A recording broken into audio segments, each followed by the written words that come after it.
Ladies and gentlemen, welcome to the Ariel Helwani Show! Back in your life on this Wednesday, July 16th, 2025. Hello again, everyone. I sure hope you're doing well, and I hope you're doing well on this lovely, lovely Wednesday. A very special Wednesday. A happy birthday Wednesday to our very own GC. Yeah. There he is. You know yourself. Happy birthday, GC. Put that crown on. The birthday month for everyone can Sure. Jordan partying. Pizza tomorrow. Thad Gene today as well. Thad Gene today. Chris Curtis yesterday. It's an unbelievable time to be alive. And what a time for you in particular. Not only is your hometown very much in focus in the sports world, All-Star Weekend, all that stuff. Great game yesterday. I don't know if you caught any of it. Great nice game. Tribute to Hank Aaron in the middle of the game. But, your initials even talked about in the MMA world, in MMA circles. Yeah, the real reason behind it finally comes out. Yes. It's a proud day for me. G space C. Rings true. What do we got? What do we got on the docket? Working. Yeah. The next 4 hours, and then maybe some dinner. Yeah, next door. Dinner. Maybe a little dinner next door. Yeah. Just ringing in, celebrating life. Hey, Connor. Yes. Yeah. Happy birthday, man. Oh, this is actually Frank's first time telling me happy birthday. I want to say no text, no nothing. No text. I alluded to it all. I'm like, did you get any taller? As I'm like stressing out, like getting everything ready for the show, Frank's like, "Hey man, did you get any taller?" I'm like, "Yeah, Frank. I'm super busy right now." Wow. No text, no nothing. What's the breakdown in terms of like who reached out when? Ariel. Yeah, first. Pizza. Ariel first. Okay, thanks. Pizza, even with the Irish head start. He had 5 hours on us. Andy. Jordan. Yeah. Oh, Jordan got a text. Wow. I didn't get Rick even said it in person. Wow. Frank. I didn't get that either. The bootlicker lens allegations are starting to become very real. Look, man, I mean, because Ariel was born before you were. He sent me the novel. most heartfelt. Yeah, novel. Yeah, I've spent Thanksgivings with this guy. He slept on my couch. Yeah. I mean, the guy, nothing from him. I mean, I walked in on Monday morning and he's just like, "Oh, hey, Connor."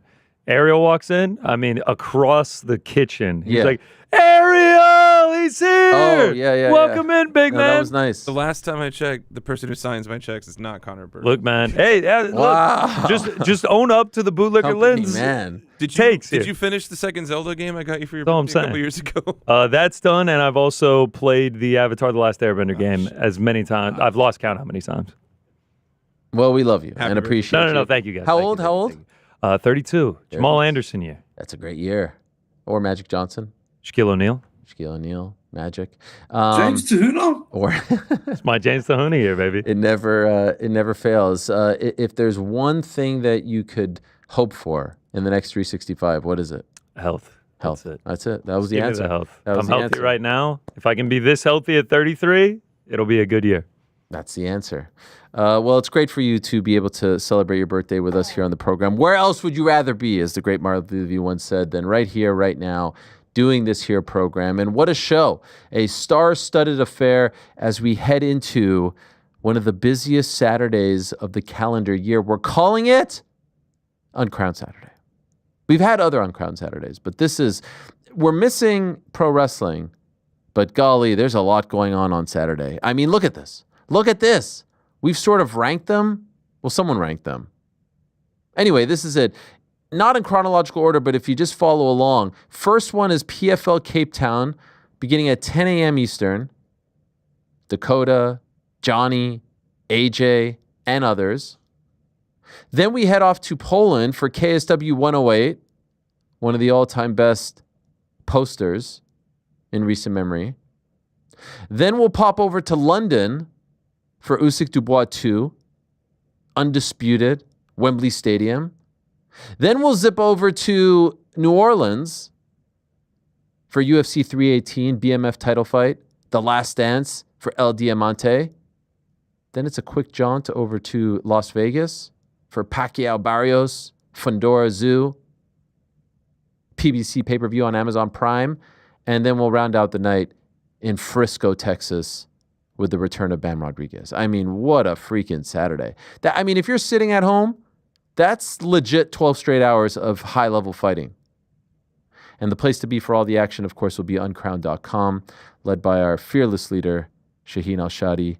And there'll be a watch party on Saturday for 318 in particular, and a post-show as well. Where else? Who is covering combat sports like us? I was driving in today, and I got a call from my good friends over at SiriusXM, Busted Open Radio, Dave LaGreca and Tommy Dreamer, the innovator of violence, asking me to come on impromptu to talk about the Goldberg interview. Everyone's talking about the Goldberg interview. On Monday, we have Shakur and Conor Benn. Today, we have another 5-pack of tremendous guests.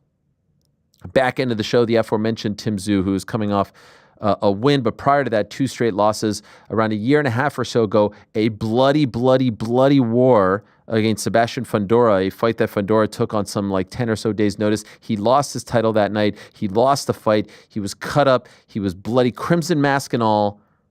People thought he was done after he lost his next fight as well. Oh my God, he came back too soon.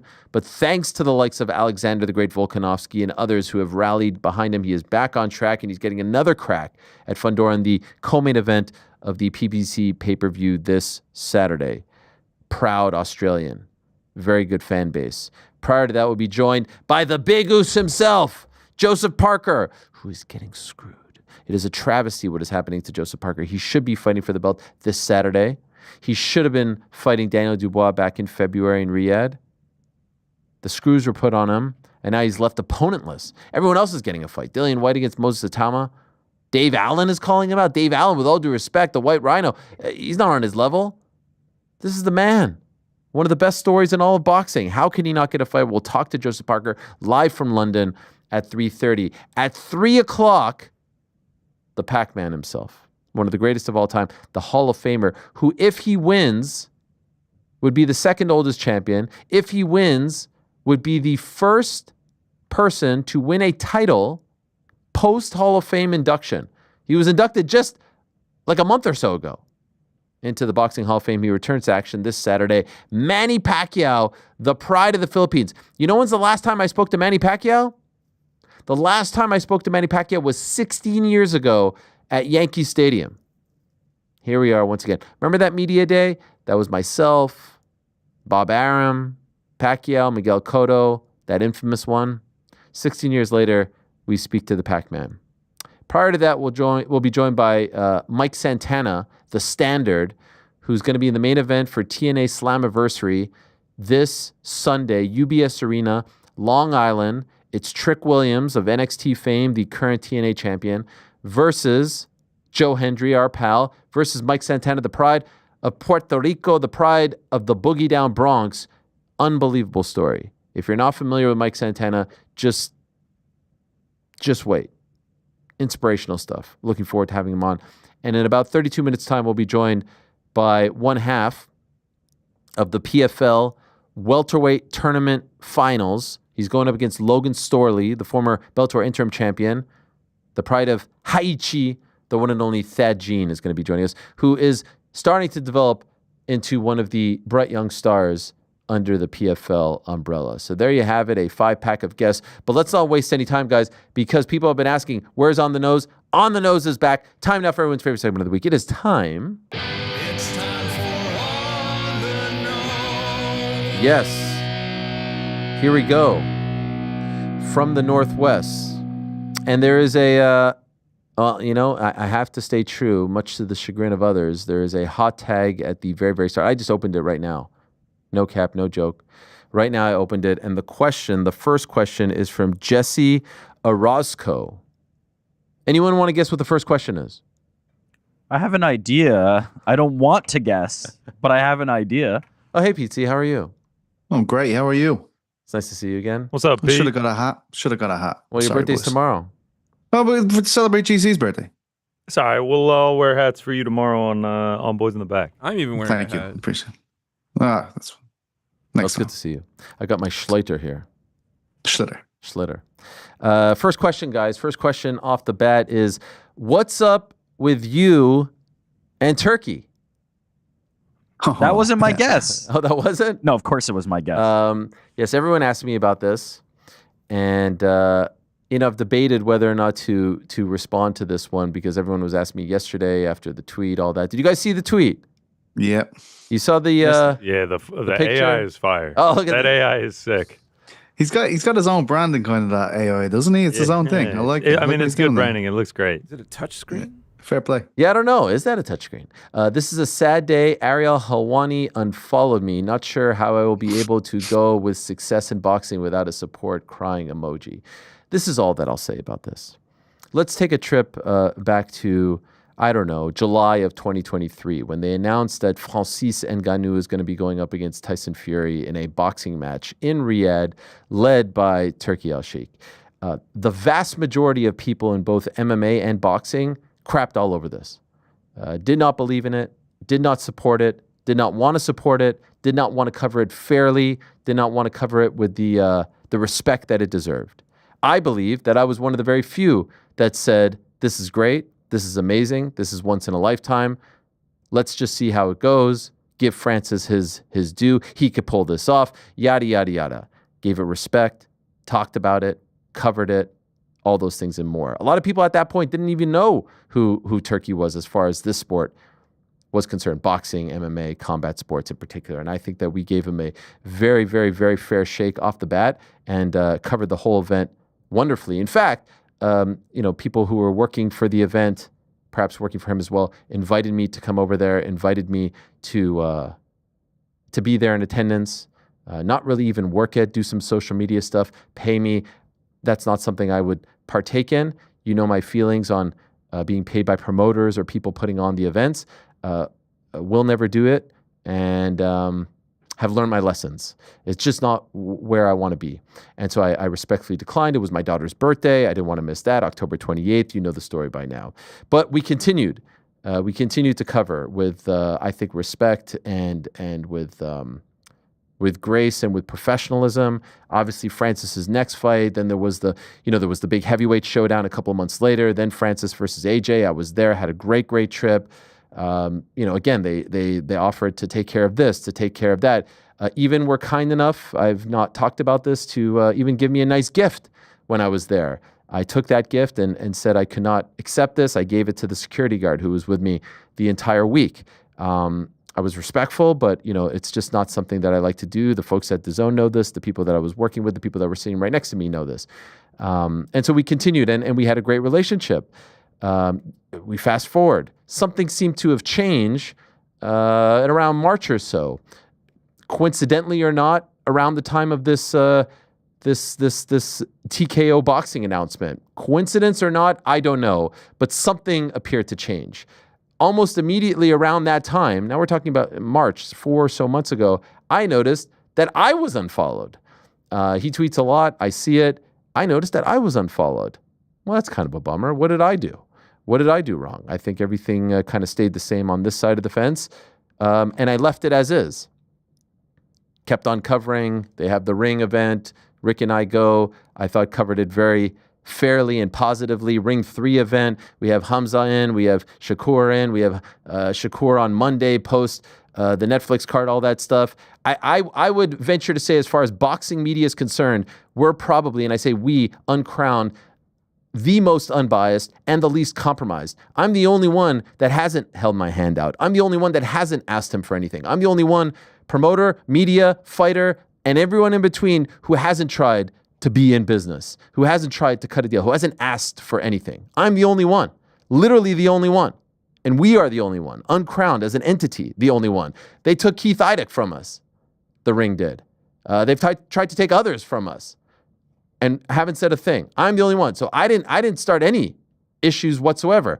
I was unfollowed, all that, kept my mouth shut. But then over the last few days, there was these like weird tweets coming out and trying to create some sort of like beef with me and the people that work for him. And I'm like, I'm too old for this. I just turned 42. I want positivity in my life. And so, yeah, literally 2 days ago, I said, you know what? I need a break from this. I need a break. And so I'm taking a break. Didn't unfollow on Instagram, which he unfollowed me months ago. And all this is very childish. What are we talking about? Unfollowing? This is craziness. But let me just say this.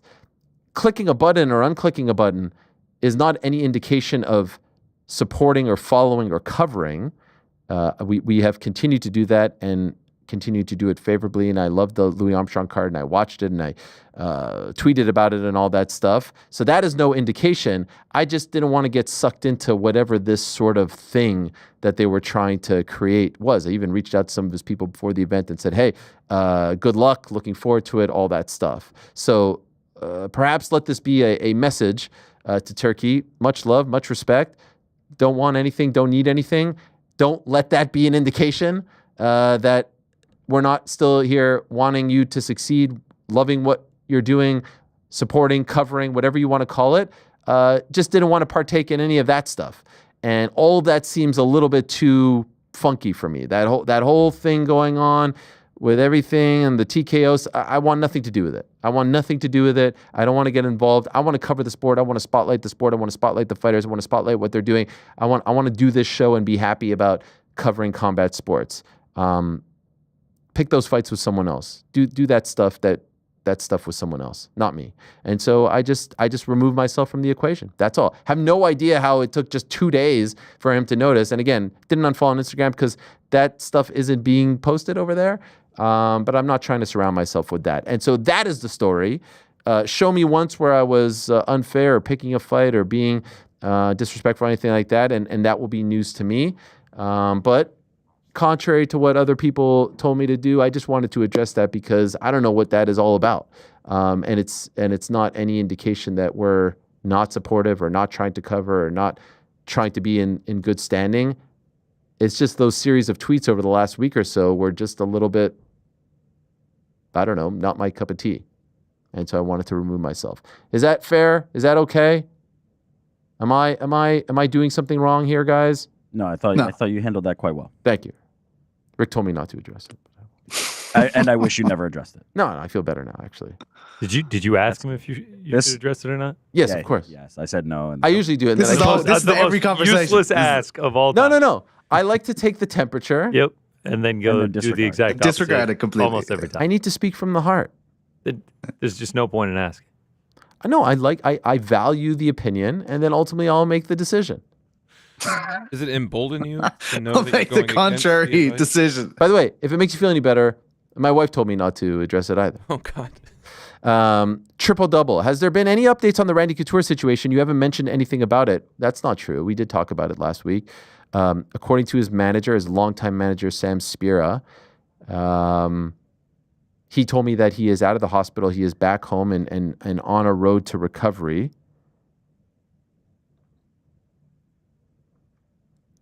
I'm trying to see the article here that he just sent me. This was posted today from TMZ. TMZ Sports has learned he's been discharged. What was that? Everything okay there, PT? Oh, sorry, it was a deep breath. Sorry, I didn't mean to. You all right? This is pizza. That's good news. It's good news. Are you okay? I was thinking this is good news, but I had a okay, deep yeah. breath and said that. UFC legend, sustained. He's back home recovering. So there you have it. We wish him the best. He's been through a lot, but yeah, TMZ just posted this, 7 hours ago. And this is from his manager, who I had been in contact with, and said that he's back home outpatient from here. By the way, my mom just texted me, GC, she says that you look 25. Wow, what a fantastic compliment. Yeah. That's not what our chat would say. What are they saying? I mean, anytime I'm like, oh yeah. I mean, up until today, I'm like, oh, I'm 31. They're like, rough for a 31-year-old. Jesus Christ. All right, man. Appreciate you guys. The chat. So love it. I love the chat. Shout out to the chat. Keep me humble. Keep shitting on me. I love it. Henry Nichols says, happy birthday, GC, and asks Pete. Shout out Henry. That's our guy. That's our guy. That's our guy, from, Henry. Go North Heels. Carolina. UNC's own. Absolute legend. He's been a huge addition, and we appreciate him Legend. very much. Legend. PT, have you seen the movie Once? Oh, I don't think I have. a I know good it's one. Glenn Hansard. Yeah, I know of the thing, but I haven't seen it. A lot of Amazing singy-songy, isn't it? I don't know. Glenn I've never Hansard with the frames. Is that right? Very, very Yeah. good. In fact, don't even watch the movie. Just get the soundtrack. He has the song. I know the song. You know the. Yeah. I know. I've actually seen it Do twice. that again? What was that? That's what he does. The song. They're gonna have Croy singers. Frank says, Frank loves happy Troy birthday singers. to all the legends on the crew. What needs to be done to make these post-fight press conferences with Dana bearable? I used to stay up every night waiting to hear Dana's thoughts on the fights and what's coming up, and now it's just ranting or promoting the city they are in. I'm from Memphis, and it was cool to see Nashville get some promotion, but just the second question of what did you think of Nashville drove me up the wall. While not as bad as a certain presser consisting of a John Jones retirement announcement, I find the post-fight pressers painful to watch, and Dana seems clueless and embarrasses himself at times. What is it going to take to serious journalists asking questions and having Dana promote the actual fighters instead of John Jones or Conor? I don't know. I mean, that's, we're not there, and it's not because we're trying to take any sort of stand or try to send any kind of message. It's just a matter of picking and choosing. He has a point though, right? Like they used to be blockbusters. I can remember we'd finished our old show, and we'd almost feel like, well, we only have half the story because the press conferences happen at the same time. Wait, you're talking about the Ringer MMA show? Yeah, it was already in the shitter by then, man. I know, but it feels like it's worse now. It feels like it's gone. Let's talk to a new level. 2015, 2014, when myself and Ben and Chuck and Shaheen and Mike Chiappetta and like the best of the best were there. And not only was it the press conference, but then it was the post-fight presser scrum where you got all the shit. No, I'm not going to crap on the media. They do what they do, and I like a lot of those guys. But yeah, it's just different. And by the way, he's different. He's less invested. That's just what I was going to say. I think the bigger change outside of the media core is he has realized and the UFC has realized that they don't need that anymore. They are doing that as a service, but I don't think they have an investment in it anymore in the way that they did many years ago, where they needed the coverage and had to kind of provide something. They do this just to check the box and then move on to the next thing. It is one-way conversation. Dana White is not being asked anything that is going to lead to engaging conversation. He is just there to hit the talking points. Lene, what was that? Gather his thoughts and then do another talking point. That's what that is. If you want to know what Dana White in his prime was like, just look at Eddie Hearn now. Eddie Hearn now speaks to every single person, does scrums, does pre, post, does all the interviews, and it's just sort of that fire. To Dana and the team, and this is just a decision. It's not it's not even a criticism. To them, a 30-minute pod with the Nelk Boys is more valuable than 30 minutes speaking to MMA media. He doesn't have that same sort of respect, or doesn't feel like there is that type of value attached to it that he did some 10 or so years ago. And maybe he's right, because that's going to get millions of views and everyone's going to write off of it and aggregate it and clip it off. And so maybe he's right. He prefers to sit and talk to those guys. And so power to him. And that's that. But yeah, at the end of the day, like he used to be able to sit there and talk to you about this fight to that fight. It's just not the same. He's got way more on his plate. And by the way, we all evolve. We all change. Look at me. I get like, sometimes people are like, I was on this show earlier today, Busted Open, and they had on the title on the radio, MMA Hour. And I'm like, MMA Hour, really? Or MMA journalist? Like, I want to evolve too. We all want to evolve. We all don't want to be the same. And so, yeah, he doesn't want to do it. He's evolved. He feels like he's done it. He feels like he's succeeded, whatever the case is. Now, there could be some people who be like, hey, if you don't want to do it, let someone else do it. I would still say the UFC, the Endeavor TKO brass, think even this version of Dana, 50% in, 60, 75% in, is more valuable than anyone who's 100% in, just because he's Dana White. I was watching TV this weekend. What was I watching? Soccer or something? And there was a Dodge Ram commercial and Dana was voicing it. Have you guys heard this? I had no idea. I saw it and also was like, is that Dana White? Yeah. It's something about like how American Dodge Rams are. Yeah. Wow. Yeah. And it's very clear Dana's voice. And then yesterday I saw him do media and he's wearing a Dodge Ram shirt. So is that That's his a Dodge deal and Ram. not the UFC's deal? Sure, wow, he has a shout out. deal. Yeah. Dodge Ram. It's like at the meta deal. 1500.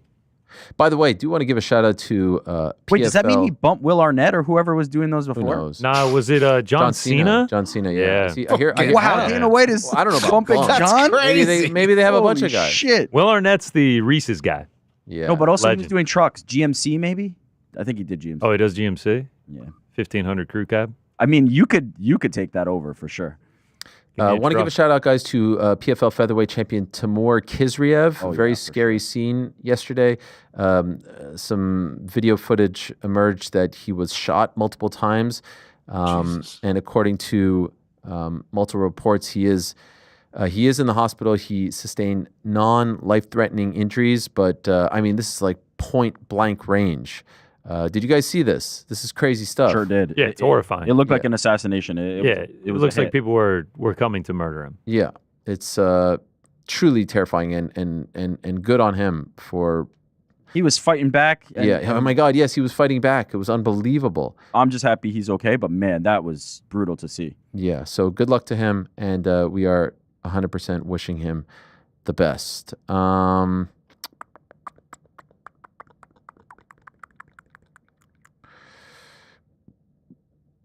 YFG94 with all the birthday celebrations this month on my favorite show. I would like to shout out my wife, Marisol, whose birthday was yesterday, Tuesday, July 15th. The perfect partner to watch a UFC fight card. Amazing mother and one hell of a cook. Thank you for making our house a home. That's beautiful. Oh, man, happy birthday to her. What a beautiful message. July, just killer. Just knock them all out. My nephew's birthday is on Friday. Incredible. Chris, happy birthday to your nephew. Can we talk about how the internet loves to hate on Goldberg? It's the cool thing to do now. I liked him as a kid and still do. I know him more for his car shows and stuff. Good stuff yesterday. Chris in Boston, a.k.a. 24H Dubs. Shout out to Chris. I see him all the time supporting. Appreciate it very, very much. It means a lot. Yeah, man. People went nuts over that interview. I mean, I did a whole interview about the interview. People were very surprised, saying that he was out of line, that he sounded delusional, entitled.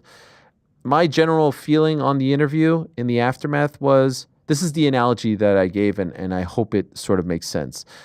My dream was to be an employee of ESPN. My dream was to work for ESPN. And when I got to ESPN, for 3 years, I had people be like, oh my gosh, you work at ESPN. Isn't it so great? This is unbelievable. You're on SportsCenter. You're on this and that. Meanwhile, from like 2 weeks in, I was feeling more and more dead inside. By the end, by the 3 years, I felt literally like a soulless corpse. I was miserable. I was unhappy. I was depressed. I needed to leave. But to the outside world, you made it to ESPN. You made it to Bristol. You realized your dream. And so you have everyone now saying, hey, man, you got the retirement match. Hey, man, you got the walkout with your son and your friends. Hey, man, you got to be on NBC. Saturday night's main event against Gunther for the belt in Atlanta. You should be happy. Well, he's not happy. He feels like he was shortchanged. He wanted more people. Who knows? Who are we to tell him how to feel? From our perspective, we could say, like, look, like considering some of the other wrestling retirements out there, I mean, just look at the way Hulk Hogan went into the night or Ric Flair went into the night. So many others. Randy Savage. It's a pretty damn good retirement. Pretty damn special. Like, you pretty much got, I don't know, the vast majority of the things you wanted. Shut up and be happy. People are saying that, essentially. But he's unhappy. And so I appreciate him coming on. I had no idea that that was the tone. I had no idea that that was the sentiment. I had no idea that was the direction that he was going to go. But who are we to tell him how to feel, how to react? Hopefully, as time goes on, he can appreciate the fact that he got that moment, that he got that stage, that he got that send-off. I hope, because he should be proud of that. Speaks to the kind of legend that he is. But it feels weird for me to see others tell him how to feel. That's how he feels. And yes, it does seem like the internet loves to crap on him. Steve Buscemi, this was now a few weeks ago, but I still wanted to hear your unbiased thoughts on Ilya missing weight. I know none of it probably would have made any difference in the outcome of the fight, but what are your thoughts? How does he read the wrong weight, then come back and say he misspoke? I don't know. What do you guys think of this?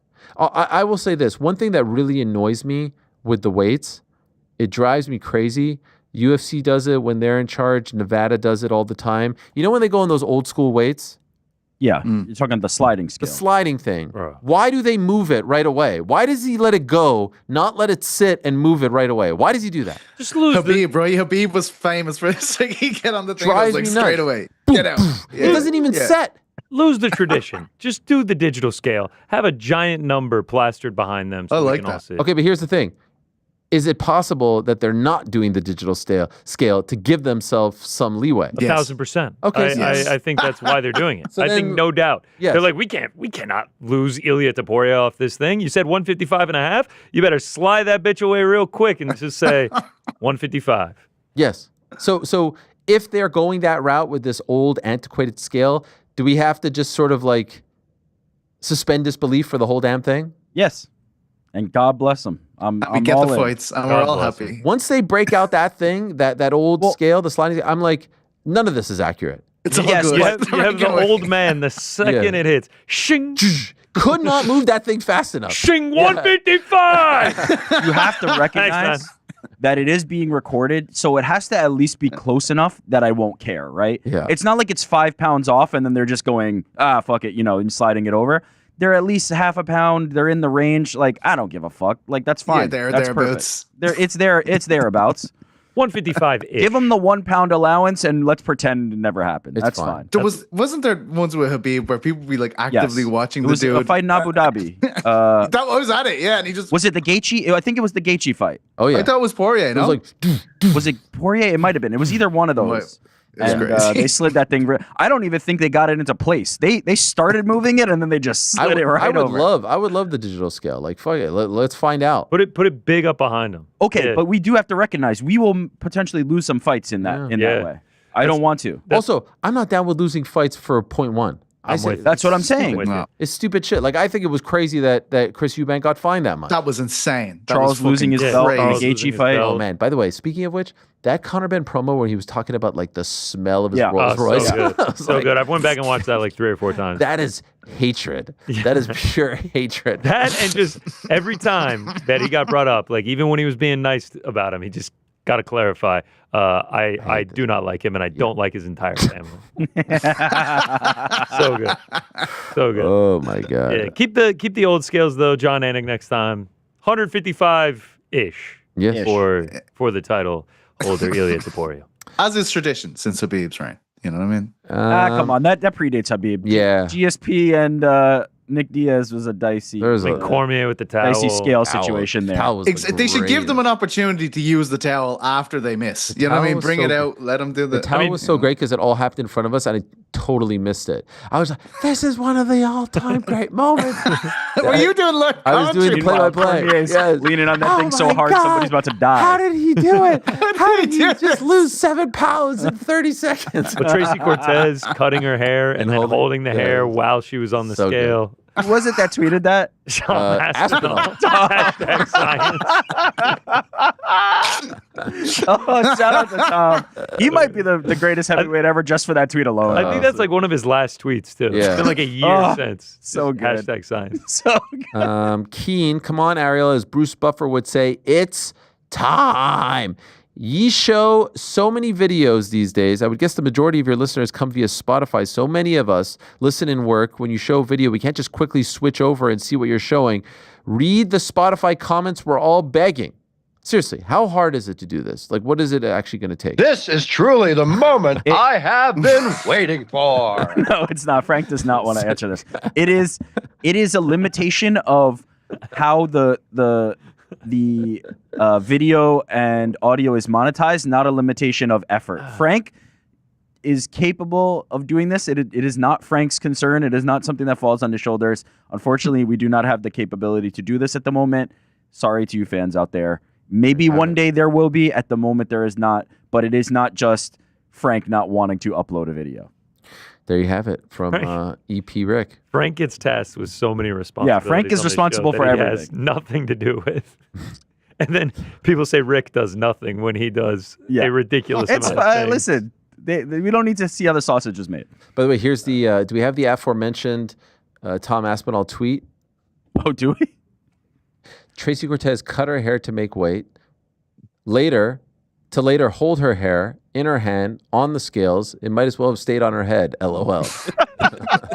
I mean, he's right. He is correct. How does that work? I just love the idea that Tom Aspinall is watching the weigh-ins for a random fight night in the middle of the summer. Hi, Ariel and crew. This is from Joe Mers. I was one of the lucky ones to catch the legendary Gallagher Brothers reunion in Manchester this weekend. You could have been there with Pep No. Did you see Pep in there? You could have been there singing along with him. The question is for GC, blind if possible. Do you know what blind rankings are, GC? So like I'll give you a name and you have to say 3 and then hope that, you know what I mean? Is this out of 5? It's 1, 2, 3, 4, 5. Yep. All right, what are we ranking? Blind if possible. Songs. Rank these iconic MMA brothers 1 to 5. Oh. I'm curious as to why am I the one that has to do this? Anthony and Sergio Pettis. This is out of 5? Yeah. 4. So meaning like there's 3 more. Yeah, there's 3 above them. 4. Yeah. Okay, Anthony. Antonio Rodrigo Nogueira, Antonio Rogerio Nogueira. Ooh, 3. 3. Okay, so we got 3. Oh, God. Alistair and Valentin Overeem. 5. Matt and Mark Hughes. 2. 2? I only have so many more slots. What did he do here? Dot. It's gotta be. What did it's he gotta do? be the lads. It's got Jeff to be the lads. and Grant Neal. Oh, no. Oh, no. That is bullshit. How did he get that? I was waiting for like the Diaz brothers. I was waiting for Diaz, but it's certainly the last. All right, so my number 1 is Jeff and Grant. Yeah, there it is. Aren't they like not even brothers? Wait, are they? I think they're not brothers. Yeah, I think we said one time that they're brothers. Hang on, what? Who is the last set of brothers? Jeff and Grant. Yeah, they are Neal. not related. Jeff Neal, and then Grant Neal's a Bellator fighter. I was like, fucking. And every time I'm always like, Jeff Neal's brother's fighting, and everyone is always like, they're not brothers. If you search Jeff Neal brother on Google, it gives you the video results. First thing, Jeff Neal and Bellator's Grant Neal, not related. There you go. This is from Francois. You do you, Ariel, but in my opinion, the near daily comments directed at those who said you'd never get guests, stole your content, or threw whatever shade your way comes across as more petty / small / insecure than anything else. You've made it by any measure. Be proud of / secure in that enough to not need to even acknowledge outside noise. Silence is a powerful middle finger. Where were you 20 minutes ago, Francois? For God's sakes. No, you're right. You're right. Just take the high road. High road, Helwani back? Ariel and BITB, what would be the best feasible card you'd like to see for the White House event? Matt Mo says, definitely Manel Cap versus Amabayev 2. That'd be a banger. Hopefully we can get the poster for that one as well. Roberto, Ariel and BITB, if Max beats Dustin, shouldn't he be ahead of Gaethje to fight for a number 1 contender spot? Who knows? I mean, look, we're getting. I hope we're getting Islam. Let's see what happens. I'm still holding out hope. If Islam loses to JDM, that he goes back down to 155. I think that would be nice. Where's Gaethje right now? I think they should do Ilya versus Patty, Gaethje versus Arman. I don't hate Ilya versus Arman, Gaethje versus Patty, but those to me feel like the 4, right? Max versus Hooker when he comes back. That'd be cool. Gamrot. Question for Frank from Barely. AH show video on Spotify soon? Jesus. Thanks. I was even going to joke. Is this about Spotify video? Shout out to New York Rick. Best takes in the industry. Oh, Chris Rem says, hey guys, huge fan of the show. Request for Frank. Can you clip Ariel's, you're going to have a hard time finding guests from the start of yesterday's show? I'm imagining you dropping the soundbite when the team's discussing plans for special occasions. Much love. We're taking resumes for producers, right? Do we have the, what the flippity dip? No, that doesn't miss on my behalf. Grand Hill drinks Sprite. Hey, Ariel and crew. God bless you and your whole crew. Ariel, please don't be so hard on yourself for the Netflix broadcast. You have massive huevos that will resonate. All your strong-willed, correct comments will age wonderfully, and any other small mistake will be dwarfed by your massive achievements. Wow. I feel great. GC, you've come a long way in a short time. Love to see your progression and the art you've created with the canvas you've been given. Wow, New York Jackman. What an elegant way to put that. New York Jackman, is your phone sideways right now? He's actually out of the room pacing back and forth because he's in an intense game of Magic. Frankie, baby, any can't miss concerts this summer? Primus on Monday. All right. PT, nothing for you. I'm sorry. Did he say you have big huevos? Yeah. Huevos. Isn't that eggs? Is huevos potatoes? It's also a name. I think it's that. Like a GC. Huevos. Oh, huevos are churros. You never heard that term? I I don't know if I have. It's a lot of languages. I feel like I've heard means cojones. Testicles. Yeah. Huevos. Cojones. Andy, you've Wait, heard you people huevos, say you right? big eggs? Andy is confirming. Yes, of course. Yeah, Huevos? confirming it's like balls. Yeah. Yeah. They are quite egg-shaped when you can think about it. Wow. Also, Spent a lot Tell of us time more, looking at 'em, Pete. Pete. Wow. How about balls? TMI. how about this summer Oval, fit for not AH, circular. man? What, you like that? That's a breathy shirt there. No undershirt either. No. It's Undershirt. bold. Right here. No undershirt. What are you talking about? Are we going in there, tank? Tank underneath? Wow. Don't worry about it, Nice bro. look, Don't man. worry It's a about nice it. look. You know Head who on this down is to the from? beach.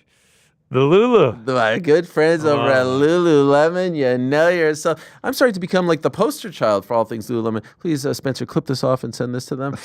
They've been got the so lemon kind to on. me. They've been sending me their latest casual wear, little dressed up wear as well. And I thought for your birthday on a nice summer day, this would be nice. You like it or what? It's good shit, Something a man. bit I'm more telling revealing. you. It's My nice wife, for I the come summer. downstairs. My wife was like, "What is this?" The lemon. Hook me up, baby. She's starting to fall in love with me all over again. It's a nice All over thing. again. Yeah, it's a beautiful thing. All right, we have a lot of great questions here, and we're going to get to more of them because I owe you guys more questions. I actually really owe you more answers to your questions. So back into the show, we'll answer more of these. We got a 6 o'clock reservation, so we could go up to like 5:59, right, guys? Good God. PT, feel free to join us. But for now, it will be time for our first guest. Remember, back into the show, we'll have Manny Pacquiao on. We'll have Joseph Parker on, Tim Tszyu on. Mike Santana of TNA fame will be joining us as well. I've got a new little earpiece here that Frank has ordered me to wear. Damn right I have. Frank, you there still? You can hear me fine? Well, this is nice. I sort of feel Is that more... an acknowledgement that you hear me or not? I sort of feel more connected to you now. In any event, all right, Mike Santana is going to join us at the Standard. He'll be headlining the UBS Arena show for TNA Slammiversary coming up on Sunday, July 20th. Coming up on August 1st, nearby, a couple of hours from here, down at Boardwalk Hall in Atlantic City, New Jersey, will be the finals of the PFL welterweight tournament. It will be the former Bellator interim welterweight champion Logan Storley going up against the new face of Bellator, the superstar in making, the pride of Haichi, the one and only Thaddeus. He's kind enough to join us. There he is. What's up, my man? How you doing? How are you, sir? Good. Thank you. The face of Bellator. Here he is, or soon to be. Thank you so much. It's great to see you. Nice hat, Rick. What did I say? I said Bellator. Bellator. Yeah, I was thinking of Logan and Storley. Bellator Yes, champs. the face of PFL. Yeah. Here he is in the flesh. Thank you It's for good to having see me. you. Thank you What a for great opportunity this is. Right? August Honestly. 1st, Atlantic City, and what a great time to be alive. I do believe today's your birthday. Today is my birthday. Wow. And what a way to celebrate it. Yes. Man. What a way to celebrate it. And how are you celebrating? Here on a media tour. Okay, I don't know if you're being facetious or not. No, I'm being Okay, totally you love honest. this. Yeah. Come on. I worked the better half of my life right now, just trying to get to the top level, and now I'm celebrating my birthday doing top level events and just things like this. Top level shit. Yeah, and it's You're the awesome. man. It's totally much of a blessing. Have you ever been to New York? Yes. Okay. So But it was like more of like a touristy thing. I did Sure. like the big red bus thing and everything like that, and I didn't really get to walk around as much as I would want. now you're being paraded around now I'm being doing paraded media. around. Do you feel like you're getting respect from people? Do you feel like people are recognizing you as a superstar in the making? This is what you're saying, right? Yeah. You're the next big thing. I am the next big thing. That's what I'm going to prove to everybody, that I am the next big thing, and I think that's what I am proving when it comes to these fights and who I've been going against and who I've beaten so far. By the way, do we have something for Thad or no? You guys were supposed to tell me in my ear. Okay, we're working on it. August 1st, Yeah. welterweight finals, Logan Storley. Yep. You guys did face off right after your win over Jason Jackson. Yeah. What were you saying to each other? Honestly, he's a nice guy. I mean, you're not going to get that type of build up that we got out of Jason Jackson, out of Logan Storley. So it was just more just like keeping it casual, keeping it nice. Like, thank you, I appreciate you. And I just went through a really, really good fight. And I was just like, you know what? I'm not in the mood or not in the tone or just mood in general to just boast about the win I just had. I'm like, I'm super humble and just appreciative. And then Logan Storley, he didn't come up with any attitude. So I was just like, hey, thank you. I appreciate the opportunity. I'm looking forward to the fight coming up, and he said the same thing. Okay, really nice. We'll put a pin on that for a moment because I was just like pointing to the ether here. Today's your birthday. Yeah. We were supposed to do this like 2 minutes ago, but let's bring it in, guys. Come on, bring it in for Thad. Happy birthday to. Oh, the candle went out. Come on, Rick. Hey, happy birthday. Let's go. Everyone's got to blow out some candles on their birthday. That is awesome. Thank you so much. Day to you. Hey, by the way, there's our top producer, GC. His birthday too today. That's what I was asking. How about Happy that? birthday, bro. You look like a champion. I knew it looked like your birthday was today. Happy birthday. Thank you, brother.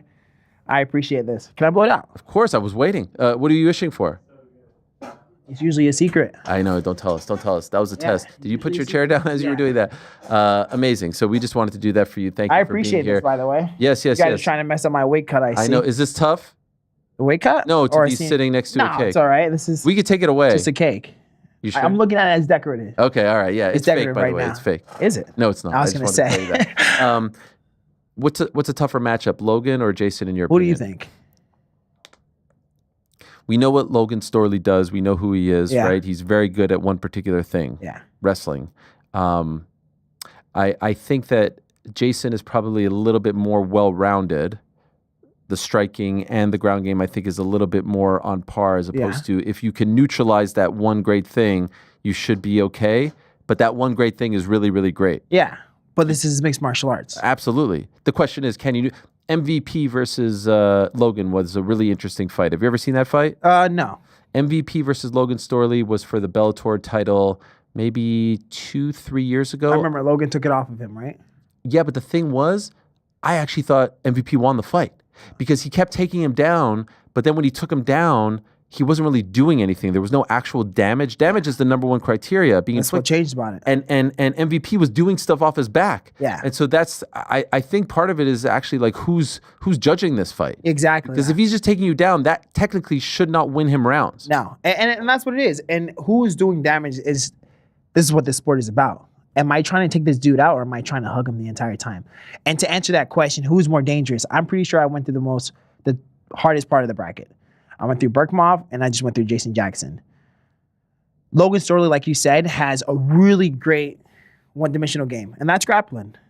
But if you're ready for that one, if you're good at grappling, which I am, and you're just sharpening up the tools when it comes to the grappling, I'm not going to disrespect his game. All respect to his game, and that's why I'm really, making sure that I'm ready for everything he has to bring on August 1st. But I'm ready for it. Jason Jackson was a harder opponent because he was well-rounded.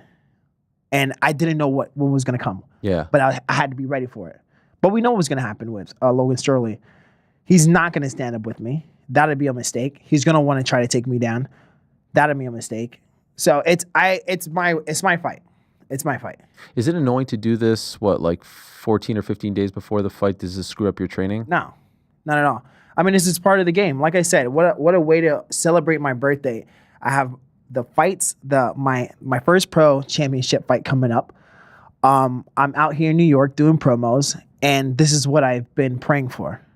This is great. I mean, I love the spotlight. If you're a fighter, how do you not like the spotlight? Yeah, for sure. You know what I mean? I mean, you get fighters where it's like, oh, you can't really get anything out of him. And it's like, okay, it's hard to promote this guy. It's hard to get this guy out there because he doesn't really want to be in a spotlight. He just wants to train. He just wants to fight. But this is a business. You got to know what hat to wear and when to wear it. And I'm wearing the promo guy hat right now, and it's a fun journey for me. You say this is what you dream of as a fighter? Yeah. Originally, the dream was football, right? Yes. When did this become like really crystallized in your brain that this could be a dream that you could achieve? I think when I first watched Conor McGregor. Oh, wow. Yeah. I was like, again, Which like fight? I said, I didn't watch a fight. I watched highlights. Okay. I watched highlights. And it was one of his first fights. No, it was not one of his first fights. It was him against Max Holloway. Oh, wow. Yeah. It was him against Max Holloway, and when he won that fight, and I was like, that was actually his second UFC fight. Yeah, so that was early. I watched the first one. I forget the first guy's name. When he kept doing the uppercuts. Diego Brandao. No, not Diego Brandao. Sorry, Marcus Brimage. Yes, Brimage. Yes, exactly, Brimage. Yeah, no, I don't have it. It was against Brimage, and I remember watching that fight, and I was like, man, this guy is really cool. And he talks in the way I like to talk. He's more confident. You coming from football, you talk. You're confident about your game. You're ready to go. You're ready to go against any team, if anything. But now that it's fighting, you're ready to go against any one person. It's you against that person. And I love the confidence that Conor McGregor showed going into the cage, outside of the cage, his work ethic, and I just wanted to be. I want to be like that guy, or just even I want to be better than that guy. Did you have any martial arts background at that point? I did some wrestling in high school. Okay, but that was it. Yeah. And was football done at that point? I would say football was done in my junior year when I hurt my knee. Okay. Yeah, that's when football was in. I was a running back and I couldn't do any breaks on the outside of my knee because it would shift. So I was like, man, I can't do this no more, and I don't want to get surgery so early on in my life. So I prayed. What is my next course of action, Father God? And fighting became that. Was that heartbreaking when you realized that the football dream was dead? Yeah, for sure. I mean, how could it not be heartbreaking if you want to be great? If you want to be great and you have something on your mind that you want to be great at, and now you have to figure out what to do next because you can't do that anymore. It's definitely like losing the love of your life, for sure. And how long between that heartbreak and then the realization after praying that MMA was your thing? How long is this? You say it in a quick sentence, but months? Years. Years? Yeah, What do you do I didn't in start. between? I didn't figuring out what I want to do. Like, are you working? Are you going to school? It was in high school. Do I want to go to college? What am I going to go to college for? I mean, my parents are immigrants and they're Haitian immigrants, so they're going to want their child to be in college, getting the right type of education, getting the best for themselves in the future, and like any parent would want. But I didn't want to go to college. I didn't want to go to school again. I didn't want to go pay to be in school. I didn't want to be in school for the 12 years that I was in school. So I was constantly praying, what am I going to do? What am I going to do? What am I going to do? And then I think towards the end of senior year, the summer of the end of that senior year, one of my brother's friends told me about mixed martial arts. And I went to go try it out at Markaya Brothers, and I fell in love with it. I was a person, in football, I was that dog. I'm the one that nobody wants to go against. But then when I started jiu-jitsu, everybody wanted to get the new big guy in and just choke him out. But that was like a test to me. Okay, you guys are calling me out now. I can't wait to the point where I'm calling y'all out. You don't want to go against me. Damn. Were you bigger than you are now back then? No. I'm definitely bigger now. Okay. I'm definitely bigger now. Because you don't really have the body type of a running back, if I do say so. Yeah, myself. I was probably 6 foot back then. Okay. Now I have 2 more inches. I'm 6'2" now. Yeah, but I mean, I was more of like I was quick. I was athletic. I was powerful, but I was able to move my feet and get out of the pocket when I needed to, like burst through that pocket and just get down the field. I was fast too. I had long strides. No injury. Are you going to college? Are you going to D1? Were you that good? God willing. Was that the plan? Yeah. That's what people were telling you? Yeah. Where were you going? Well, where did you think you were going to go? Where I wanted to go? Yeah. UM. Okay. Michigan. University of Miami. Oh, Miami. Yeah. Okay. Is it Michigan University? University of Michigan, U of M. That was the place. I would love to go to UM. Yeah. Yeah, for sure. Especially back then. I mean, you heard of UM, and UM just had like the greatest college team. I'm not keeping up with college anymore like that, but when growing up, I was like, UM is the place I want to go because it was UM. It still is that rivalry, UM versus Florida State. Yeah, of and course. Being in Florida, I'm closer to UM, so I'm like, okay, I want to go to University of Miami. Do you allow yourself to even think of that, or are you so far past the football days and so happy doing now? No, I'm grateful for the life I'm in now. I mean, to be stuck in the past, you're not growing anymore. You know what I mean? I'm not going to be stuck in the past. I'm ready to excel. And I am excelling. I'm 10-0. I'm 10-0. How many people are 10-0? How many people at 10-0 are fighting for a world title? You know what I mean? So I think this is much better than the life that I projected for myself. Really? You know what I mean? What did you think you were going to end up doing? If you don't find this, what are your mom's a nurse, your dad's a pastor, right? Yeah. You think you go down one of those paths? No way. I hate seeing blood or just gory things. And while I do love being in the church, I feel like my church is more outside of the church, if that makes sense. Yeah. Going out into the community and talking to people, telling people like this, like Christ has led me to this part. Like I hope that someone is listening to me and seeing like, what does that guy mean? Why does he have so much confidence? And they hear me talk about God and this is what God has done for me. And they see that the confidence that I put on display and then the hard work ethic that I put in. and the results that I'm getting out of everything, they see, okay, maybe I want to give this Jesus thing a try, you know? And if they give it a try, then I'm good. I've succeeded on my part. Jesus, you take over now. You know what I mean? So I would say if I were to take, I love debating. I was thinking of being in a law school, but then I heard that I had to read a lot, and I was like, maybe not be a lawyer. Then I was like, maybe psychiatry, because I love reading people. I love talking to people. So I was most likely being a psychiatrist. By the way, you say such good things. Just do me a favor, talking to the microphone. Oh, sorry. You're going past the microphone. Frankie Appreciate it. is having an aneurysm. Oh, okay. Our audio guy, right, Frankie? My bad, Frankie. No, it's all good. It's all good. So you just had the Jason Jackson fight. Yeah. And he tried, I think he tried a little bit to make it personal with you. He mentioned your parents in the face-off and all that stuff. I thought it was cool. Yeah. What do you say? Your dad's going to have to pray for you, your mom's going to have to sew Patch you up? me up, yeah. You had a great response to that. You're like, my mom's been patching me up my whole life. My dad's always praying for me. Yeah. So I was like, None of that bothered you, though? Never. Even talking about the parents, though? Never. Would that be off limits? No. I don't care. You can say what you want. I have fantastic parents. If anything, when you talk about my parents, I'm going to take it as jealousy. You're jealous. And I'm thankful for your jealousy. You know, I have great parents. My parents are super loving, super on my side. They're back. My entire family is great. My entire Silverback Nation is fantastic, you know?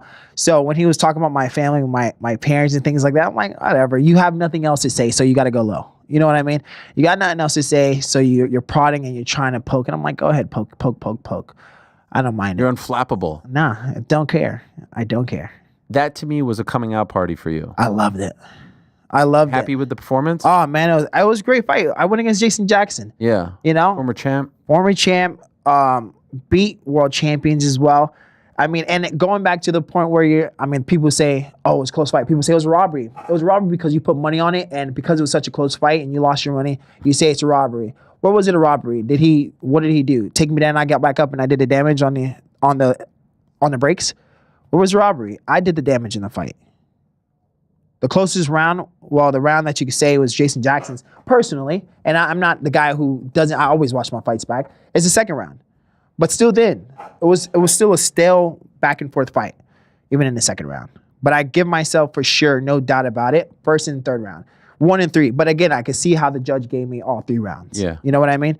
So people who say, oh, it's a robbery. I'm like, bro, put your money on the right one next time. Were you nervous before that fight? I would say I was a little nervous because of all the media stuff. Yeah. Not because of the fight, but because of all the media stuff. It was the first time I ever had to go through all this. I was like, dang, this is the first time. I hope I say the right things. I don't want to jumble up my words. I don't want to stumble and someone uses something against me. I need to make sure that it comes off good. But now that was the only, I would say, the nerve-wracking part of the whole thing is because now I'm doing media tours. Now I have to make sure that people get to know who I am. You know, people know who I am back at home, but now it's on a bigger scale. You know what I mean? I want people to know who I am and fall in love with Thad. Who's Thad Gene? Who's the Silverback? You know, why should I follow him? Why do I think he will be the next up? One, I do say it. One, I do work at it. But one, I will show you. You know what I mean? You know what I like about you? You know, right now, PFL is maybe going through a bit of a transitional period. They're trying to find their groove, I feel. Yeah. Okay. We could debate that if you want, but I feel like you're one of those guys who's like, no, give me the ball. Yeah. Let me be the guy. That's it. Like people are crapping, people are complaining, people are openly complaining within the company. They want out. You continuously say, I want to be the face of PFL. I want to be the guy that you remind me a little bit of Paul Hughes in that regard. I'm happy to be here. I want to help build them up. Yeah. You say this every time. And that's it. That's the case. And this feels genuine when you say it. No, completely. And we got to think about it. Everybody who hates and craps on the PFL are just people who've been watching the UFC and of course, UFC has been around for how long? Yeah, since '93. Right? PFL is 6 years old. Mm-hmm. And we're the fastest rising global fighting competition or just promotion. Of course, people are going to shit on it, but that's okay. All eyes are great eyes when it comes to things like me or things like that need viewership. So you can be the person that shits on it or talks crap about it, and that's cool. That's cool because one day you'll be a fan. Just like people used to talk crap about the UFC. Now they're fans. It'll be the same thing for the PFL, and I believe that. And I believe that it's going to go past. What are we? They're new star. We're new stars. We're the new ones coming in. We're the new faces where we are pioneering. Well, I can't say we're pioneering, but we're on the way up and we're on the rise with the company, and I'm excited for that rise. Well, to a degree, like there was a period where the company was signing a lot of like maybe the UFC cast-offs. Yeah. They're trying to build, I feel like, homegrown stars now, and that takes some time. So there's going to be growing pains. Yeah. It's one thing to sign a guy who was a former UFC champion or fought for a belt, but to build someone from the ground up takes a little bit of time. So that's why I think like Paul Hughes, Dakota, Johnny, like these fighters are very important because they're homegrown, if you will. Yeah. Bellator, PFL, and putting it all under one umbrella. And so the past year has felt like there's been a lot of sort of unrest, a lot of people wanting to leave, Pico, Pitbull, etc. They need to highlight more of the guys who are happy to be there. Yeah, and that's the thing. We are happy the more because we understand what's going to happen with the PFL. We know where the trajectory of it's going. I would say, isn't that the smart thing to do when you're a new company with money? Get superstars from a company that's already established, bring them in so you can bring eyes in, and then once you brought the eyes in, now create your own base of homegrown stars, so that people could now, okay, I like the PFL. I'm looking at the PFL. Okay, now I want to stick with the PFL. That's exactly what's happening. People are now starting to stick with the PFL. People are starting to watch these homegrown fighters. Look how big Paul Hughes is, Dakota Ditchfa is, right? She was huge. They're huge on the European scene, but now Dakota came over here, and now she's she's being talked as one of the best female fighters, right? For sure. She hasn't touched one of the other promotions, but she's here, and look at her now. By the way, did you get that date? No. That was a passion crush. She's passion crush. She's great. She's a great girl. Moved She's on. Great. Yeah, we're good. We're Oh, good. you have a new No, crush? there's nothing. There's You nothing. taken? No. Spoken for? Yes, MMA. MMA is my crush.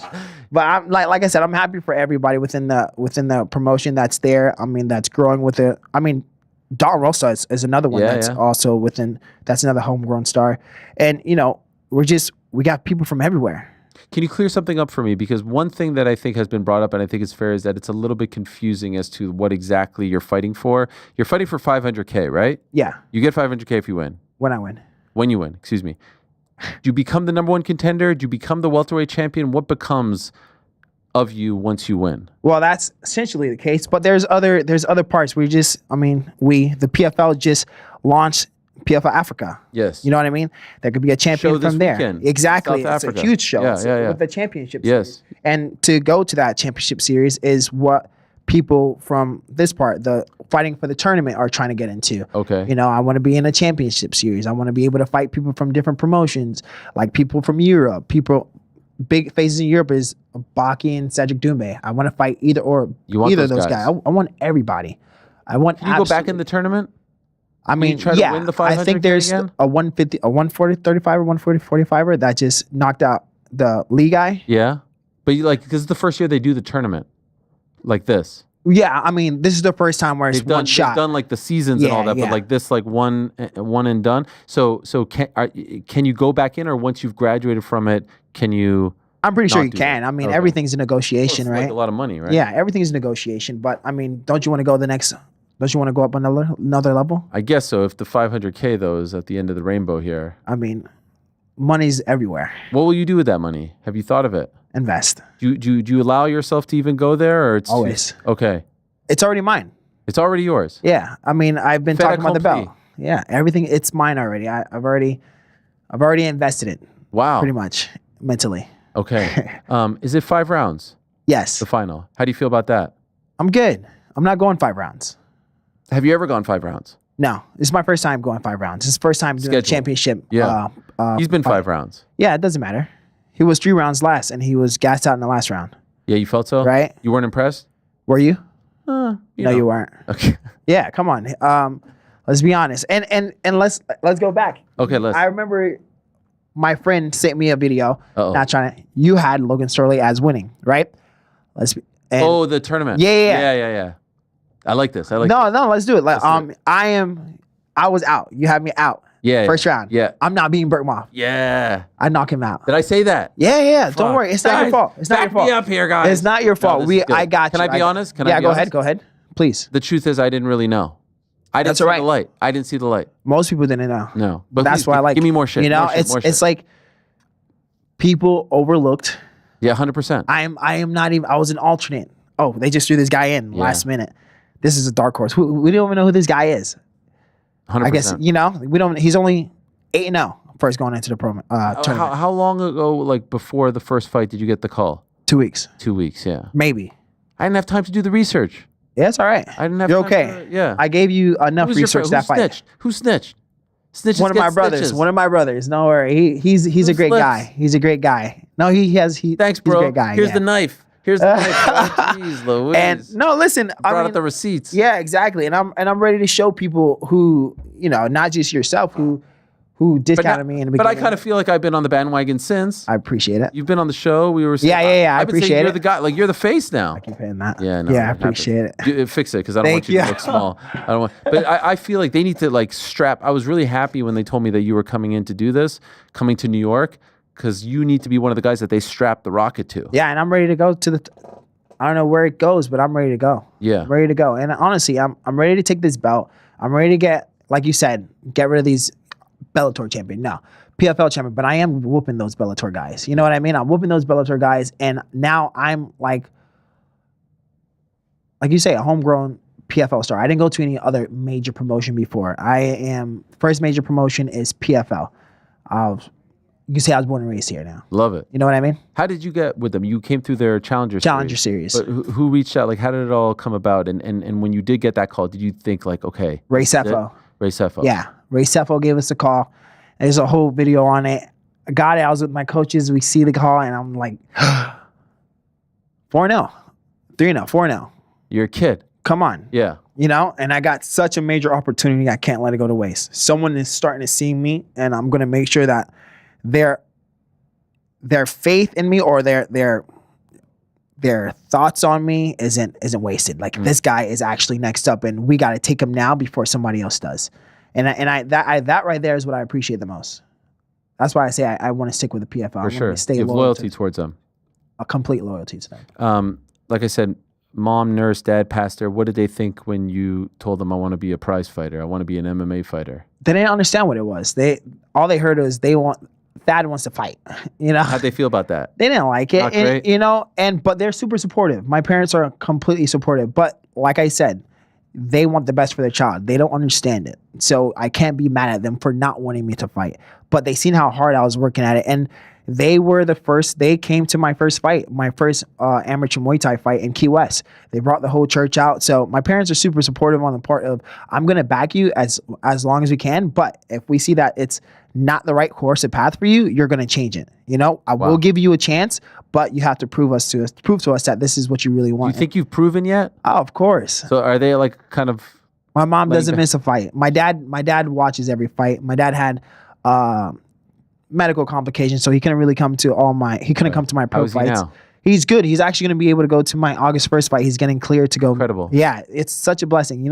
God's plan. Yeah. God's plan. You always say God's plan. God's plan. Is that because of Drake? Because you're a big Drake fan? No, God's plan. Well, I do like that song a lot, and I would say I guess that's where everything comes from. But once you realize, once you're looking, you're inside and you can only see so much. But once you're in the outside looking in, you see how things have fallen into place, and you can say, and you're a believer, you can only say, wow, God's plan. Yeah. Look at it. Look at this. God's plan. Will your mom be there too? Yeah. She goes to all your fights? Yeah. Boardwalk Hall is like a legendary fighting venue. And I'm ready to be a part of history. Yeah. I'm ready to be a part of history. Some of the best boxers, Tyson, all these guys have fought there back in the day. And that's what's so cool about it. You know what I mean? I could be a part of history. And you're the main event for this. And I am the main event. There's two finals. There's the welterweight and I think featherweight. Yeah. On this card, I have it. Jesus Pinedo and I forget the Russian guys. Where's Rick here? Featherweight and welterweight. Prelims at 6 on ESPN Plus. Main card at 9. You are the main event. August 1st. August 1st, as you should be. Yes. As you should be. By the way, did you see? Oh, there it is. There's the bracket. Oh no, are they showing my bracket? This is not mine, right? No. This is the actual. This is current bracket. Yeah, don't show mine. By the way, did any of you jabronis back there pick Thad, or am I getting all the heat? Yeah, none of them did. You see? No, that? none of them did. All. But I'm talking to you, so I know. If they were in front of me, they'd be getting it too. Did you see Kizriev? Kizriev. The what is he? The what was he? Featherweight? I think he was featherweight. No, maybe welterweight from last year. Who was shot? PFL guy. No. You didn't see this? No. In Dagestan. No. You didn't see? No. Oh, well, this happened yesterday. God bless him. But he's doing okay, it seems like. Oh, okay, good. Wow. Very scary stuff outside Yeah, of the gym. yeah. Wow. Just pulled up on him. For nothing. Well, I don't There must know. be some history there. Yeah. What was he? 145. Wow. And they just shot him. And there's video footage of it. What do you see that on X or something? I don't know. There's two guys, and they come right up to him, and it's very scary. But they say that he's in the hospital, and it's non-life threatening. Thank God. He beat Brendan Loughnane in the finals last year. Oh, okay, good. The Good for him. featherweight tournament. So we're wishing him the best. Yes, God bless him. Honestly, it must have been something. Yes, hopefully. Must have talked about somebody's Yes, girl or yes. something. Hopefully. I don't know. Back home in Haiti, Yeah. are you getting love? Are you getting attention? Of course, Are they covering you? Yeah, Haiti is doing great, and not even just back home. Haiti and America.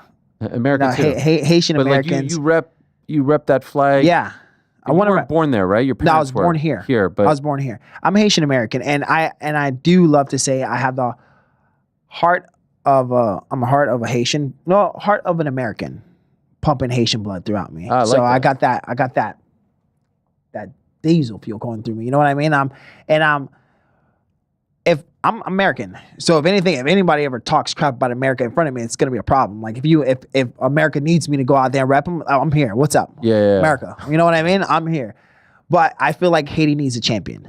Hell yeah. And I could be Haiti's champion. A part of Haiti's champions. For sure. When's the last time you've been able to be there? Nah, it's been a long time. Long time. Do you have any memories?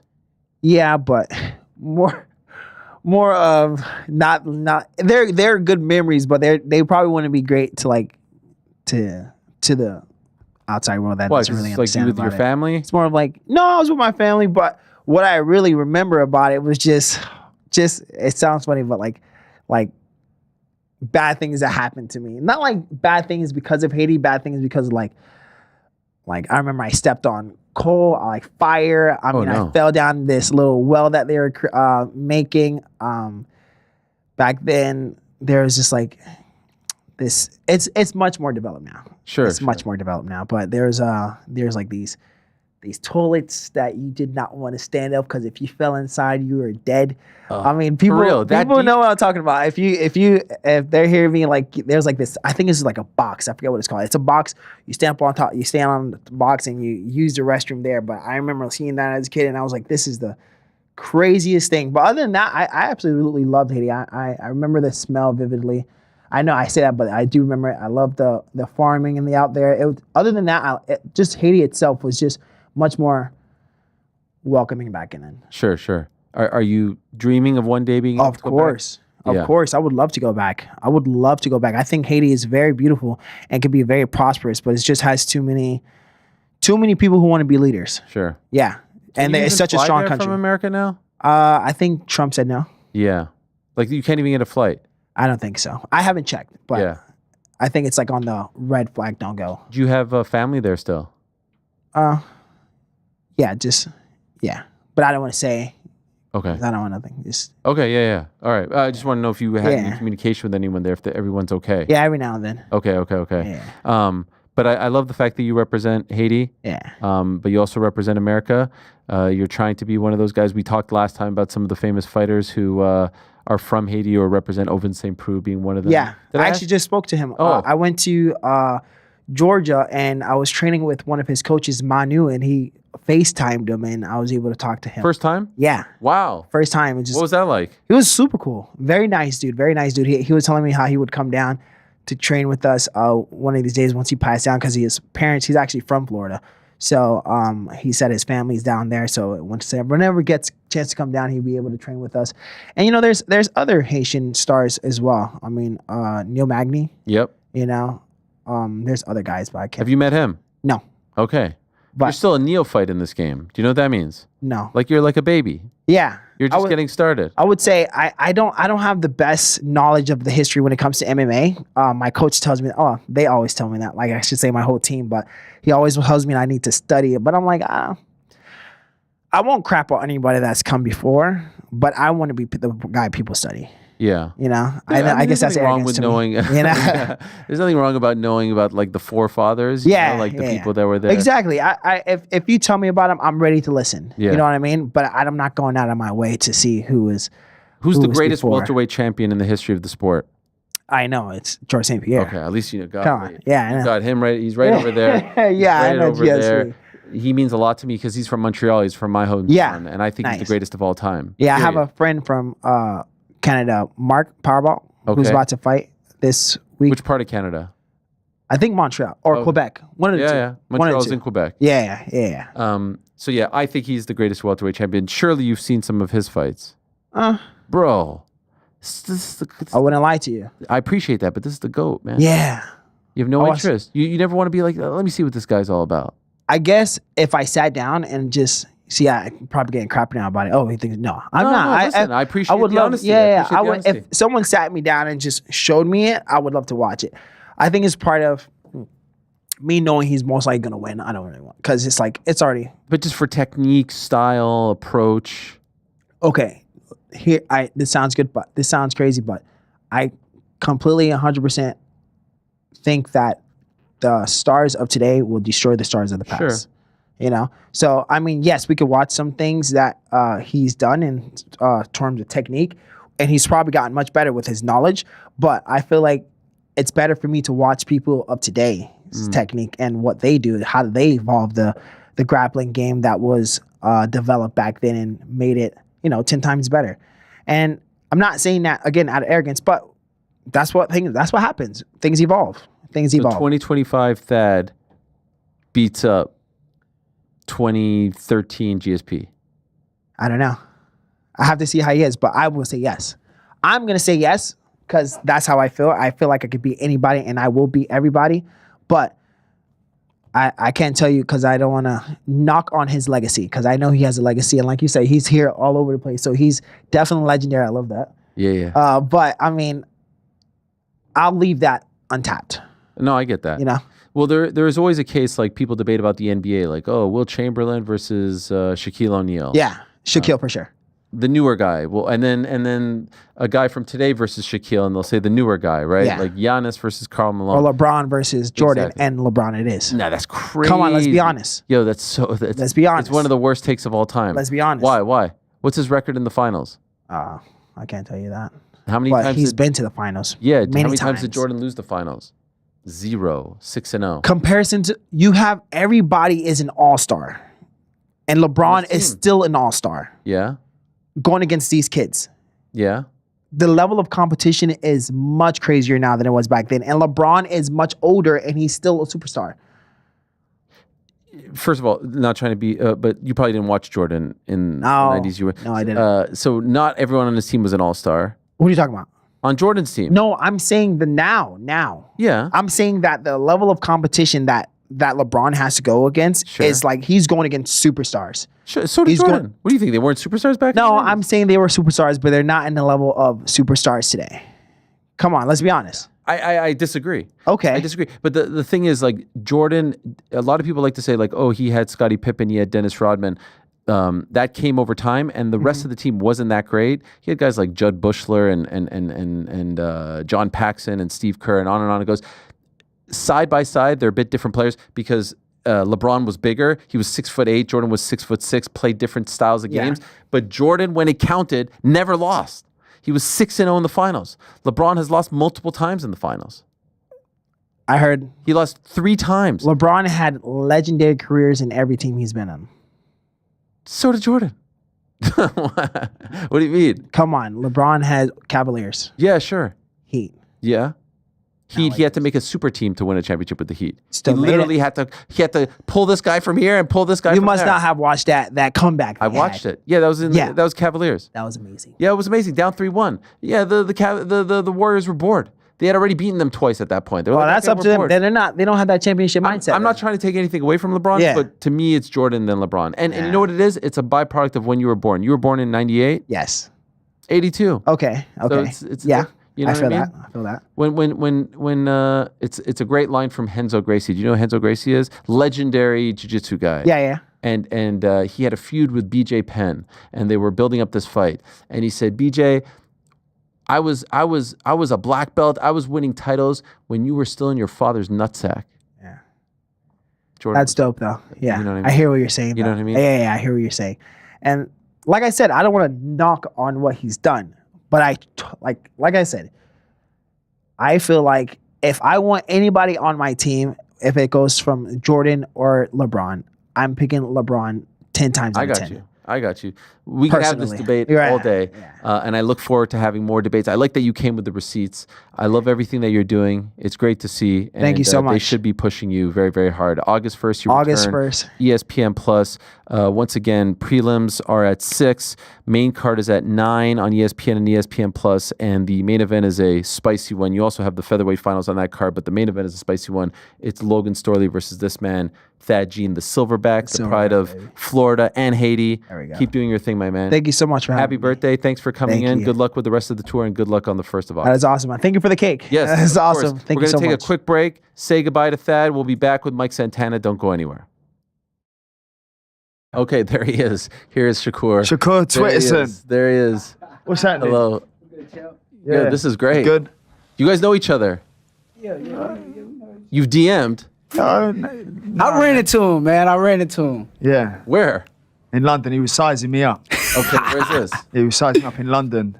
Yeah, I'm still sizing him up right now. I don't need to size him up. He's easy work. Yeah. That's why I'm saying, though, let's make it happen. Do you know what? To be fair, though, well done. Appreciate you. Because it was sort of entertaining. And you thought Especially the part where you got clipped and you almost went over. That was really entertaining. Oh, you thought I got clipped? You did get clipped. You did get clipped. Okay, well, look. But now if that was by me, you definitely would have got Look. clipped. I won my fight. Yeah. Your last fight, what did you do? Well, let's see you jump up 2 weight divisions and see how you go. I just told you, let's do it. Yeah, you can At come 147. Up. You can come up, but I'm telling you now, I like you. I like but you I don't too. think that's good for your health. Oh, it's good for my health. Okay. You can't do nothing like, what you gonna do? Oh, I just sized you, yo. You're not that big, bro. You're not that big. When I hit you, you feel it. Okay, so? When I hit you, you'll feel it. You're not gonna hit me. What, you're gonna be on your bike? You're not gonna hit me. You're gonna be running. I don't have to run. You will run. Did you watch my fight? You will run. A little bit. The parts where Peter a little almost knocked you out. Yeah. Knocked me out? Yeah, you almost knocked you out. Yo, you the only one, yo. I saw the legs buckle. Buckle? I saw the legs buckle. Stop lying. Stop lying. 3 times, 4 times? Stop lying. 4 times. And I Four thought, times? I thought 135. This guy thinks he can come up to 147 yo. and come and fight me. Me and you are close to the same size. You know, we I'm ain't close looking to the at same you, size. bro. We ain't close to the same size. Bro. We ain't close to the same. All right, you got up to 160 then. No, fuck Exactly, no. that's what I'm I'm fighting saying. you at We ain't the same size. 147. Listen, I'll come back down and fight you at 147 in November. November, yeah. I'm Done. down. Done. I'll fight you at We just made the 147. fight. I'm down. I'll fight you at 147. Look. No. I don't hear no excuses. I don't hear no excuses. I'm look, back to hear after it. I beat you, just tell me I'm great. But you ain't great. Right, listen, do you know what? No, after I beat you. I'm not gonna after I chat beat shit. you. I'm not gonna chat shit. After I beat you. I watched the fight. Your IQ's phenomenal. Appreciate you. Phenomenal. Appreciate you. You're not that good. You're not that good. You're not that good looking though. Appreciate you. So you can't take that one. Okay. But I will batter you at 147. I will batter So you. we're gonna make the fight happen Let's at make it happen. 147. 147 After I December. beat you, Okay. are you gonna tell me I'm great? No, I'm not going to tell you you're great. Why? Because I don't. If think I you're beat great. you, Yeah, I move up 2 you weight heard the classes big to if. beat Alright, you. If you beat me, I will. You know what? I'll tell you you're great. And if you beat me, I'll tell you great. All right, done. But you're not beating me. Well, you just said it. As far as stipulations go, that's a pretty simple one. That's it. All he wants is all I say want that is your he's respect. great. That's all. Oh, you have my respect anyway. Yeah. You got my respect too, bro. You're a hell of a fighter, bro. But listen, you come up to 147. That's where I'm at my most dangerous. That don't scare me. It shouldn't scare you. You're a fighter. If it did scare you, I'd be very worried. I got a question for you. But I see you coming in with your glasses on because you don't want to look me in the eye. Excuse me, brother. All right, that was legendary stuff between Shakur Stevenson and Conor Ben. That was from Monday's episode. Please do check it out. This is my nice new shirt for GC's birthday. Hope everyone's having a great day. Massive weekend coming up in the world of combat sports. That was Tszyu. He's returning on August 1st, UBS Arena. Can't wait. It's going to be great. And in a couple of seconds, we're going to be joined by someone who is headlining a card on Sunday, this Sunday, July 20th. So we've been talking about July 19th, which is a crazy, crazy day with 6 massive cards. But on Sunday, the eyes of the combat sports world will be on the UBS Arena, TNA Slammiversary. They're saying it's the biggest show in TNA history. They just released some new seats for that one, some new tickets. So if you're in the area, it sounds like it's going to be an absolute banger. The main event is Trick Williams, the TNA champion, who of course is an NXT star. They've had this partnership with NXT, and Joe Hendry, the former TNA champion, and the pride of Puerto Rico and the Boogie Down Bronx, Mike Santana. Mike Santana is a tremendous story. 34 years young, 4-time tag team champion with Ortiz, the team LAX, has won the GFW, HOG, and various other indie tag team titles. But this is really like his first run as a single star, and he's crushing it. He's absolutely crushing it. And he's a very likable guy with a tremendous backstory as well. Had a great run in AEW. He was there from the very start, 2019 to about 2024. He was a part of the inner circle with Chris Jericho, but he's someone who has been very open and honest about his trials and tribulations, about his relationship with his daughter, about losing his father in 2020, about his own battles with demons, with sobriety. He is now sober for over a year. And it seems like the people are really getting behind him. The wrestling fans are really getting behind him. New York City, the New York City wrestling team, getting behind him as well. So this is a tremendous story, and I'm very excited to have him in studio. Without further ado, let us say hello to the pride of Puerto Rico and the Boogie Down Bronx. They call him the Standard. The one and only Mike Santana is here. Hello, Mike. Yo. How are you, my man? How you doing? All good? Good to see you. Good to see you as well. Nice Thank to you so meet much. Please have a Absolutely. seat. Big week for you. Yes, sir. Were you just in Orlando? This morning, well, I flew in this morning. Yo, that's crazy. Yeah, you were man. just on CW last night. Yeah, man. NXT. Please come closer to the microphone if you don't mind. Are you tired? I'm ready to go. Please talk into the microphone. There it is. This is what we do. This is I'm what ready. I I'm saw ready to go. You drop in the schedule that you have this week. Yeah, That's a crazy schedule. Nonstop. I've been at it. So before I did 10 days in Puerto Rico, took a little vacation with my daughter. Ariana. Shout out. Yep. And then before that, it was nonstop. I took those 10 days nonstop with her. And then I flew straight from Puerto Rico, straight back to NXT, and it's been nonstop. This is everything you dreamed of. Let's go. This is what you wanted. Yes, sir. You want the ball. Absolutely. And now you get to headline what they're saying is the biggest show in TNA history, UBS Arena, massive arena, Long Island. Essentially, you're back. Yeah, I know you're from the Bronx, but your backyard. You're the hometown guy. Yep. And it's a triple threat match. There it is, the poster right there. Joe Hendry, yourself, Trick Williams. Insane, man. What are the vibes? Insane. What are you feeling? Honestly, man, I've still been in the process of taking everything in. Right. I like to say that I try my best every day to reflect on everything, especially with everything I've been through the last couple of years in my personal life and in my career. You know, I always try to make it my business to sit and reflect and take everything in. And I think I'm in that process now. And especially since I've been so nonstop, like I'm on go, you know, and but ultimately, like, overall, this is a huge moment for me, huge moment for TNA wrestling, and I'm excited to be a part of it. You know, I'm excited to be in the position that I'm in and having the company trust me the way they are. And yeah, man, I'm ready to go. You've been at this about like 17 or so years, right? 17 years. Was there a point, maybe not too recently, where you thought this stuff would never happen? That maybe you had squandered it, maybe you wouldn't live up to whatever, you know, realization that you wanted to live up to, that when I was in rehab. Yeah. That was those thoughts were going through your mind? 100%. You felt like you had dropped the ball? I felt like I like almost ruined my life, you know. So what happened? So if you don't mind, I know you've talked about this a little bit, so I'm sorry for bringing it up. No worries. Let's go. Your father passes away in 2020, and I'm sorry to hear that. I know you had an incredible relationship with him. Absolutely. He took you to your first wrestling show at MSG, right? Yes, sir. Yes, sir. Your guy was Bret Hart. Oh, yes, he was. That's my guy right there. Yo. So the whole time, right? Yeah. I've seen plenty of your interviews. Thank you. And the whole time, that's my dog. That's my guy. That's the guy. That's my favorite athlete.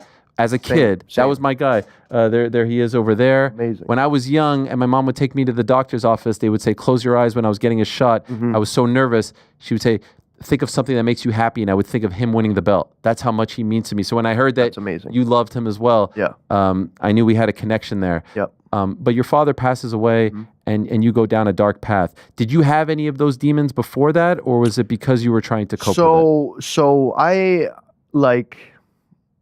struggled for a long time. Like I had a very tough childhood and upbringing, and so a lot of the things that I went through as a kid, I never really dealt with. You know, because I was taught to you go through it, keep it pushing. You know, I wasn't. Like what kind of stuff were you dealing with? As far as a kid, a lot of abuse. Oh, wow. A lot of you know, drugs were prevalent in my home. Did you partake? As a kid, no. Okay. No. It was just so my mom's ex-husband, he was a drug addict, and he lived at home with us. So there was a lot of that going on, and a lot of abuse taking place. And also, you know, even before that, like, you know, unfortunately, drugs and alcohol is something that runs in my family, and it's something that I've dealt with since I was very young. So dealing with the effects of that, right? Having guardians who, you know, are essentially drug addicts. So dealing with a lot of stuff like that. But yeah, I wouldn't say like I mean, I started smoking as a teenager, you know, the normal teenager stuff or whatever. But like a lot of the issues and stuff that I went through, I wasn't taught how to deal with. So essentially, I, you know, got into trouble in the street, you know, got into things with a bunch of people and stuff like that, because I did anything not to be home. You know, my home life was just all over the place. So what happens, poor kid from the street, you try to find love and family in the street, and that's what happened. But then, yeah, it was whatever. But then after my dad passed away, that because everything that I went through before then that I never dealt with, him passing away was like the soda bottle finally like burst. And you were super close at that point. You had an up and down relationship, but at that point you were like the best of friends. Yeah. So my dad struggled with addiction while I was growing up. And as a kid, I didn't really understand addiction much, right?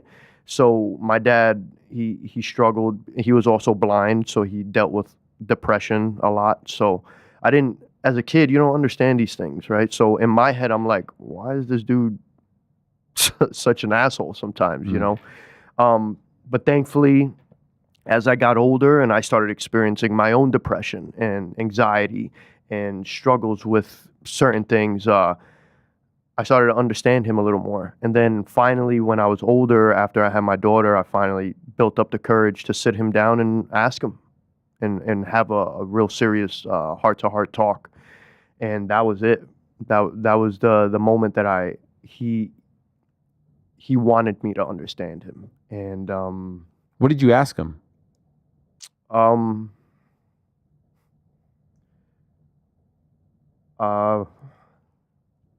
Just why, you know, why, like, I just wanted to understand him, you know.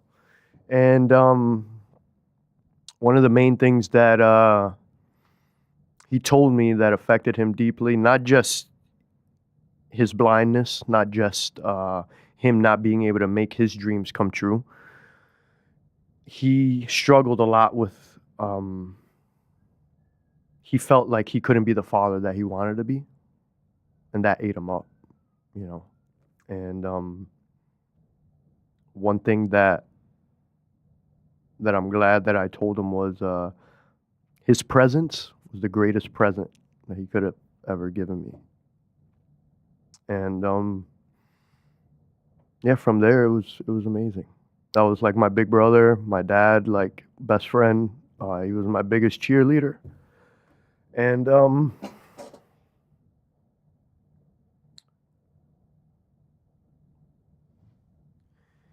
he'd be tripping at all this shit. Oh yeah. I can't imagine. You headlining at UBS? Is he on your mind a lot this week? Yeah. Especially in New York. And I'm sorry for the emotion. Do you want Kleenex? You good? And I'm sorry, man. I know how much you're close to him, and you had a great post about being at MSG and the things that he said to you about taking you to see. I think this is what it was. What a great line this is.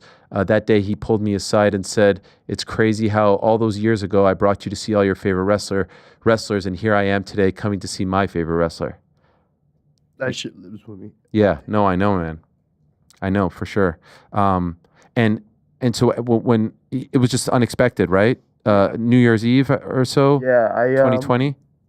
I woke up. I was in Jacksonville for AEW. Yeah. And woke up New Year's Day, got to the arena, and got the call. Damn. Yeah, he was in my house the week before Christmas Day. We were all together. Just sudden? It was. He had health issues that he didn't really talk about, or that nobody really knew. And my dad was a stubborn human being, to put it lightly. His thing was he didn't want to be a burden on anyone, so he kept a lot of things to himself. Okay. And things caught up to him. And so is that when you start to self-medicate? Oh, that was it. Yeah, that was because again, like everything that I went through in the past, it came to the surface, and losing him, yeah, it was a lot. It was a lot. And then after that, like with things at work and things at home, and it was just a whirlwind of multiple things, How long before you go to rehab? Like how long does this? Oh man, he died in 2020. I went to rehab in 23. Oh wow. So it was 3 years like this. Yeah. What kind of a person are you in those 3 years? I'm not the person that I liked. Yeah. Yeah. I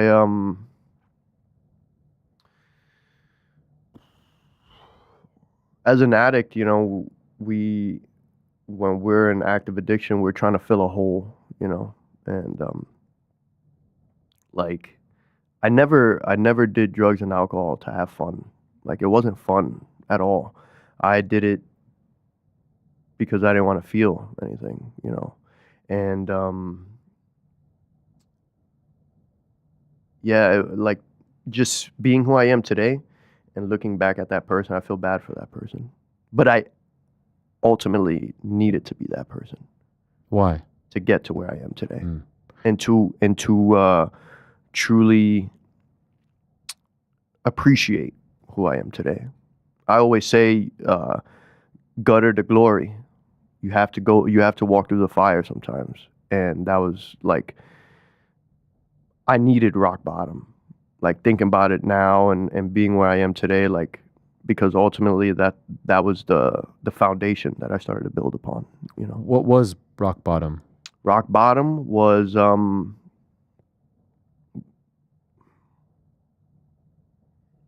it was getting that letter from my daughter. Christmas. Yeah. Where she said she just wants her dad to stop. Did you know that? Did you know that she was feeling this way, or that did you even know that she knew that something was wrong? No. No. Wow. There was a lot of signs because, I've said this before, I wouldn't come home for days, and that's just not like me. I was always very present and always took her to school in the morning, always picked her up, always, and once that started happening, she was like, whoa, what the hell is going on? And, but also at the same time, it's like, when you're an addict, you're selfish. You're not thinking about who you're hurting outside, right? You're just, you just think you're hurting yourself. And, that was like a huge eye opener, getting that letter from her. And then my grandmother wrote me a letter, that she sent me. And, yeah, that was my rock bottom. That was like the same thing that I went through as a kid. I was on the path of giving that to my daughter, and I promised and I swore that I would never do that. And the fact that like I was doing that, it tore me up, There she is, your beautiful daughter. I love the post that you had about the time that you spent in LA with her, the daddy-daughter trip, about all the things that you guys did together. I have a daughter myself, so much respect to you. How long were you in rehab for? 30 days. How did you explain that to her?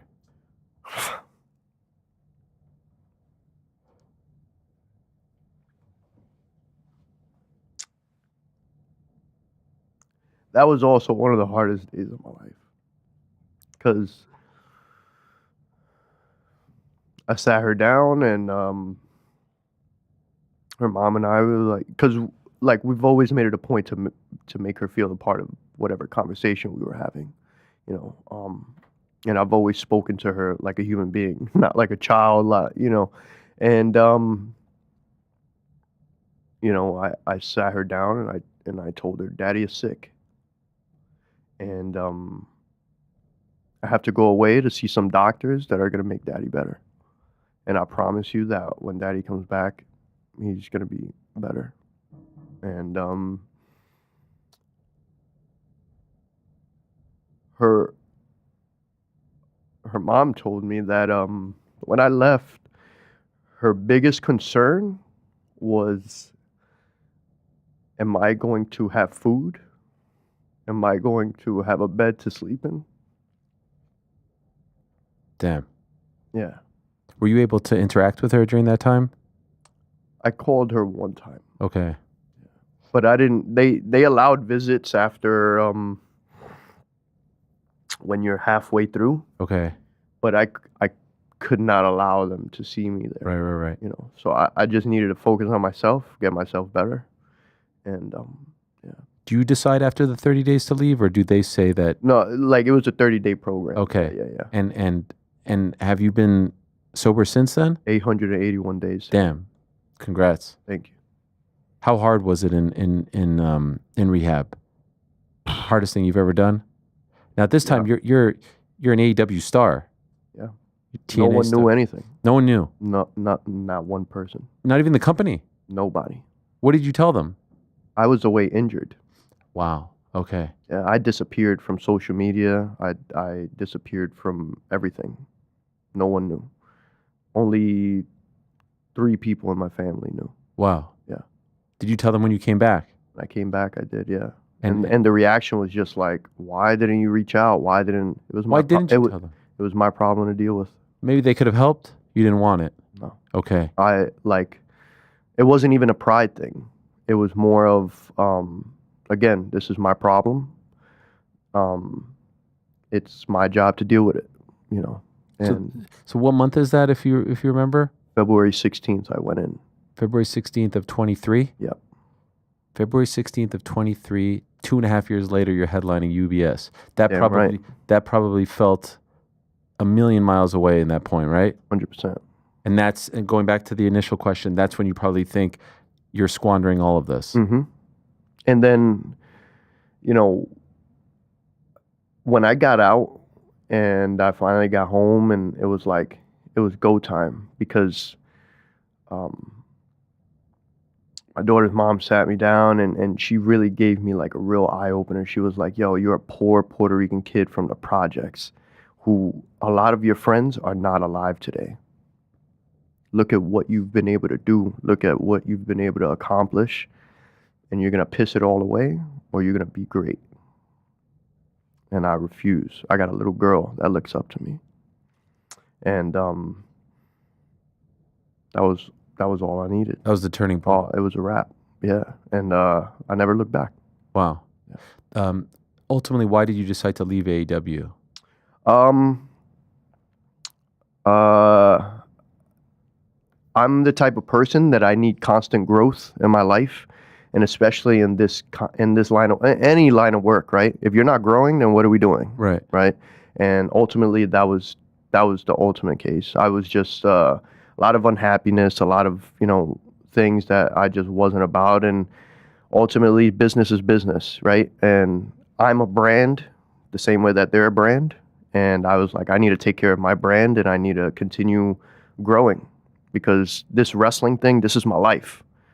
I've dedicated everything to this, So I'm also not the type of person that I could just sit and collect a paycheck. That's just not me. Never has been.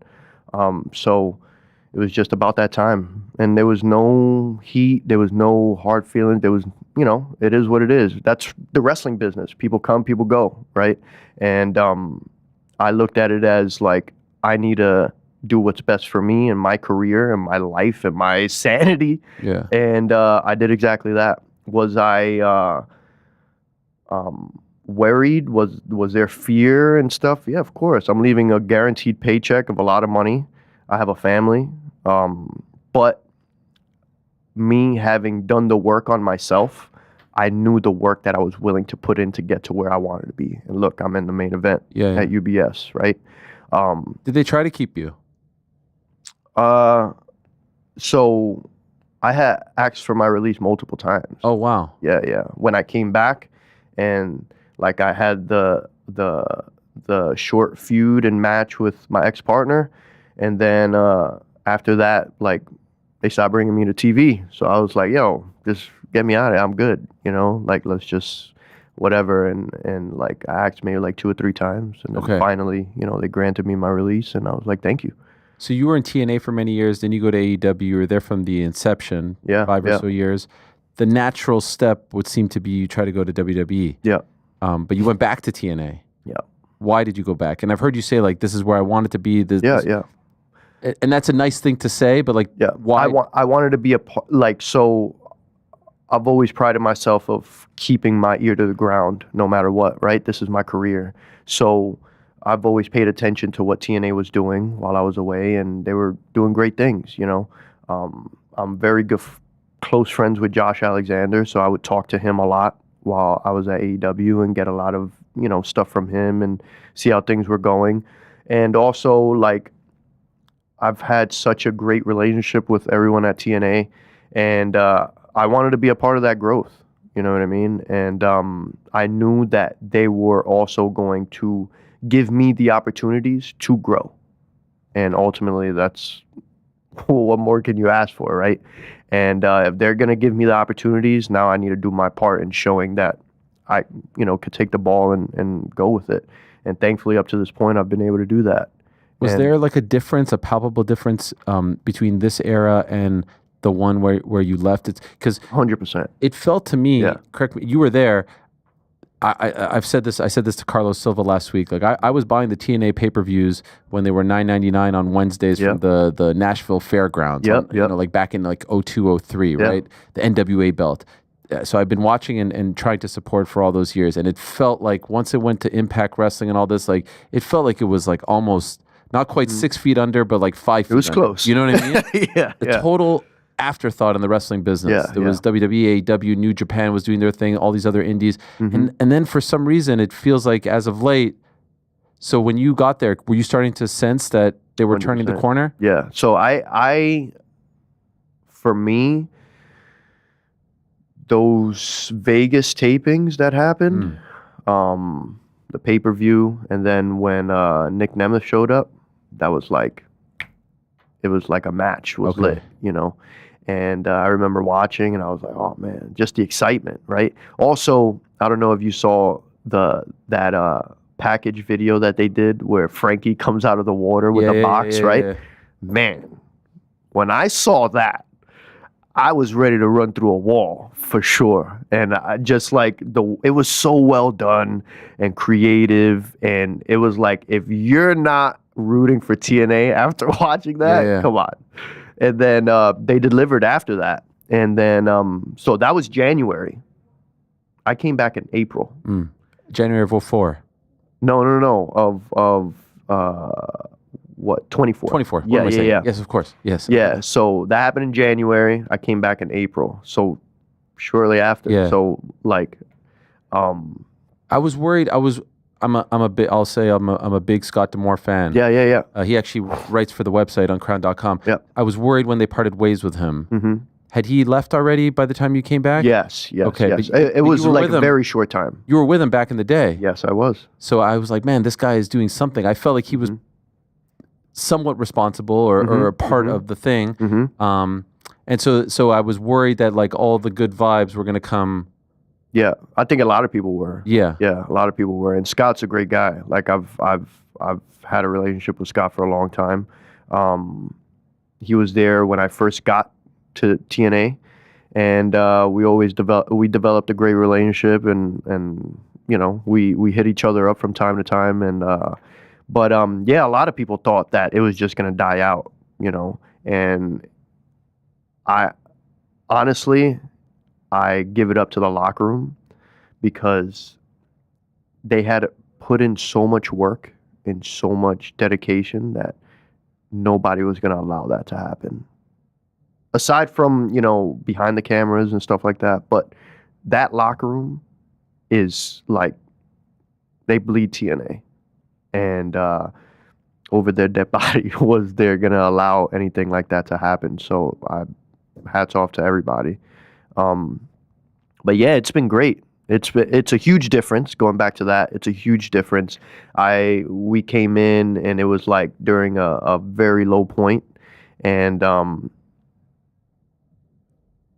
but to see where it's at now, man, from that is insane. The WWE partnership is surreal too. 100%. Because like this never happened, right? The fact that Trick has your title and he's on their TV and you're on their TV and then they're on your TV, it's wild.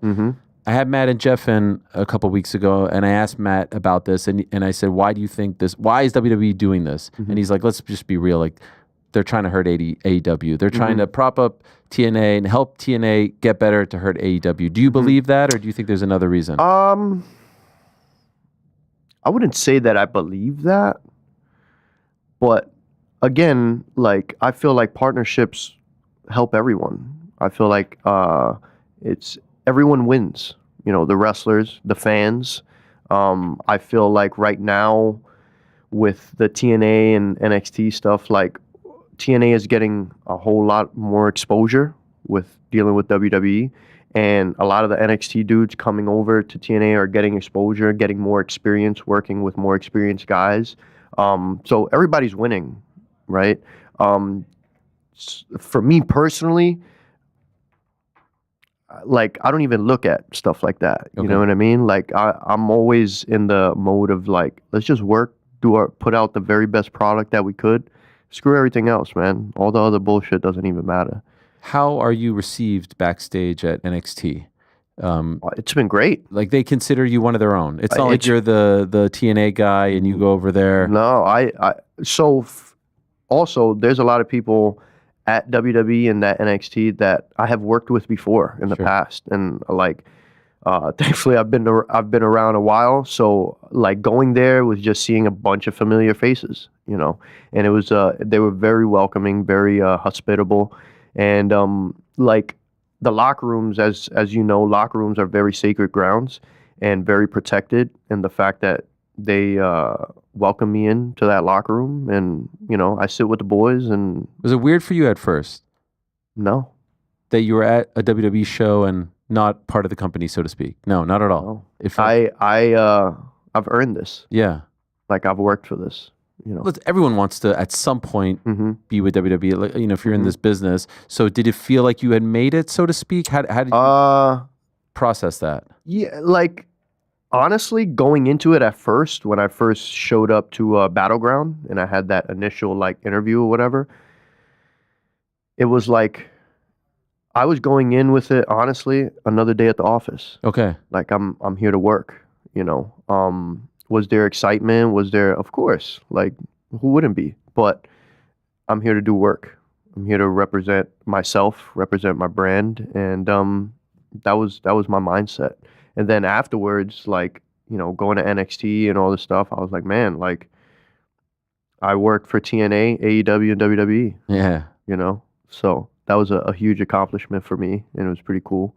And, but yeah, otherwise, like, it's great, and I love it, and I love what I'm doing, and I appreciate what I'm doing, but, like, I'm working, you know? I love how proud you are of TNA. Like, you say you guys bleed TNA, all that stuff. The fact that an NXT guy has your belt. How does that sit with you? Doesn't sit right at all. Yeah. Man, like, I got to give Trick his due, right? He's paid his dues. He's busted his ass over at NXT and stuff. He's had some great moments. He's a great worker. But I don't think he truly understands or appreciates like the weight that's been put on that belt and what that belt truly like represents and means, right? I said it at Great American Bash. I feel like he takes it for granted and is more of like a chip to add to his ego. And there's a lot of guys like myself and like a lot of guys in that locker room that belt, like a lot of people have busted their ass for that title, you know. And yeah, it doesn't sit right with me at all. Also, not for nothing, I think one of the nicer belts in the game. It's a beautiful belt. Like the way it's evolved to the point that it's at now, it's beautiful. What do you think of Joe Hendry? What a great story, I think. Yeah.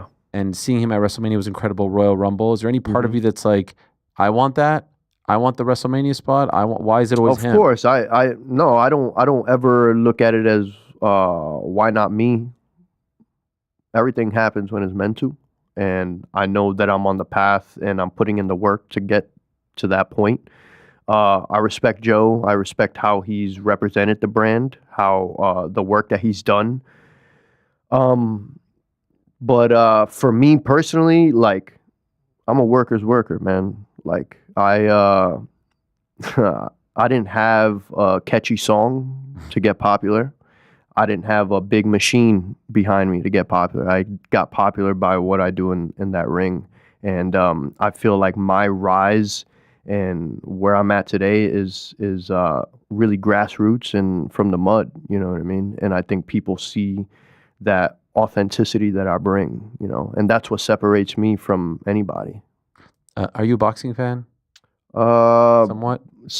Like when I was just at MSG on Friday, Amanda Serrano. Oh, she's one of the homies. Yo, it was so loud. Yeah. It was so loud. It felt like we were in San Juan. You're damn right. With the freaking flags and whatnot. Unfortunately, she didn't win. But like, I don't know if you saw the walkout. She walked out, Bad Bunny and, New York. And she had this woman rap song. I don't remember the name.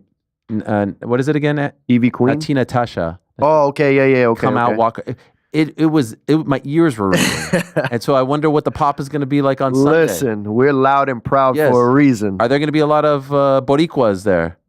We in New York. Hope so. You're definitely right. You're definitely right, man. And I'm excited, man. Like again, this is a huge moment. And I carry my city and my culture on my back, man. I've made that a point like my entire career. So I know they're coming out for sure.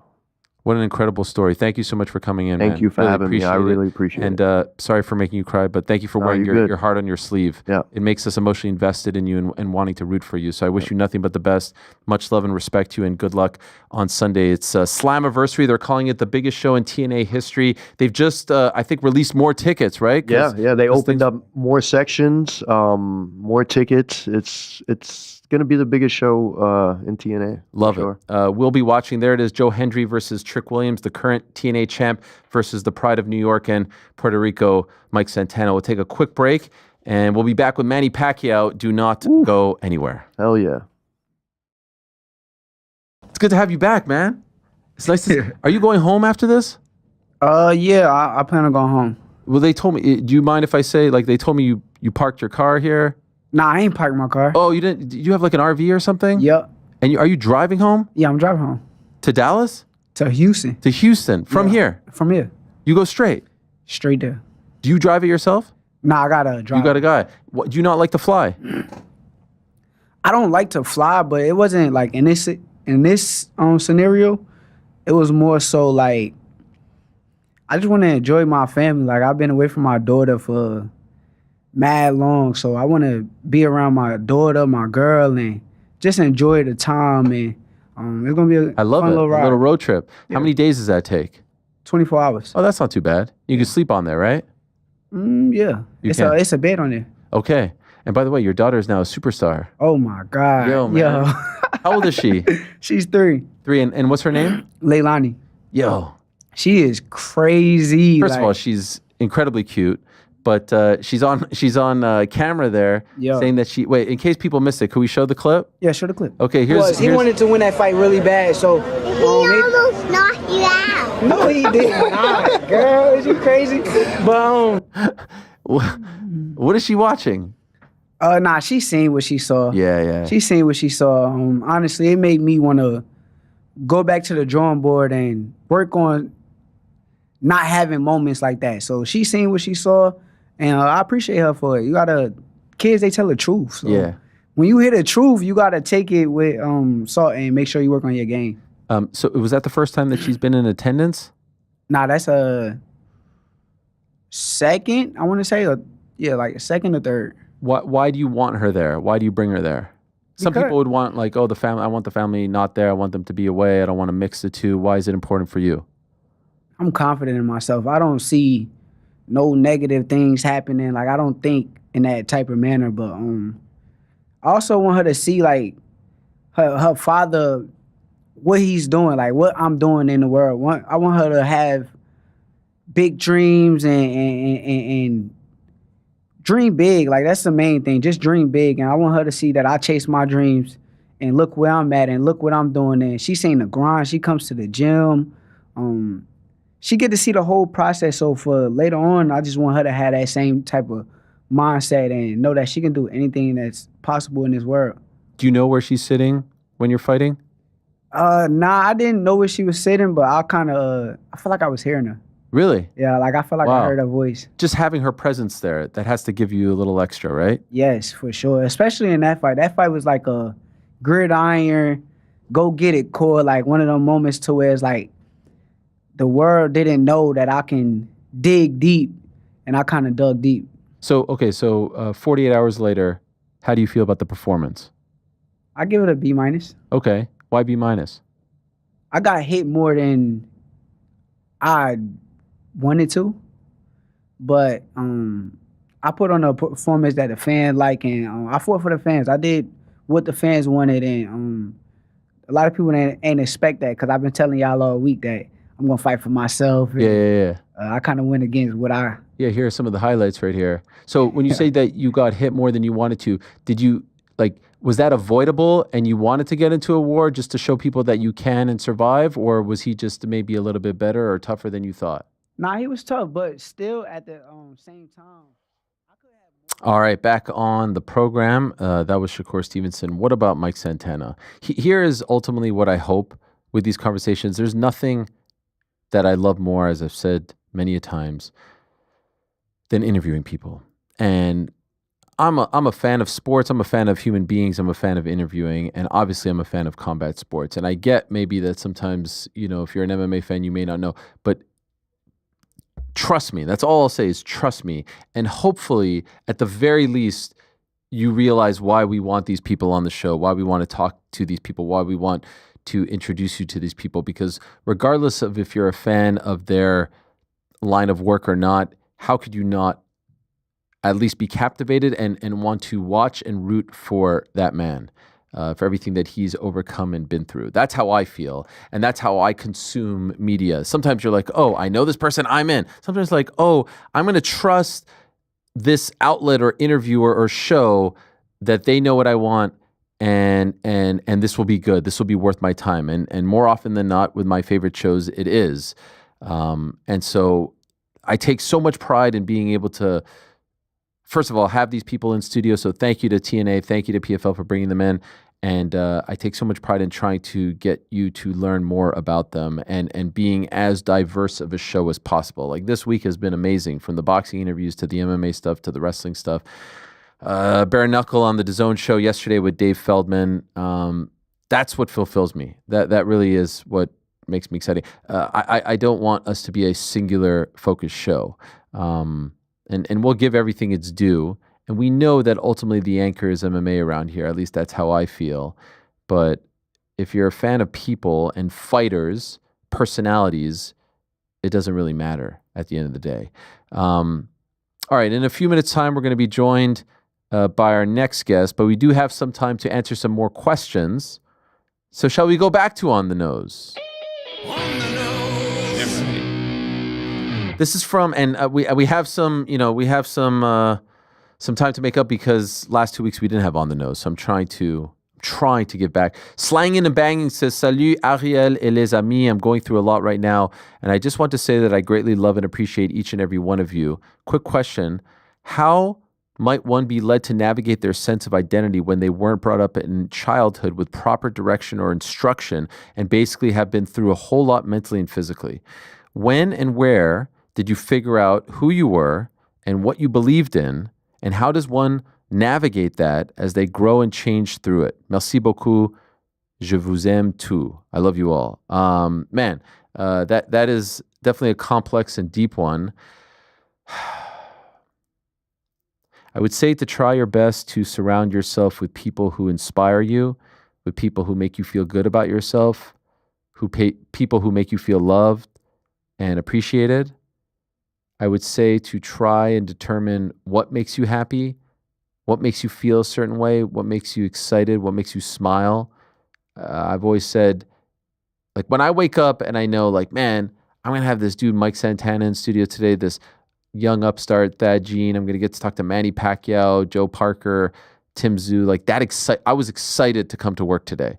I was excited to be with my daughter and make her breakfast and see her go to the bus so happy. Like, these things make me happy. These things make me fulfilled. These things make me feel like I have purpose. And that doesn't happen tomorrow. That doesn't happen in 24 hours. That happens over time. And so that's about finding your reason to live, finding your reason to get up, finding your reason to be excited, finding your reason to, push yourself and try to be the best human being that you could be, and try to evolve and try to mature and try to, get everything that you can out of this life. You only get one shot. And so ultimately, no one can tell you, yeah, take a left turn here and then you'll find your identity. It comes through time. I'm a different person than I was 20 years ago. I have different interests. I have different passions. We all do. If you're the same person, if you are on the same path, you're not growing and you're not actually living, in my opinion, like the best life that you can live, because through experiences and through ups and downs and through the people that you meet, you will evolve over time. And so I would say to you, try your best to surround yourself. That would be step one. Try your best to surround yourself with the kind of people that will make you feel happy and fulfilled. That would be step one. And find that thing that makes you want to wake up and work or learn about, and that would be step two. And good things will happen. I do believe there seems to be, and I wish you nothing but the best, my friend. I do believe that there's some breaking news here.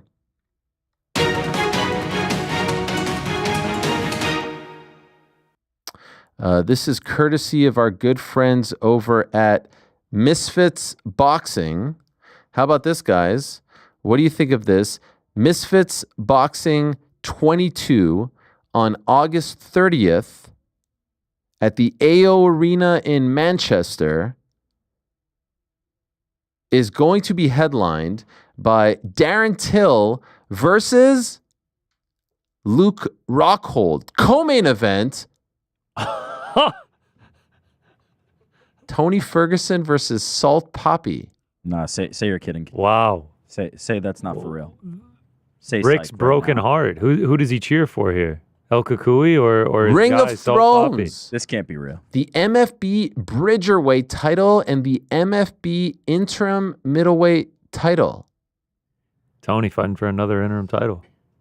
Oh my God, you know yourself. That's 160 pounds. So I mean, Till and Luke Ferguson is versus Salt Poppy. What? Huh? Why does every Misfits card have to be like movie themed? Yeah.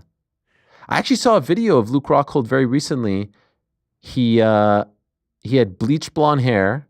He was hitting the mitts. He was looking. I mean, he's always in tremendous shape. Luke Rockhold versus Darren Till. Which one are you more into? Tony versus Salt or Luke versus? You calling him Salt is crazy. SP? I can't pick between my children. Is that going to be the next Filipino boxer we have on the show?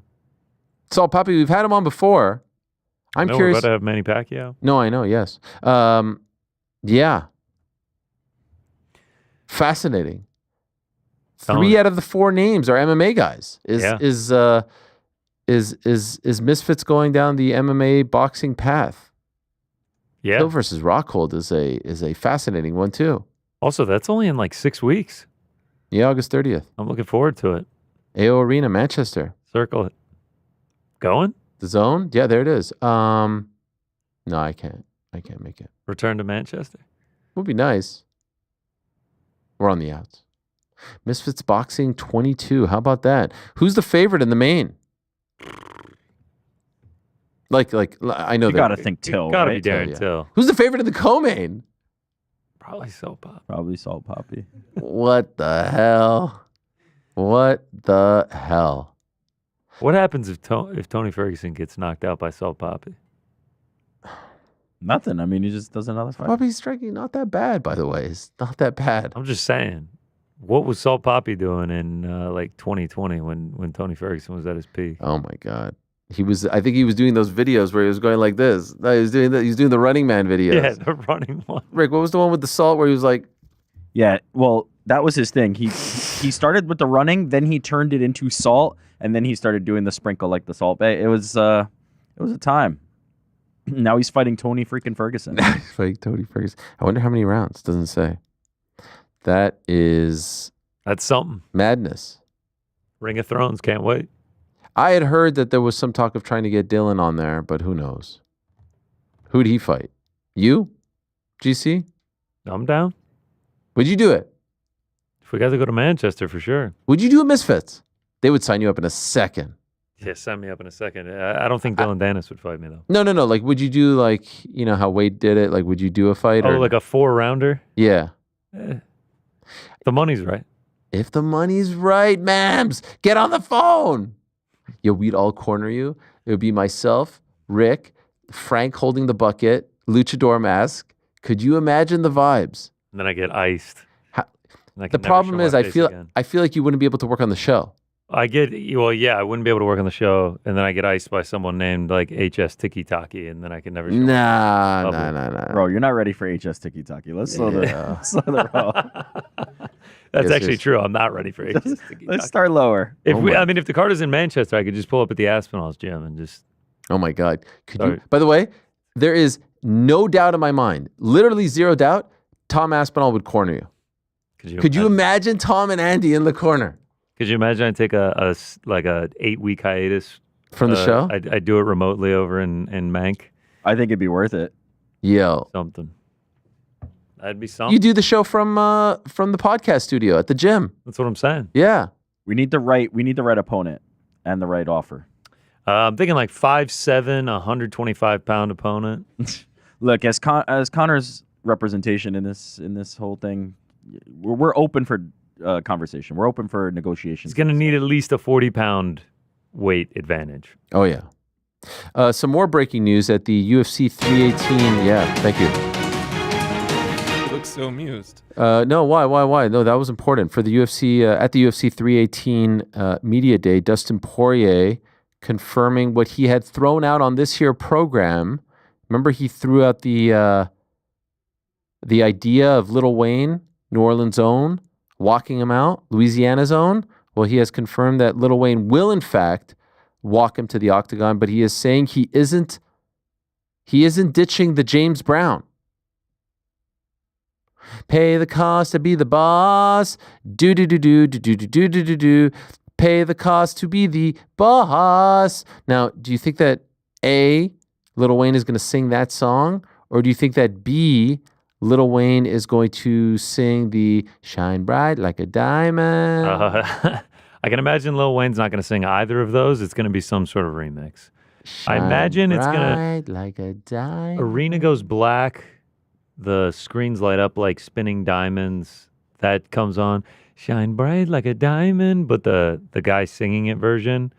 Then it goes pay the cost to be a boss into Lil Wayne walking him out. Bright lights and beautiful scene, all you have me.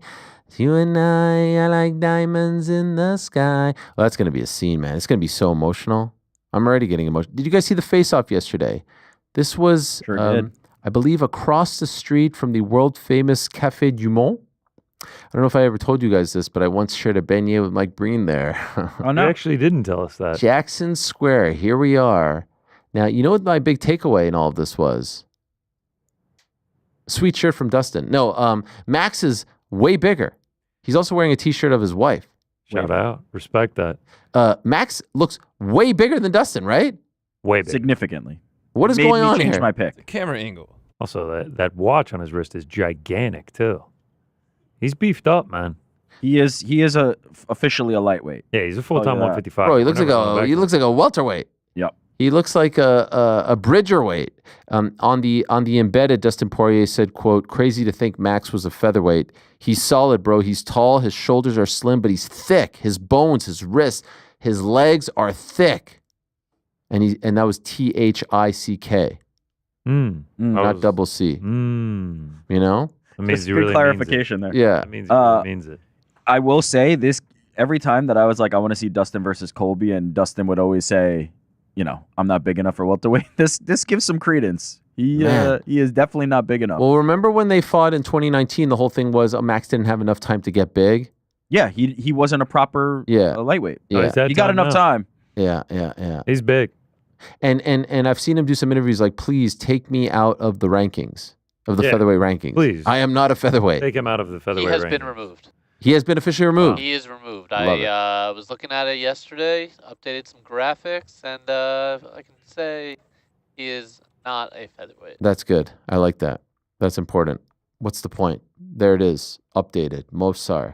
Did we get any sort of confirmation what's going on with Movsar? Yevloev. No. Diego Lopez 2, Yair 3, Arnold 4. How's Ortega 4-2? What's going on? I don't know, but I think they're going to have to squash that. Oh yeah, that's right. No, actually, Brian's fighting Aljamain. Yeah. Aljamain's 7, 5, 6. Yep. So I'm gonna say The everyone moved up one except for Gene Silva stayed at 10. Zalal 11-9. What do we think Gene Silva's going to be ranked by the time he fights Diego Lopez in the Noche UFC main event? You think he'll be like 4 at that point? Are you saying he'll just keep rising without fighting? Let's just keep bumping him up every week. I also do love how we were talking about a 155-pound fight, and we ended up at the 145 rankings. Yeah, why is that exactly? Oh, it's because Max. Yeah. Max up. And any sign? I know this is always like a big deal. Any sign of El Diamante's shorts? Ooh, I see right here. Yeah, they've been confirmed. Oh, they're sick. We're going floral. Floral. Yeah. By the way, can I just say he is shredded. Shredded. Is Max also going floral? Is this going to be a floral on floral matchup? You think so? I would assume so. Yeah. Max's custom shorts are the Hawaiian. Man, he looks fantastic. It is. Do we think he's actually going to retire? Yeah. Like, do you think this is really it for him? Yeah. He looks that good. I think he said as much though. I still have fights in me, but I want to do other things with my life now. I want to have another kid. It will take a Conor McGregor. It will take an offer that is worth coming out of retirement for. Yeah. I don't think he can't be convinced to not be done, but I do think unless that comes along, he will be content to be done. I think the wife wants him done too. His daughter wrote something. I think the daughter wants him done. His daughter wrote something like, "I'm so happy that you're done," or "I can't wait for you to be done." They posted that on the team. God bless, he is jacked. Yo. Fucking hell. At 36, too? Fucking hell. Yes, Oban. That's a 1, 2, 3, 4, 5, 6. Looks like an 8-pack there. I don't even know how you get abs that defined. That's insane. It looks good, man. Looks good. Shorts look good, too. Shorts look fantastic, if I'm being honest. It's going to be a good one on Saturday.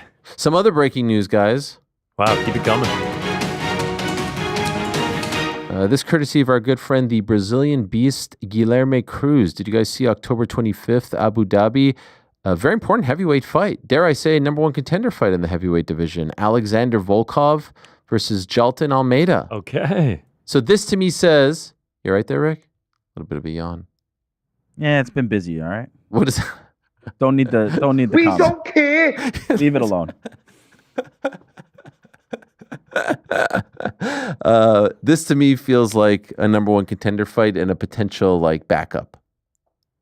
This to me feels like Tommy versus Surreal is the main event.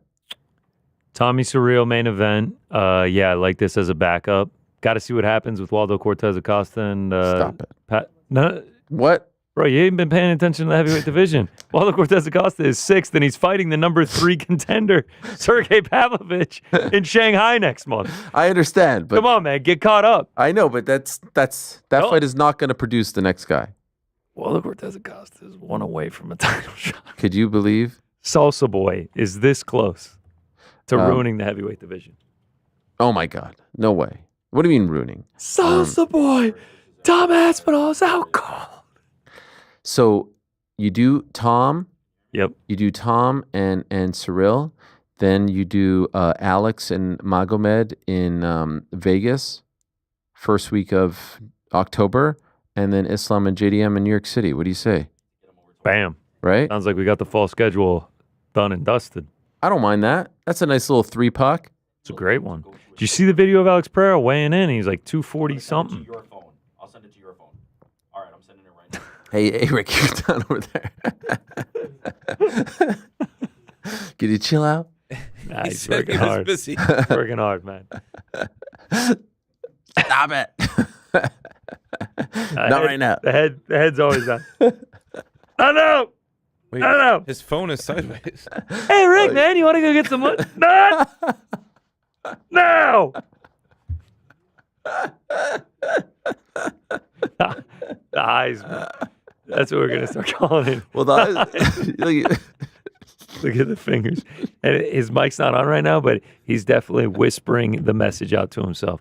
We'll have him on 2:45 Eastern. The best is when the lights completely go off for Rick. You're mid-conversation, and then he locks in, and everything you're saying is just going off into the ether. Oh, yeah. Oh, yeah. Every time that happens, Frank's like, what do you say, Frank?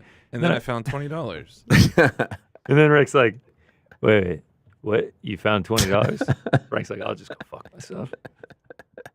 Oh, my God.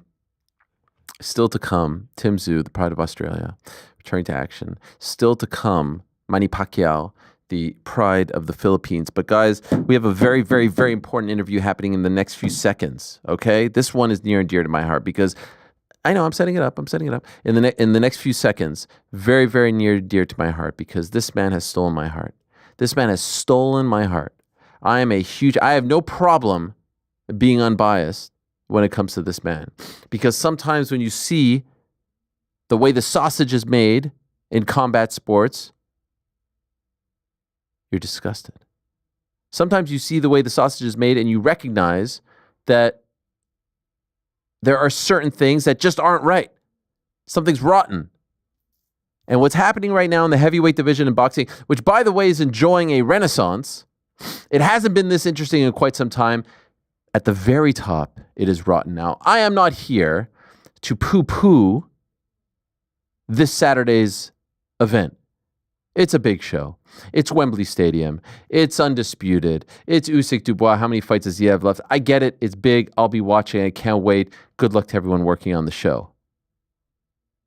It's a big deal. Yesterday, Frank Warren's talking about, undisputed in England, first British guy to win undisputed. I get it. But all that reeks a little bit. You know why? Because back in February, it was supposed to be Big Joseph Parker, the Big Us himself, against Daniel Dubois in Riyadh. And that fight was supposed to determine who was going to fight Alexander Usyk for undisputed. Well, guess what happened? Some 36 hours or so before the event, all of a sudden, Dubois disappears. We still haven't really gotten some kind of confirmation. No real story as to what happened. And all of a sudden, Joseph Parker has to beat Martin McCauley. He dusts him off in like a round and a half.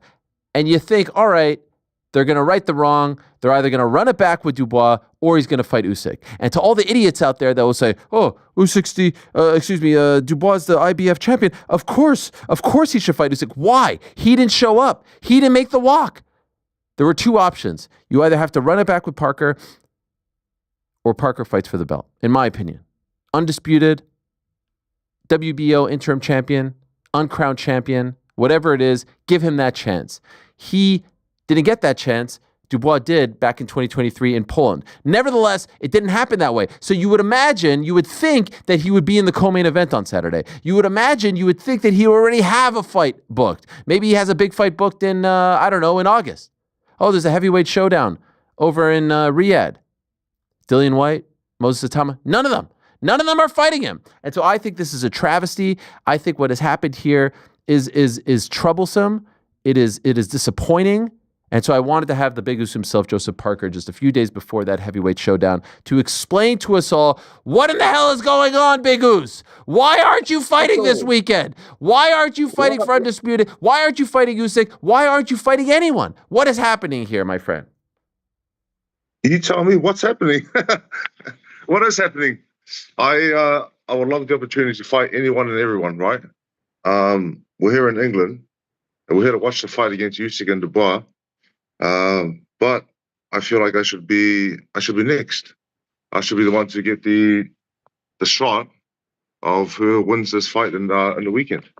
I still feel, Joseph, and by the way, it's great to have you and thank you. And I know you had a long journey to get to England, so I really appreciate you're probably very tired and jet lagged, so we appreciate it very much. I still feel like something screwy went on in Riyadh. I still feel like Dubois ducked you. Am I crazy?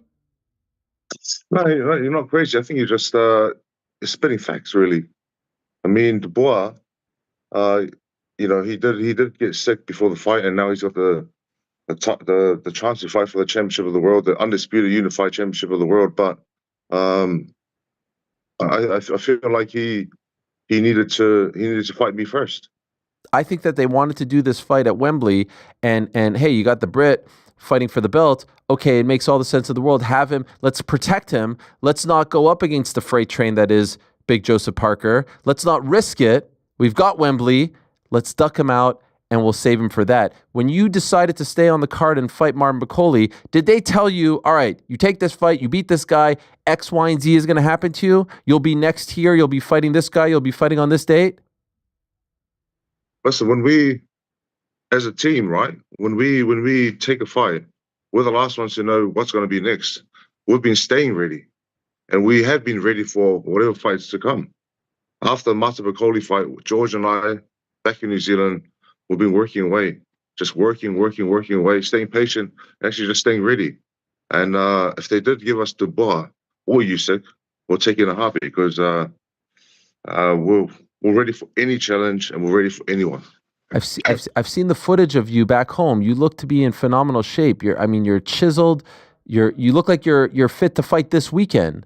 And so in this process, once it seemed like they were going in the route of Dubois and Usyk, did they offer you anything? Did they offer you a chance to fight on this card? They didn't offer us anything. But what? How is this possible? If they did offer us something, we would have taken it straight away.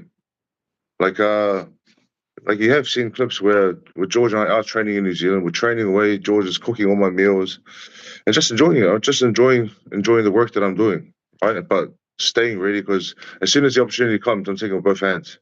Are you frustrated now? I wouldn't say frustrated. I'm just saying, like, the fight needs to be done. There needs to be a fight in place for us to improve and get better, and also just to make moves. How are you not frustrated, Joe? I want to be champion of the world. I want to be undisputed, unified champion of the world, and give me the opportunity. You're in the prime of your life. You're killing it right now. You're on this unbelievable roll. You've beaten everyone that they put in front of you as of late. How are you not letting this get to you? Listen, I know that I deserve the fight. I know that I deserve to be fighting for the championship of the world. But I have to stay patient, and I have to stay. Simplicity and consistency is what George always tells me is important in this game. I was trying to think, like, okay, what's the reason for this? And one theory that I came up with, which I'd like to ask you about, is it possible that you're just too nice for this game, Joe? Do you think that people take advantage of your soul, the way you are? Look how nice you are. I'm trying to get you to talk some shit here, and you won't even talk some shit because you're too nice. You're too respectful. Is it possible that you're too nice and it's being taken advantage of? But I do. It's good to be nice, right? But I do want to smash all these pricks in the face. Yeah, Big Joe. That's what I'm talking about. Like whoever wins this weekend, I do want to smash them in the face. And I think I should be given the opportunity to smash them in the face and show what I can actually do in the ring. Were you invited to be there ringside, or did you say, I'm coming here to make some noise? I said that I want to be here. I want to come here. Yeah. And I want to be a part of this whole thing. And I want to be a part of it. I want to be amongst it.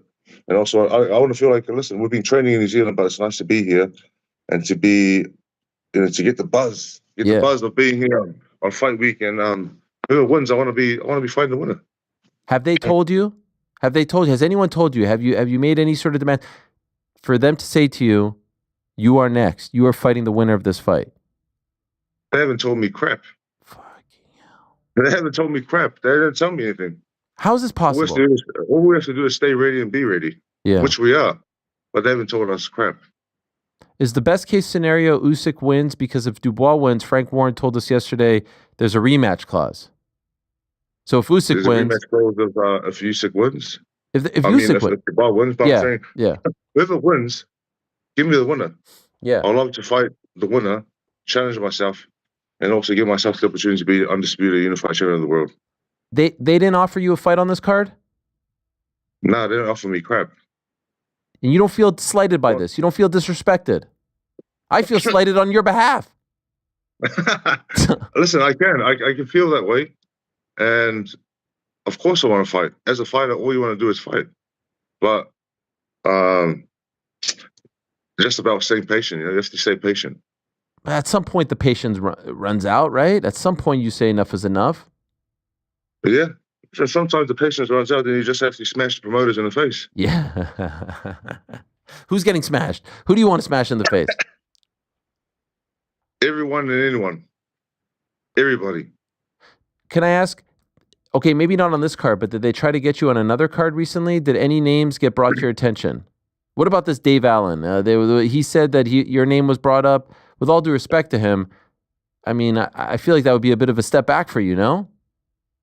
I think with Dave Allen, all respect to Dave Allen, I'm trying to chase to be champion of the world.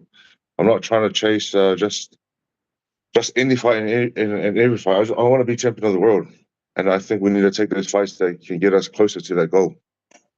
Was that brought to your attention? Pardon? Dave Allen, was that brought to your attention, and did you tell them to kick rocks? It was brought to my attention, but again, Dave Allen, all respect to what he's done in recent times, but it's not my goal. I want to be fighting those guys who are above me. Mm-hmm. Daniel Dubois, Usyk, championship of the world. Bring me those guys.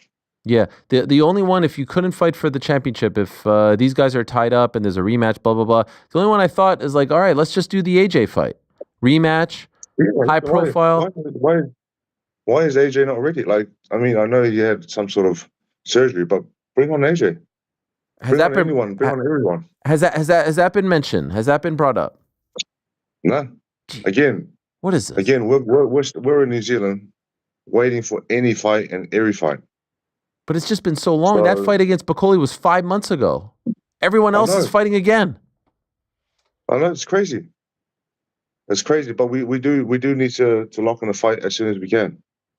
Because I'm not getting any younger. Sure. And I do want to become champion. And I'll smash these guys. Just give me the opportunity. Who do you think wins on Saturday? I feel like George and I have a bet. George thinks Dubois is going to win, and I think Usyk's going to win. Wow.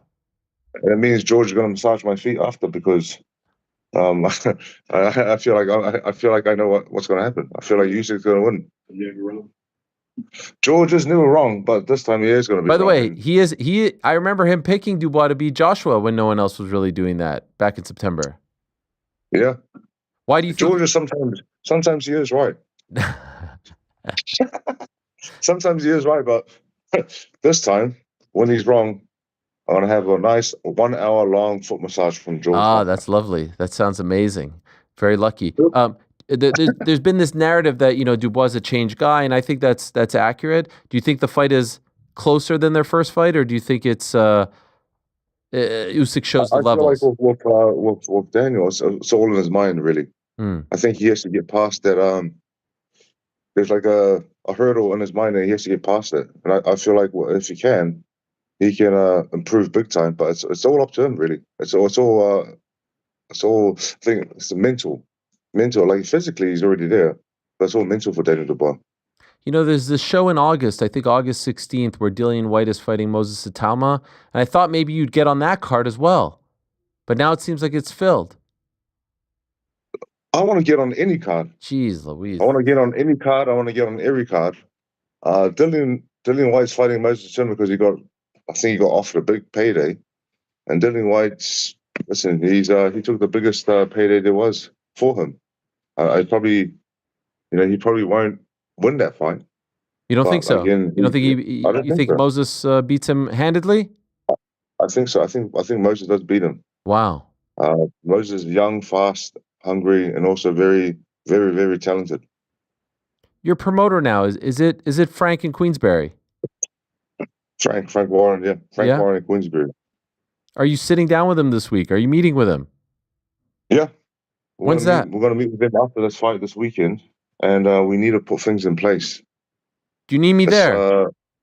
Huh? Do you need me there? Come on, Uso. Come on, you need me there. I feel like I need to talk to Frank. Enough of this, Frank. What's going on here? Do you like... Hey, Frank. By the way, Frank, with all due respect, Hall of Fame promoter, if you like your other heavyweights, that's fine. Just let us know, and we'll go somewhere else. Why don't you come over for the fight? I'm busy. I do need you here also. I know. I wish I knew you were going to be there. I need you locking these fights, and I need you here to talk to the promoters. I told you, I'll be your wise man. I'll be your Paul Heyman. I'll be your guy. Everyone needs a guy by his side. Sometimes you need that guy. By the way, George could be that guy too. Nah, he's once this fight happens in the weekend and Usyk wins, and George will be in I'm not Ariel. George ain't no Ariel. Yeah, I appreciate that. Yeah, and I'm no George. I just I don't mean to belabor the point, beat a dead horse. It just feels like something weird is going on with how you didn't get, because look, you beat Dubois in February, which I thought you were going to. You're fighting for undisputed. I know, it's quite weird. It's quite weird. It's quite strange what's happening in the division. And like, what more can we do? Or what more do we have to do to get a big fight? Could I ask, did they try, once he fell through and then you fought Bacol, did they try to run it back with you and Dubois? Or did you, like, that to me was the natural, like, oh, the fight fell through 24 hours, 36 hours. Let's just run it back. He went through a whole training camp. You did as well. Was that ever brought up? Never. What? I'm not, to be honest, I'm not sure what we have to do. What more we have to do to get a big fight, yeah. And yet you're still keeping a positive outlook. Still positive, still happy, and just enjoying it all. But the fight should come soon. I saw the video that you posted this week. The video, I keep my eyes all open. Your videos are great. Who's the brain behind the videos here? Who's making these? They're great. Kerry Russell. Kerry Russell comes up with the ideas, shoots it all, edits it all, and then just. But it's about making, like, my eyes are fully focused on whoever wins this fight in the weekend. Yeah. And that's who I want. That's who I want next. Do you feel like you're going to get it, or do you think that you're going to get screwed again? What are you feeling right now? Probably get screwed again. Nah, Joe, what are you talking about? You got to be positive. You can't have that outlook. I'm very positive, but they've screwed us so many times that it just becomes natural. And it just becomes, it's just what you think's going to happen. So whoever wins this weekend, bring it on. Honestly, bring it on. Maybe we need to rush the ring on Saturday. Maybe we need to just go in there and say, that's it. This has happened before in boxing. People have gone in. I remember Conor Benn going in there after Eubank Jr., Tyson Fury and Francis, they got in there. You have it in you to go into the ring. That's why we need you here. Could you imagine if I'm there on Saturday and I say, I bring in my guy? Enough of this. Get everyone out of the way. Here's the uncrowned champion of the heavyweight division.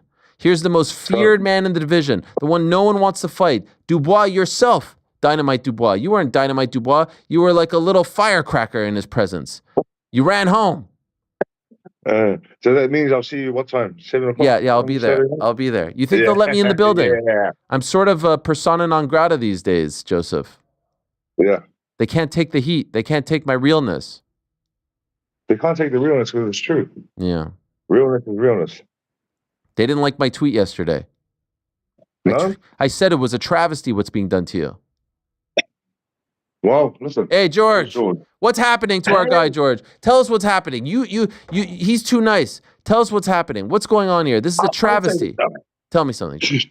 I've been with him for so long. And listen, I would like to consider myself a modest guy.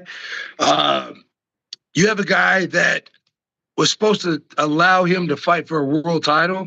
He backed out. As a man, you give him that title shot again. What does he do? He goes and he's going to fight Usyk.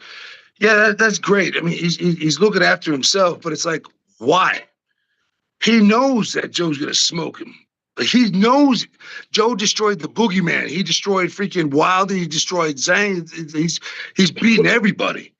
You know what I'm saying? And he's so scared. Like, everybody is so scared to fight Joe, and it pisses me off because like you said, everybody's getting fights. They offered him Dave Allen, and again, no disrespect to Dave Allen, but even Dave Allen said, I'm going to lose. He said he was going to lose. You know what I'm saying? So you're fighting people that are like, well, I'm getting a payday. Joe is the world champion. Everybody is holding his belt. Usyk's holding his belt. We saw him in Italy. He said, I'm not going to fight you, Joe. I have 2 more fights. He's going to fight Dubois. He's going to fight Tyson, and then he's done. And I'm just sitting there like, wow. I sit there and I'm like, man, this is what fighting's about. Like, don't you want to be the best? Don't you want to prove people that you are the best? You have a legacy, and it's like there's one person, right? Now, if you look at everybody that Usyk's beaten, he's beaten Tyson, he's beaten Anthony Joshua, right? But now you look at the beasts of the heavyweight division. You have Anthony Joshua, you have Tyson, but you also have Deontay Wilder, and you have Zhang, right? And there's one man that's beaten both of those guys, and if you want to freaking own the heavyweight division, smoke him. If you smoke Joe, you are the greatest of all freaking time. There's no question about it. But you're not going to, because everybody knows Joe's going to smoke his ass. He's going to smoke him. You think Joe smokes Usyk? I would say this. Number one, Dubois is built for Joe. Like, Joe would drop him in 3 rounds. I know that for a fact. The thing is, what we've been doing, when people see Joe, he's going to be a completely different fighter. We worked for explosivity the last fight. I told you from day one, he's going to win round 3. Joe, being the butthead that he is, did it round 2. But I told you that. Now, all we've been working on is movement, and combinations. Boom. He is so, like, he's going to destroy anybody that comes at him. He'll destroy Dubois. Like I said, Dubois is built for him. Usyk, the only thing about him and Usyk is he's just a bigger version of Usyk. He's bigger, faster, and more powerful than Usyk. And all respect to Usyk, I sit there and I watch, and you know me, I watch his videos day in, day out, and you'll agree with me. I haven't been wrong about a fight. Not a single fight. And I'll tell you this right now. Dubois is going to win because everybody's tried to box Usyk. Everybody's tried to box Usyk. He's the greatest boxer of our time. Footwork, I look at his biomechanics, I look at his footwork, stuff like that. Dubois is not going to do that. Dubois is going to come forward, and he's going to freaking throw. And one of the biggest challenges that he ever had was with Chisora. Chisora came. The only difference is Dubois is a faster, more powerful, durable version of Chisora. He's going to win. I'm telling you right now, Dubois is going to win on. And the sad thing is, if Dubois wins on Saturday, guess what? There's a rematch. Yeah. If Usyk wins on Saturday, he's not fighting Joe. So I'm like, no matter what happens Saturday, like, nobody's fighting Joe. And I'm sitting there like, what does he got to do? Well, I'm going to keep banging the drum over here. He needs that big fight. Like I said, AJ's a nice consolation prize, but we don't want to go backwards. You want to go forwards. And he should have been fighting Dubois. They should have righted that wrong. And the winner, it was right there. That was the fight that they made in February. It was right freaking there. Yes. And I still feel like we haven't been given an explanation as to what truly happened and why they didn't try to rebook that fight. Rebook the fight. If you don't make the walk and one guy was ready to go, you got to rebook the fight. And so it's to me, it's a travesty, and especially to see how nice of a guy he is and how he's done everything right. I feel like that's being taken advantage of, and it bothers me. It really does bother me. So we're going to keep banging the drum over here. Ariel, come out here.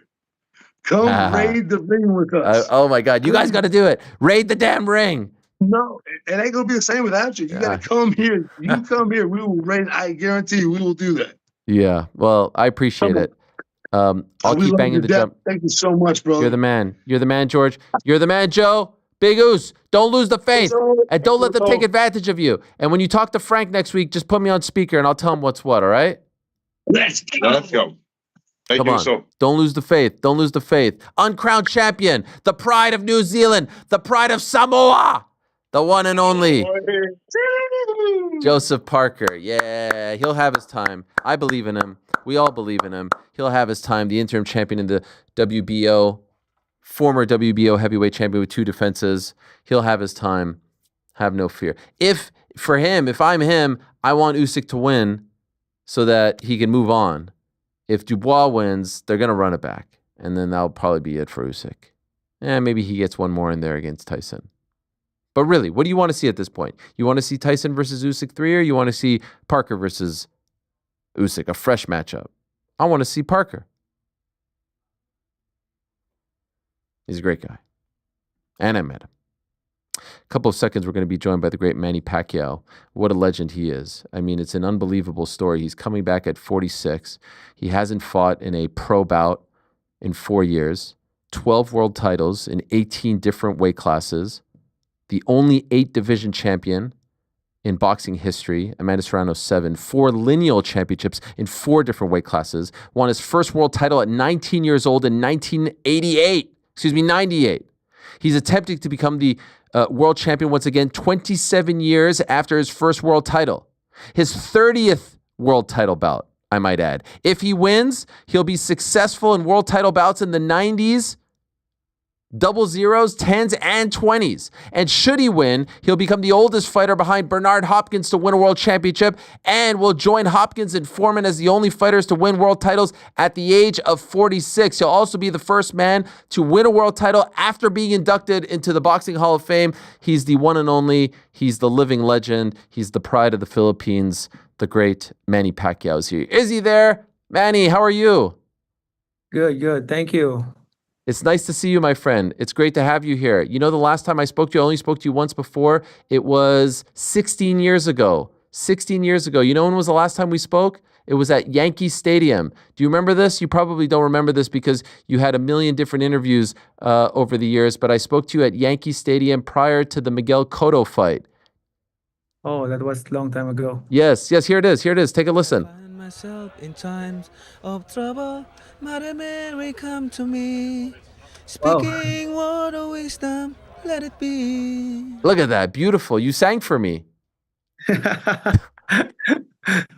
a long time ago. Yes, thank you so much. It's great to have you here. You're going through the whole fight week, the interviews, press conference, media. Did you miss all of this, Manny? Or is this the part of the game that you don't really miss and never will miss? I missed this part, this interview, press conference, everything like that. That's what I miss in boxing. You miss everything that goes into the fight week as well, not just the fight itself. Not the fight itself, but the whole things, like the training camp, discipline, everything like that. I know you've been asked this question a bunch, but just for the sake of this conversation, what is your reason, Manny? Why you have nothing left to prove? You've done it all. Up and down, there's zero left for you to prove. What is the reason to come back? The reason that I came back, like, still boxing is still my passion, you know.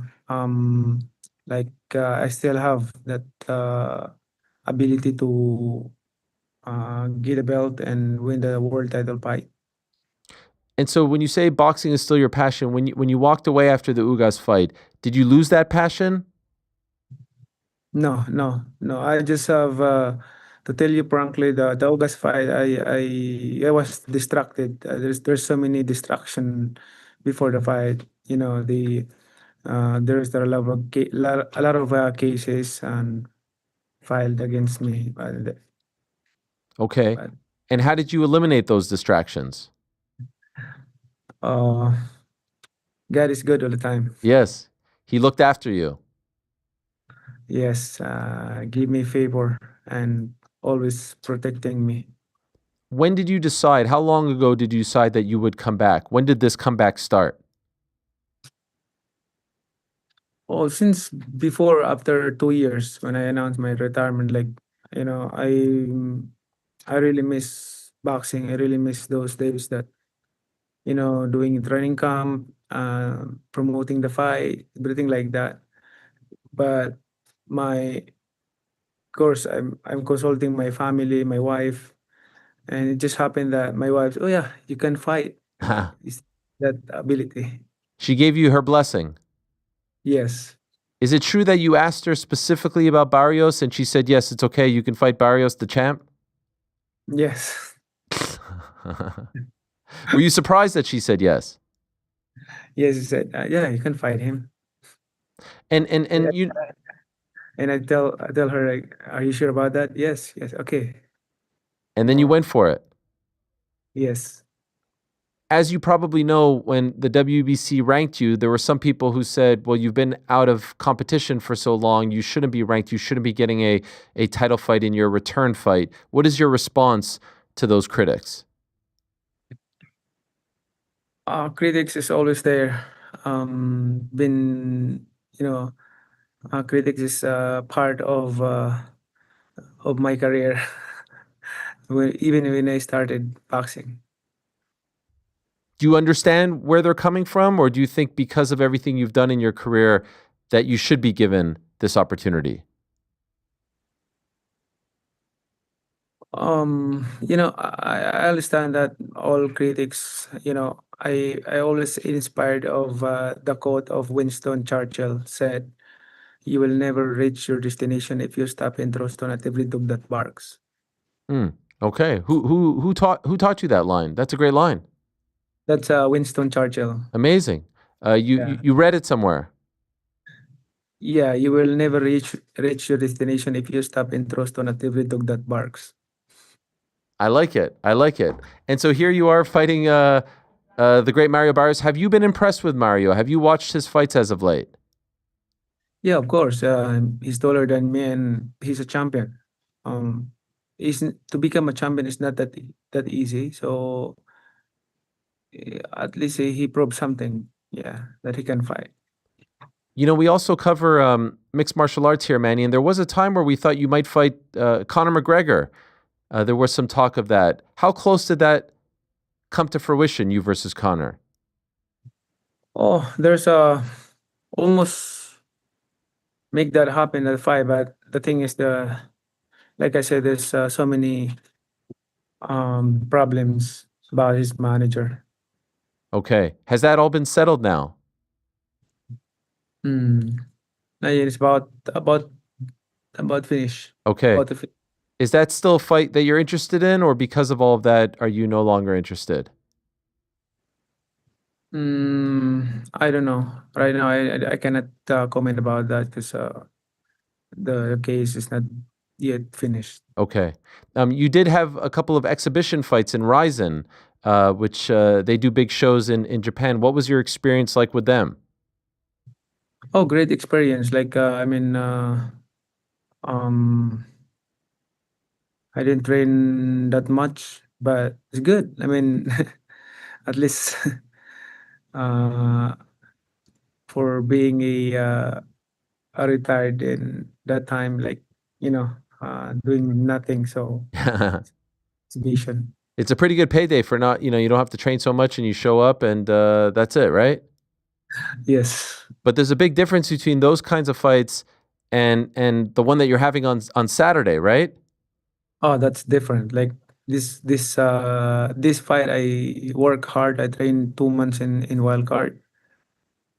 When you went back to wild card after all those years, like what were the feelings that you were feeling? Did you feel like a kid again? The smells, the feeling, the sounds being back there with Freddie and the team.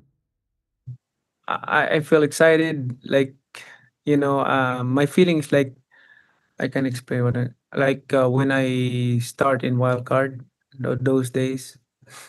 You felt like a young boxer again, starting out, nostalgic. That's right. And I'm so happy because doing hard work training in wild card with my son, Jimmo. Yes. He's a boxer as well, right? He hasn't made his pro debut just yet, right? Not yet. This year, I think he decided already to become professional. Was there some talk of him debuting on this card? Supposedly, but he decided not to because he don't want to distract me. Okay. Were you happy about that, or did you want him on the card?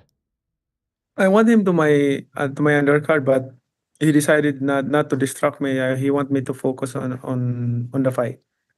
How do you feel about him following in your footsteps? Do you want him to get in the fight game?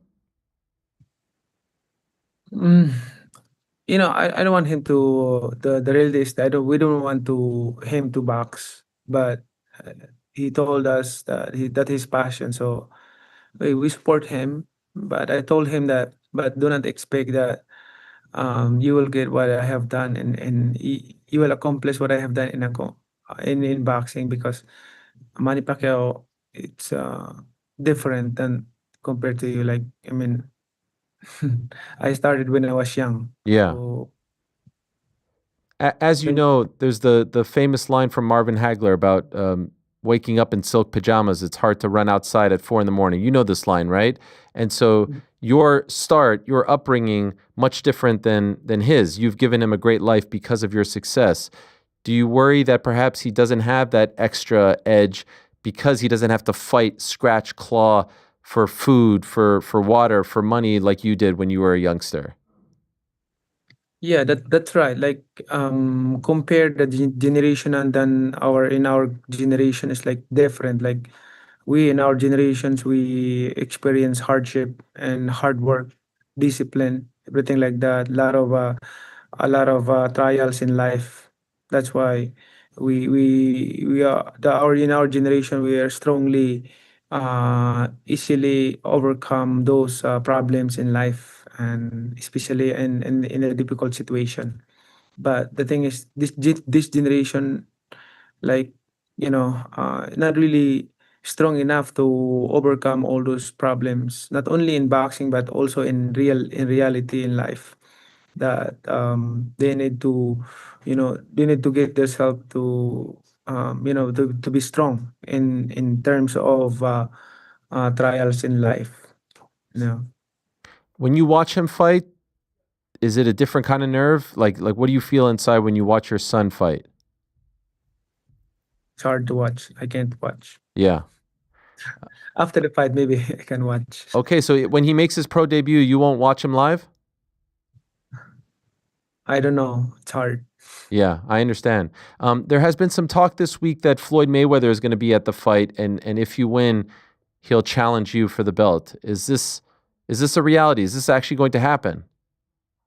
I don't know. I don't have an idea, but we'll see. We'll see. One at a time. Yes, I understand. I know you don't want to look past Mario, but everyone's going crazy over this. Would you be interested in that? Of course. Just he's been ducking out to me. Did they try to make the rematch over the last couple of years, whether it was exhibition or not? Have there been attempts to make it? I don't want an exhibition. I want a real fight. I understand. I understand. And so with you, this isn't one and done. Regardless of the result, you want to keep. It's been a long time that I want give the fans a good fight between me and him. But he's been ducking, like, avoiding me. But it's okay. Let's focus this coming Saturday. I have business to taking care of. And I'll let you go in a moment because I know you have a busy day. But can I ask, since the sport is much different since you left, right? With all the fights happening in Saudi Arabia and Turkey Al Sheikh, what do you make of the state of boxing right now? I want to make boxing alive again, like before. I mean, although I'm not saying that boxing is dying, but no, boxing is still there. Boxing is boxing, but I want you know, the boxing to be in the top, like what we did before. The fans is so interested to watch a good fight. and that's what my goal is. You know, being a comeback. Have you been watching one guy who helped maybe bring some attention to boxing is Jake Paul? What do you think of what he's been doing in the sport? Jake Paul, now he has a talent. Like he can fight in a real boxing match. So he can be a boxer. Okay, so he's earned your respect, would you say? Yes, yes, yes. Um, it's not good for for a boxing industry to have always like exhibition match is okay, but not always exhibition, but need to have a real fight, like to entertain the fans.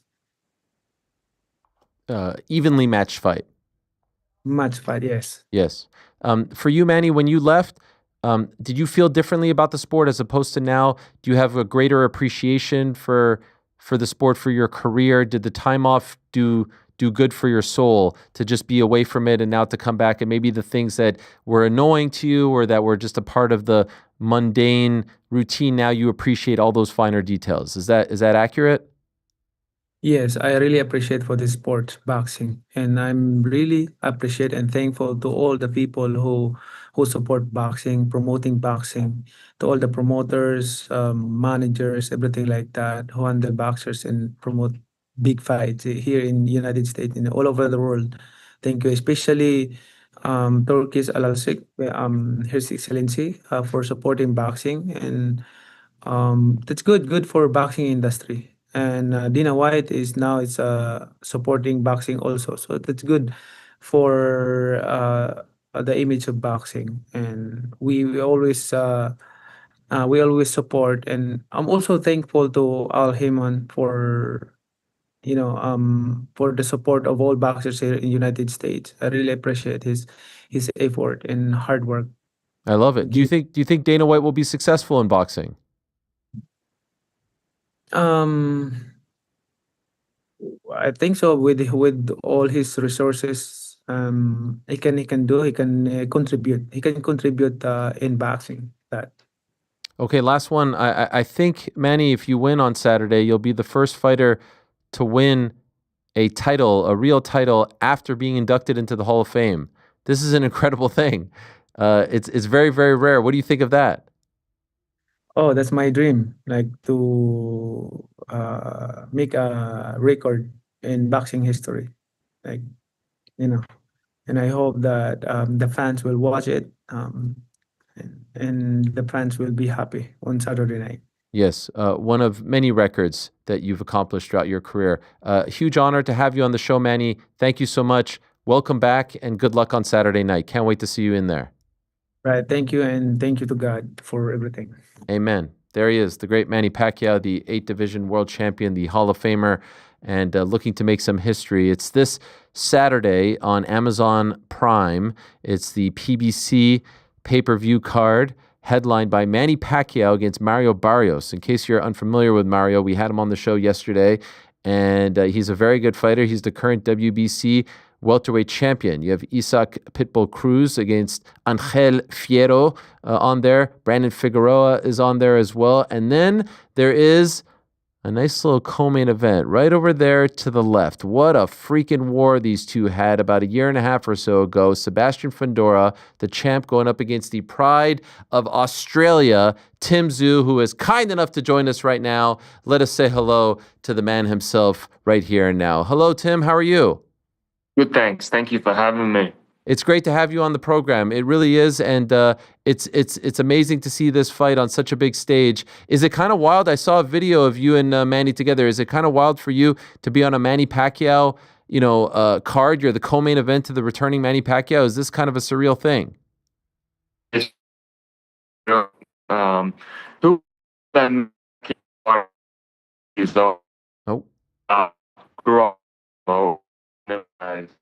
Okay, let's reconnect with Tim there because I think the connection is not so great. We'll reconnect with him in a moment. He is from Sydney, Australia, 25-2, 30 years young. The two losses weren't that long ago. obviously the son of the legendary Tszyu. Back in April, he snapped a 2-fight losing streak, which started with the Sebastian Fundora fight, which happened back in March of 2024. He was the champ. Fundora took the fight on short notice. They engaged in an absolute bloody war. The pictures are nuts. They went back and forth, and in the end, Fundora won the fight. He dropped his WBO middleweight championship, light middleweight championship, and also on the line that night was the WBC belt. Then came back in October, lost that fight, and so there was some concern about, all right, does he need an extra, period of time off? Does he need to take a year off, this and that? Came back in April against Joseph Spencer back home in Australia and won that fight. So back on track and won the vacant WBO Intercontinental Super Middleweight title. I do believe he is back.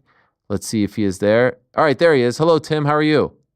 Good, thanks. Okay, I think this is much better. I didn't hear your answer. So just being on a card with Manny Pacquiao, kind of surreal, right? Yeah, who would have thought, like Manny Pacquiao back at 46 years old, it's pretty unreal. I would have never thought growing up as a young kid I'd be fighting on a Manny Pacquiao card. Do you have any issue, as someone who's in his prime fighting for belts, him coming back at 46 to fight for a title? What do you think of that? I think it's a tough one, especially with Mario Barrios. I think he's one hell of a competitor.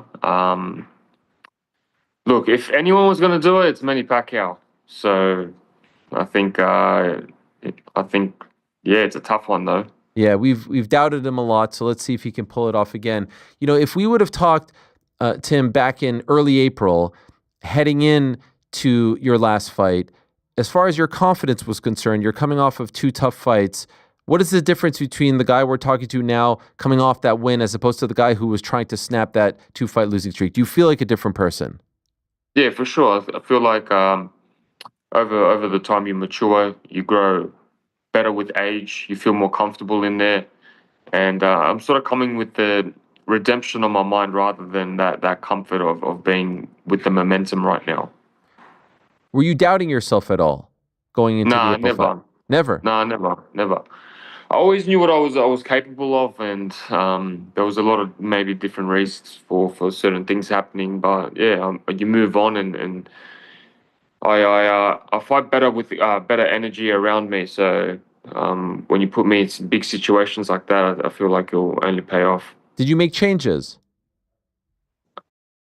Stylistically, I just feel a little bit more patient rather than coming out trying to smash everyone straight away. So when you had the fight back in October, I thought maybe, and some people suggested maybe take some extended period of time off. It was a tough year for you. You came back relatively quickly, right? It was just, some 6 months later. Were there any people in your team telling you, like, maybe take some time to just get back on track and let your body heal, let your mind heal? Yeah, everyone sort of just left me alone. But I came knocking. I can't really sit there. I feel like as professional fighters, we should be fighting. We should be like back in the days when you talk about the Sugar Ray Leonards, the Sugar Ray Robertsons. Everyone was fighting back in the days. Even if they win, they lose. They just keep going on, and that's how I am. So I sort of approach it that way. I'm not like when I lost. I didn't get depressed or anything. I just sort of found different options and different ways in how I can improve and just move on. We are fans of the Aussie fighters here, and one of the best as far as MMA is concerned is the great Alexander Volkanovski, and I know you have a relationship with him, and I think you guys have DM'd each other. Correct me if I'm wrong. I think you received a message from him. It was either after the fight in March against Fundora or the October fight. Some words of wisdom from Volk.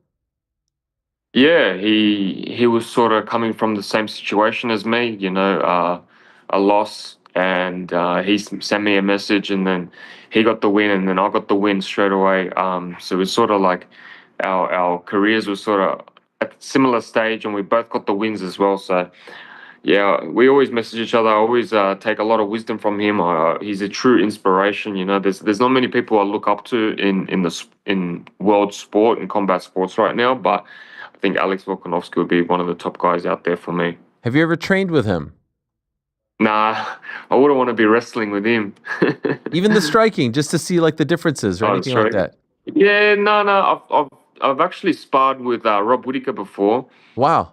And he was handy. But what I noticed was when I put the because our rounds are 3 minutes, the pace is completely different. For 5 minutes, they're able to pace themselves. They move around a bit more. They don't throw as much shots. While 3 minutes is a bit more rushed. So I felt like the 3 minutes really suited me. Okay. With Whittaker. And Whittaker is fighting in just a week's time from this weekend as well. So a lot to be excited about. Yeah. He's fighting the grappler, right? Yeah, Rene de Ridder. Are you an MMA fan? Little bit, yeah, a little bit. I know a little bit of it. There's even a new champion from Australia, from Perth, Jack Della Maddalena. Yes. Do you know him? Yeah. I don't know him personally, but yeah, what a hell of a fight that he put on the last one. Great performance. Against Bilal Muhammad. Your fight against Sebastian Fundora was incredible, and I just saw the countdown video for it. Is this true? Like, you had the shorts from the bloody affair in a bag, and you opened up the bag, and you said they were still like wet, and you were talking about the smell. You just put them in this bag and didn't wash them or anything. There you are. Here you are with. Yeah. No, I was gonna get it framed. I thought usually after my fights I get my trunks framed, but these ones I just sort of left in the garage and was never able to get them. But yeah, they had this smell to it, and they still had the moist in it. So golly. What are you gonna do with them now? No, I'll get it framed. Okay. Are you gonna wash them? Nah. No, you can't do that, right? The blood is what makes it, I reckon. Yeah, I love that. I love that. You also talked about how you couldn't go to sleep that night because of the fears of the concussion, and through that sort of darkness, you had some clarity about your own life, and that's when you decided to get married, right? Yeah, for sure. How does it happen in that moment?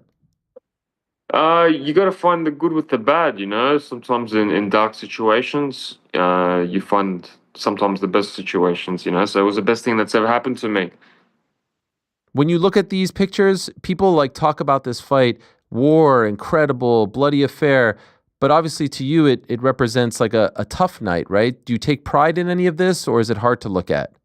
No, it does. I don't have any bad blood from it, you know. Like, looking back at it, it only gives me positive memories from the fight, just because of what we had to go through, what we put on, and people will always remember that fight. The amount of blood that we both lost, the amount of blood that was splattering around the ring, it was insane.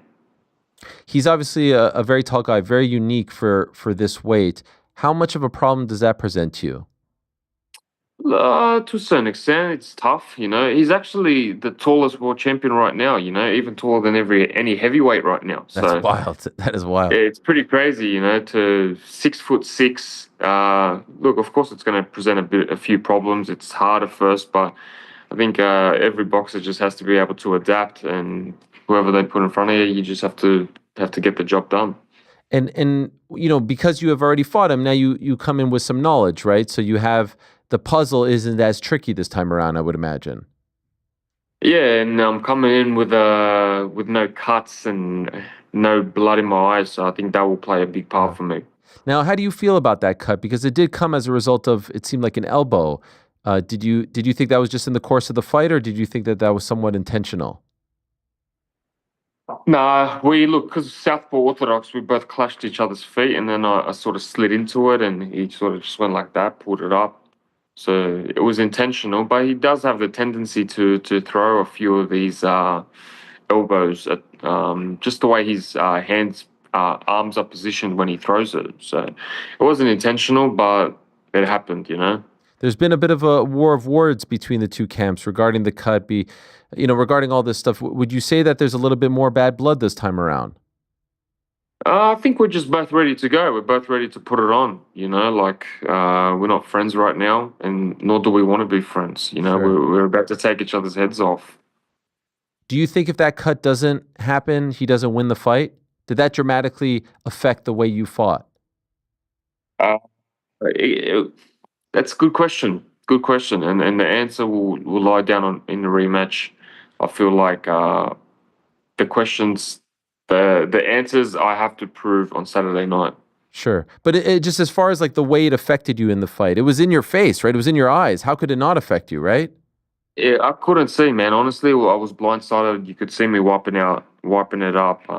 It wasn't a normal cut. The cut was like here, right on my vein, and then once I felt it go, it sort of just went like a fountain was coming through. So it was just it was different.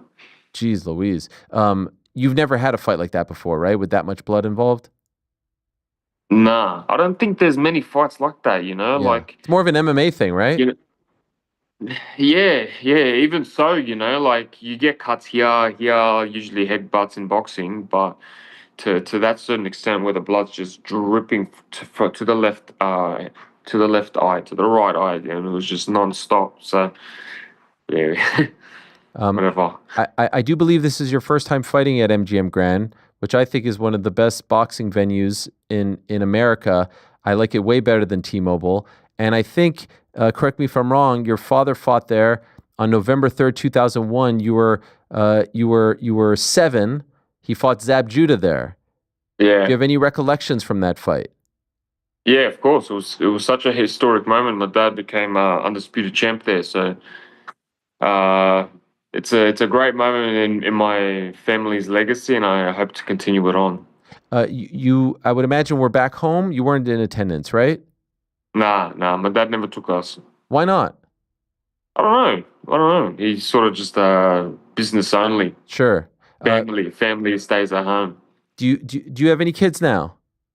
Not yet. No. Would you employ the same mindset if you had kids, or would you want them around you? Nah, sort of. I'd want them to experience it. I feel like it's such a cool moment in our lives to be in the ring. I feel like it'd be a cool experience. When you were that age, did you already say that you wanted to follow in his footsteps, or did that come later? Nah, it came a bit later. But I sort of always wanted to, like being around the boxing gym and being around all of it. It sort of just grew on me. We just had Manny on talking about his son who's about to turn pro, and he says he can't watch his fights live. How does your father react watching you? My dad's only watched me fight twice. So out of 27 fights, he's only watched me fight twice. Yeah. Why is that? I don't think he likes it. I think he gets stressed from it. Yeah, I can imagine. So this fight, he's not in attendance? No. Will he watch it live? I think so. Okay. I love the line that you said in the countdown as well, where you said he should have killed me when he had the chance. Yeah. What a freaking mentality that is. Incredible because stuff. I'm coming back with a different mindset this time. And what is the difference? A 10-week camp. Just this relentless drive I got in me right now. Do you think that because it was a short notice fight that maybe you didn't, I don't want to say take him as seriously as you should have, but it all kind of happened so quickly. It was all put together so quickly that maybe you weren't able to give him your full attention. Yeah, I wasn't able to fully prepare. And now you are, 10 weeks. Is there a rematch clause? I don't know. I think so, from what I'm aware. On both sides? Not sure. Okay. Doesn't matter. Won't be needed. Yeah, I'm planning to get rid of put the dot into the rivalry. And do you feel, it seems like you don't harbor any sort of resentment, but I did sense that some people were starting to write you off after the fight in October. Do you have a chip on your shoulder? Do you feel like, there's a part of you that wants to kind of shove this down everyone's throat, that you aren't done and y'all must have forgot, as the great Roy Jones once said? Yeah. That's the mentality that I'm coming in with. I love it. Well, I wish you the best, Tim. Good luck on Saturday. Thank you for the time. Good luck the rest of the week, and can't wait to see you go in there and fight against Sebastian Fundora again. Thank you so much. Thank you. See ya. All the best. There he is, Tim Tszyu, the pride of Sydney, Australia, co-main event for Saturday's PBC card. We cover it all over here. We cover it all, my friends. That's a big one. Hopefully, if you're watching UFC 318, you'll have a second screen experience and be able to watch that one, because I will be locked in. I mean, it's Manny Pacquiao, and that co-main is great, and Isaac Pitbull Cruz is great as well. There's a lot to like. Once again, 6 major cards on Saturday. 6 major cards from South Africa to Poland to London to New Orleans, to Las Vegas, to Texas. I had to go around. I had to go like, there it is. Look at that. What time? 10 a.m. These are the times that the card starts. 10 a.m., 12 p.m., 6 p.m. I think Pacquiao Barrios actually starts earlier. That's the pay-per-view time. 3 p.m., Usyk Dubois. I think that's the main card as well. Anyway, point is, there's a lot to like. There's a lot to watch. Here's some breaking news courtesy of our good friend Darshan, Everything Boxing. Turki Al-Sheikh announcing no more pay-per-views for Riyadh season or ring shows. He has declared that Ring Magazine and Riyadh season boxing shows starting with David Benavidez versus Anthony Yarde will no longer be behind a pay-per-view wall. All of them? Because that's a spicy card. David Benavidez against Anthony Yarde, Devin Haney against Brian Norman, Abdullah Mason, Sam Noakes. That's a spicy card. No pay. So if Tyson Fury fights Usyk, that's not going to be on pay-per-view? Free 99. Free 99? Do you remember when DAZN first came out and they said death to the pay-per-views and they had the whole thing? They had the video of... Oh, yeah, I remember. What was that movie called? The Office Space, where they were smashing all the things and it was like Michael Buffer smashing the pay-per-view thing. Well, I guess we're back to those days. I mean, that's great. Like the card on Saturday, Shakur and Shiraz and Berlin, that shouldn't have been a pay-per-view in my opinion. Like if you want the sport to progress, if you want the sport to be seen by as many people as possible, remember, it's already behind a paywall. Now you're adding to the paywall. It's not free on DAZN, so it's already behind a paywall. You can't add to that paywall. You can if it's the right fight. Well, I understand, but how many of those are left? That is the question. I imagine why this move is being made. Also, obviously the pay-per-view model incentivizes the promoters to give bigger purses to the athletes on the card, especially the top athletes. In this scenario, if Riyadh, Turkey are able to take care of the financial aspect of it, this is the best thing for the fans. They're going to get these cards with their subscription. Yeah, and there are too many pay-per-views. You have a pay-per-view this weekend, you have a pay-per-view last weekend, and God forbid you're a fan of both genres. There's just a lot of pay-per-views. It's a lot of money. It's combat sports fans. No other fan base is asked to spend more money than combat sports fans because most of the content is behind a paywall. Off the jump, like the fight nights are behind a paywall. Certainly not for a home viewer. Yeah, definitely not. It's a beautiful thing. Let's see, maybe just seeing if he followed me. No, he didn't follow me back. You think maybe after the top, it was just like, oh, what do we got? Oh, no, I was just seeing something. What'd you say? See you at the top, Michael Chandler? I didn't say that, but I will see you at the top of the show. You're thinking. What are we thinking? Well, you didn't think that was good? I thought it was high road. No, yeah, but you said let me see. You're thinking that turned the tie, like the maybe. Just, you think? A few more questions, shall we? Why don't we go to the super chats? All right. Okay. No. Yeah. Super chats. You like them because they're super. Yeah. Rick G writes in, "Happy birthday, GC." Thanks, Rick G. Yeah. The man who writes the music. Oh yeah, I love that guy. Gotta get my my sash back on. Yeah, you know yourself. Shout out to Rick G. Thank you, brother. Shout out to that Gene. Yeah, shout out. What else? Jason writes, Ariel, what tactics do you use so that you avoid burnout covering MMA? Because the schedule every time keeps getting bigger and the quality isn't the same all year. Plus, happy birthday, GC! Yeah. Well, this is why, we like to watch everything. I don't know. You kind of just... There was once a time where it was like, you have to watch every single thing. And now you don't have to watch every single thing because it's not... There used to be something called UFC standard, UFC caliber, and that doesn't exist. Right? It's different. Yeah, you're right. You know what, Frank? Fuck you, all right? I've been sitting here for 3.5 damn hours, traversing the world of combat sports, talking to all the great characters. Nothing, with no breaks. It's tired of poetic. Huh? I like this. Am I not allowed? What else? Clutch attitude. Heard that Max is looking for the Topuria rematch. Is this true? That he's the fighter with the most rematches? No, but he could have the distinction of being 0-3 in 2 trilogies if he loses.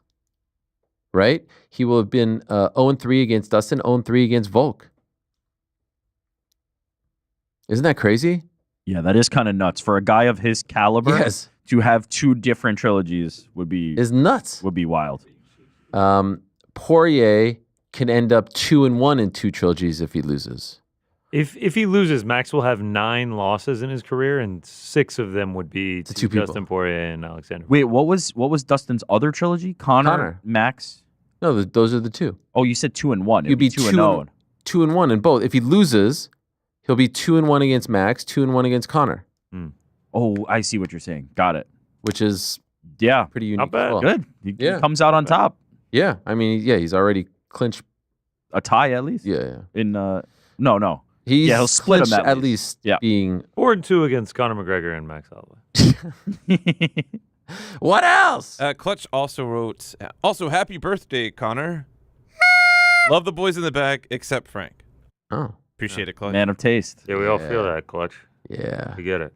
Oh, was that you? Yeah. One would argue. Yes. No one else wanted one. What else? Sleeto, GC, what's the best birthday gift you've ever received? And tell me why it's when Frank gave you those games. Ariel, have you ever used the same side of a Q-tip on both ears? It feels naughty. Have you? Wait. Why did the voice go so weird on the end there? Why does it say it feels naughty? Why did you read it like that? That's I hear my the question. word. I see the word naughty, and it feels naughty. I used to be a serial Q-tip user. Some of the best. I used to use everyday Q-tips, and then I realized that's not good. So now I have to space it out.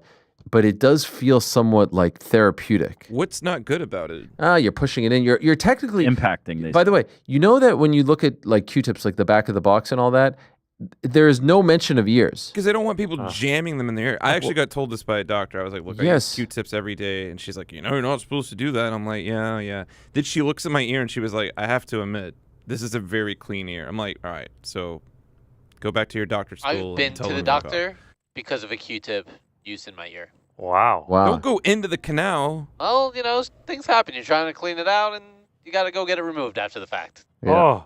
I use It got these stuck? Japanese ribbed Not the Q-tip. black Not the Q-tips. Q-tip. It's a weird thing. It's a dangerous thing, but I will say it feels very good. Sometimes I see those videos. You ever see those videos of the people in India where they go up to the tourists with the long tweezers? Oh, yeah. And they take the thing out? What about the waxing one? No, where you I burn Wax the candles? candle? Those are all bullshit. Yo, no. There's one where the guy, they go in, they go like, and they're going like, and then it's like legit that long. And you're like, wait, that's in all our ears? Got to use a Q-tip. Not Frank's, apparently. What do you think what do you think that feels like? What do you think that sounds like when it comes out? So I got a custom tip for the IEM. Yeah, you did. And I had to go to an audiologist that had to fit me for a mold. They cleaned my ears that thoroughly. They went all the way in and cleaned out every single thing. And I will say, like you said, it was quite therapeutic. It felt fantastic. And then what did they tell you? That you have small ear canals. Yeah. I do. I mean, they acknowledged us. They had to do the molds They twice got you the because it was little so small. handicap placard to hang on your car and everything. Small ear canal. $1 torture ear cleaning in India? Yeah, it's crazy. You ever see the videos? They walk up to you with these long tweezers. You're on the side of the road, Oh and then my the God. dude is like, I'm watching it right now. Yeah, it's awful. I mean, it's awful. What else, Frankie? What else? So, Ariel, Yes? MMA media is booming with new outlets. Is Being it? the top player, does this motivate you to improve your skills, level up? If so, how? Is it booming with new outlets? Let me just say something right now. I'm very proud of my family, my kids. I'm proud of us here. I am so freaking proud of uncrowned.com. I am so proud. There's no other outlet like this in all of combat sports. Dare I say, no other outlet like it in sports. And consistently, without giving up too much, consistently crushing it over on yahoosports.com, like up against, the other sports, the big dogs, so to speak. Consistently. 1, 2, 3 at worst. Relatively new outfit. Like, not even a year old at this point. October 12th, I think it was. Or 14th. 14th was our launch day. I am so freaking proud. Have a gander. Look at what everyone's doing. From the MMA side, the boxing side, the wrestling side, and, the odd stuff here and there. The BKFC stuff, the Glory stuff as well. A lot of people didn't believe. And some people are trying to spew this narrative that this isn't going well. It could not be the opposite. In a day and age where everyone is starting to pivot, we have shown that there could be a home for quality journalism in a wild and wacky world. And so the new outlet is one. There's only one unbiased outlet covering combat sports, quality coverage of combat sports. There's only one. And it's uncrowned.com. I mean, shout out to everyone there, busting their ass. And of course, to our supreme leader, Shaheen Al-Shadi. I mean, I this is not a joke, by the way. I look at the site the way, someone looks at, their I don't know, their favorite car, their prized possession. I look at that site and I just gaze. It's beautiful stuff. The piece that PT did last week about Katie, just incredible. Amazing. Incredible stuff. We have a piece coming from young Leo about Manny Pacquiao. That's. And you know what I love about it? To that point, people are coming and going. We have John Nash pop up for a couple things on the business side of things. Paul Gift popping up. We've had the stuff with Scott D'Amore, the weekly article. I mean, it's okay. It's okay if you didn't believe. It's okay. We still accept you. If you're trying to perpetuate a narrative that it's not going well, you're a fucking moron, because it couldn't be going any better. And that's just the truth. And that isn't me sitting here like Dana White saying that we have more, subscribers or views than Real Madrid. It's just facts. Go look it up yourself. ComScore, whatever the hell it is. It's just facts. FAX. Very, very proud. I don't have to talk about this. You all know the show. You see it. It's all in front of you. Subscribers it's all fun. It's fine. But the website has really been a source of pride. How did I get on that train? I'm not quite sure. It was a question asked. It was a question about MMA media. Yeah. About being the top dog. How did you level up? How do you keep improving yourself? Oh, other people right. are coming, they're coming for the crown or uncrowned. Yeah, and that's the mentality here. We don't need any crowns. We don't need, as I put my crown on, we don't need any platitudes. We don't need any patting on the back. I love it. The uncrowned champs, all right? That's the mentality we have. But that's the thing that some of the simpletons don't understand. Why don't you just stick to MMA? No, we're not just going to stick to MMA. We're going to talk to all the big names. Oh, Manny Pacquiao, Joseph Parker, and Tim Tszyu aren't enough? We'll talk to headliner of TNA's pay-per-view, biggest pay-per-view ever. And if that's not enough, we'll talk to the face of the PFL, just to tickle your fancy. The simpletons, what do they sound like again? They don't understand, Frank. That's the thing. They don't. No, the dude told me. He told me. Shout out to Shaheen up in the chat, throwing some crowns in there. What a legend. Yeah, I know. He's incredible. Find you someone to look at you the way Ariel looks at uncrowned.com. You know what? Facts. What else, Frank? Jason says Tom versus Nemkov is a better fight than Gone. You agree with that? I don't know if I agree with it. I mean, it's a great fight, but I'm down with Ciryl Gane versus Tom. I don't agree with that. Yeah, I'm down with Ciryl Gane versus Tom. There's a history there. There's a backstory. I'm down with it. What else? What's all the chatter back there? What's all the chatter? We got to work back here, here, yawning. man. What are you guys working? We got to work back here, man. What's happening? Thanks, Mighty Zan. Yeah, okay. Mighty Zan sent, and let me read this out. Cake emoji, present emoji, confetti out of a horn, a popper, then a little smiley face with a kazoo. Yeah. Thank you. It's a happy birthday. It's like the 10th happy birthday. He's had more happy birthdays this show than I had in my entire lifetime.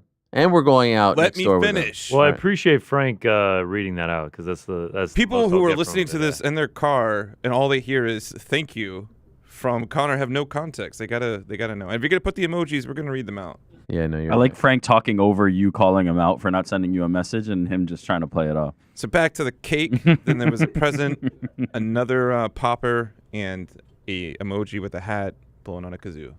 So back to the questions on the Substack. There's another question about MMA media here, so I'll answer it. Eric Hamidi says, hello, Ariel. There's a lot of talk about the MMA media landscape and how there's not a lot of money to be made or really the ability to make much of a career out of it. Is this a sentiment you share? How do you assess the landscape these days? How can one excel in MMA media, and do you foresee it changing at some point? I figure you would have the best intel on this. Well, here's the thing. I do see some people saying, like, I had to get out of MMA media because there wasn't money to make.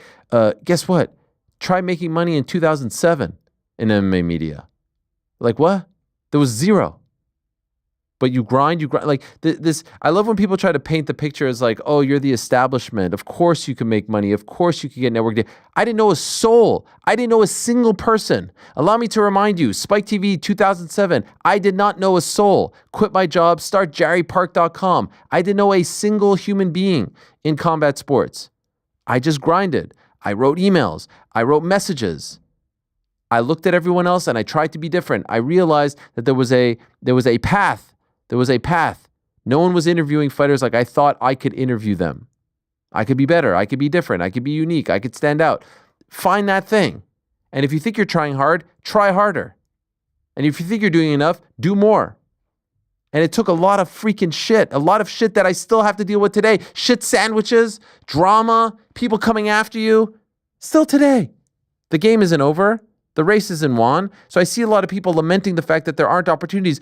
How about in 2007 when ESPN wasn't covering MMA, when Fox wasn't covering MMA, when Yahoo was hardly covering MMA?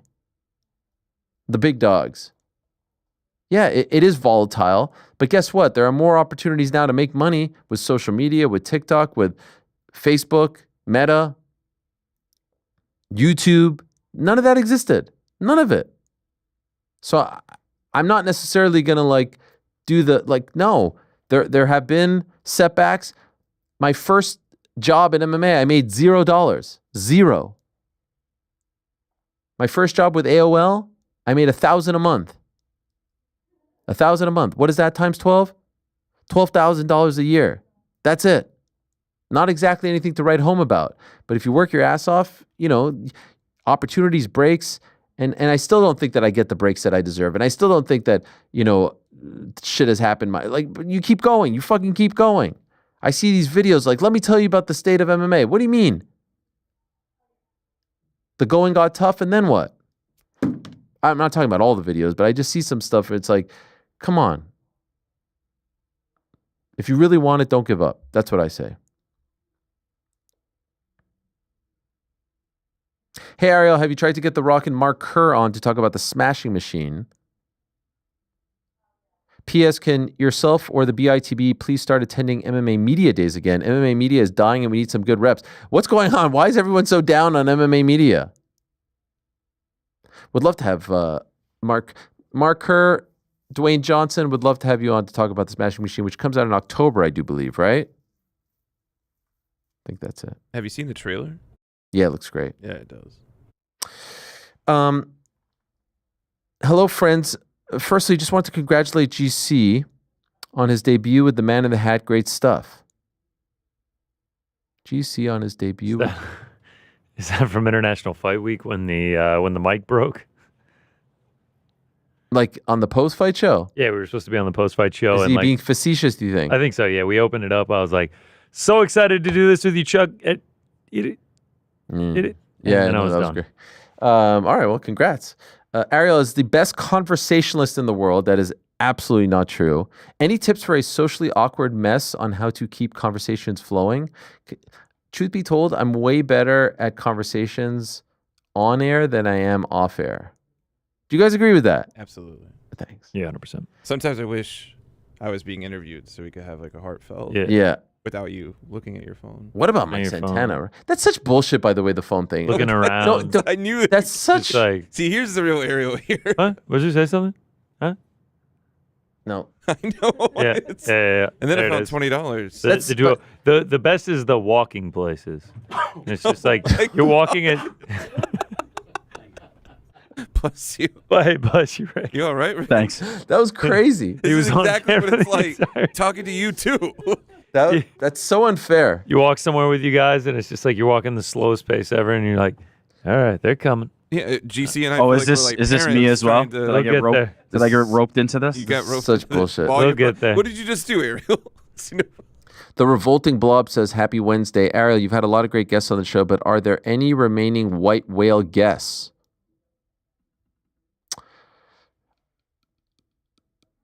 Maynard James Keenan. Who? Maynard James Keenan. No. Oh, is that the James dude from Tahuna? Tool? Yeah. I always said I wanted to have Lorenzo Fertitta on. But, you know. I don't know if that one's going to happen. Manny Pacquiao is a pretty damn good one to have on the show. Never had him on before. Actually, very recently, I reached out to a friend of mine because I saw Tori Wilson at the UFC, not the UFC, the WWE PLE this weekend, and that's a white whale guess. I think most people who grew up my age bracket, a wrestling fan back in the day, loved Tori Wilson. I said I'd love to have Tori Wilson on the show because I think she went through some stuff and then she came back and now she's thriving. So that would be a fun one. There's probably a few more in the wrestling world that I haven't talked to. Had Rick on, had Hogan on. Never had Sting on. That would be a great one. Yeah, it would. Would love to have Sting, not the singer. Put on the red light. Trish Stratus, would love to have her on. Would love to have Bully Ray on the program. Those are a few. Sup, Ariel, from Matt Mo. If you could have any fighters merch added to your studio, who you currently do not have anything from, who would it be? I'm not sure. I think we got a pretty good. What about this from our friends at Ghostwrite? You guys see this? Oh wait, you know what? I actually have. I think so cool. I have the box. Oh, where is it? I think it's by the front door. It's over there. Too lazy to get up. But anyway, it's great. Check it out. No question from Matt Moa. I just wanted to correct the record on Sydney Sweeney. A few times now I've heard you make the claim that Miss Sweeney was in Titanic as a toddler. That is simply not true, as Sweeney was not even born yet at the time Titanic was being filmed. That sounds like fake news. Pretty sure that's wrong. Yeah, that doesn't He's sound talking right. about the sequel. Yeah. Josh, hi lads. I just wanted to give you some props. The show is on fire. International Fight Week content was as good as it gets. GC, Rick, and Frank are on another level as of late. Jordan coming into his own. Andy shaping an identity of the show. Ariel, your ability to connect with us fans and with fighters, coaches, and managers is class. Shout out to Pizzi, ever the canopus, gallivanting around New York, messy studio and all. Question, is this current run the greatest in Helwani Show / MMA Hour history? I think so. Keep up the work. Hashtag 107. I'd say so. I mean, certainly the most content, but it's like the most, I'd say, well-rounded we've ever been because of everyone else doing stuff. By the way, why didn't PT come back? I told him to come back. Let the man rest. All right. Just want to say, he's going to say like, oh, you guys don't have me back. He will say that too. But I appreciate that. I would agree with that. What do you guys think? Yeah. And better, and the best is yet to come. Yeah. We're going to get a Uncrowned is on Fire song soon? Crowns on fire. It doesn't quite work the same because it's like Matt Chiwiwi says peace and love and bo ao o u for GC. BO apostrophe OHW apostrophe O apostrophe WO apostrophe ER. Do you know what that means? Huh? What does it look like? Do we have a screenshot of it? Screenshot? Happy what? Let me see what it says. It's in is a phonetic representation of the British English pronunciation of ball of water. Ball of water. Yeah. BOOHOWAER. Shout out. That's incredible. Nobody does bottle of water better than GC. No. That's great. Nothing like a ball. Just a couple more here. Oh no, I'm not done with We these. have a last one though. Oh, Grant Young says Ariel. Oh, Ariel, thanks again for your time. When I said hi from Media Row after your Logan Paul segment during the Paul Chavez fight, you were a true mensch. My question is whether you think people are inclined to open up or overshare when speaking to you when you're off the clock in the real world, given your listening and interviewing skills. P.S. I was serious when I said I'd be ready for you at Uncrown in the future. I remember this young man. He came up to me, guys, and he said, I'm coming to Uncrown. This is a man that knows. This is a man that knows what we're building, who understands what it means to be a part of this. Anyway, are people more inclined? That's a good question. I don't think so, actually. I don't think anyone really wants to talk to me. Certainly no one on this team. No one comes to me with their problems. What are you talking about? Oh, see, that's the problem. I came up to you with a problem earlier, and you ignored me. What was it? What problems do we have? Life is Everything's great. We were arguing about if there was a clip for your IEM or not. Do you remember that? Yeah, and I said no, and you said, yeah, I'm pretty sure. Then you took a victory lap. I thought that was a low blow. Yeah. Josh Patrick, what's up, Ariel? Has your relationship with Turkey changed at all since his partnership with TKO and Dana? Yes.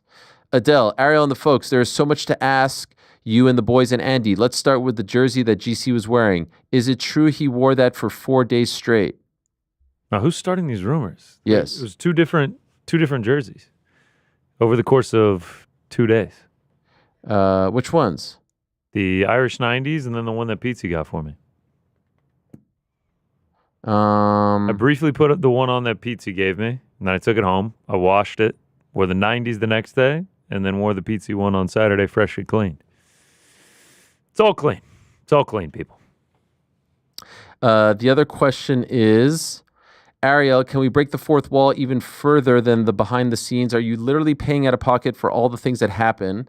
Were you provided a budget by Yahoo? And when I say things, I refer to Pizzi flying out as well as all the birthday events or even the man in the hat coming in. Tell us. No, some of that is them. Some of that is us. A lot of it is them helping out. We have a budget. Yes, so we do have a budget. Thank you as always for everything you do. And the boys do love and enjoy every bit of it. Adele from Canada. So I'm being sent a tweet here from Connor. Should I read this? Silence. If you want, man. Here's a tweet from Turkey. My response to Helwani, you know what you are doing. We aren't stupid. You ask certain questions to Nakis and Shakur. This has nothing to do with Dana. Your fight with him is your fight. You need us, not the other way around. You message me all the time asking for interviews. The boxers who go on your show, always with my support. Before I entered boxing, you showed little interest in it. And I understand it was probably difficult for you to discover me together with Jake Paul and Nikisa after 48 hours. If you want to go further with this, we can, no problem. I'm not really sure what the last part means, but in any event, again, showing a little interest in boxing, that is not accurate. But anyway, is what it is. I'm not looking to get into this back and forth here. What are the certain questions? I mean, I was giving Shakur all the love in the world before the fight, after the fight. And yeah, I don't know what all this is about.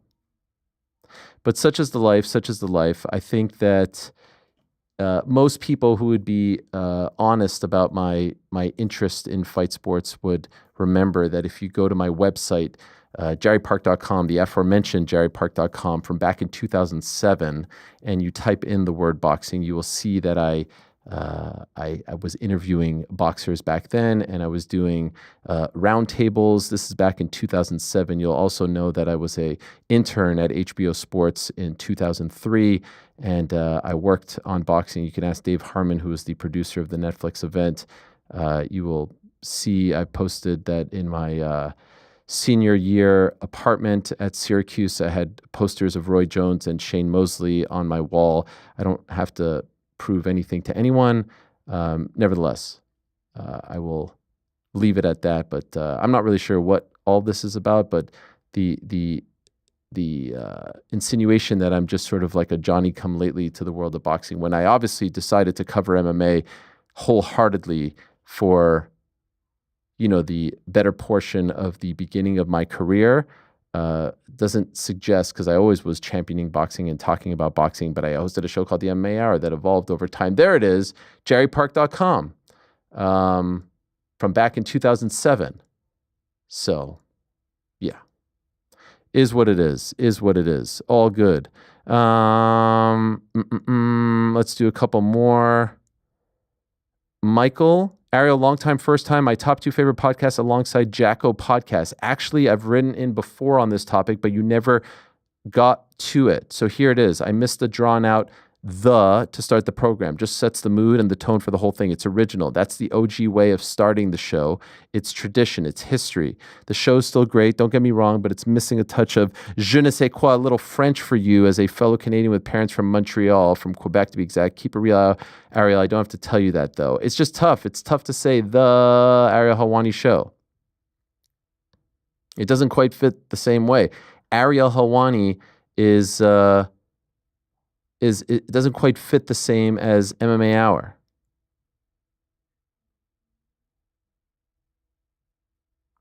TJ, as an upcoming wedding gift for me, July 25th, can you please bring back darts with in-studio guests? I don't really know where we could do it. I think we have a light set up for it, but we do. We were ready. I know. Maybe someday. He also says that the boys aren't playing his voicemails. Leave a better one. Wow. Miguel. Was that too rough? No, that might have been too rough. Let me walk that back. We get a lot, and we really do have to limit how many we get. By the way, the number for that is 415-SUP-BITB. Call us. We've got voicemails coming tomorrow. There's a lot. There's just a lot. I'm sorry. Keep calling. Eventually you'll get on. We've been able to feature a lot of great people. We hope to feature everybody by the end, but it's a crowded space.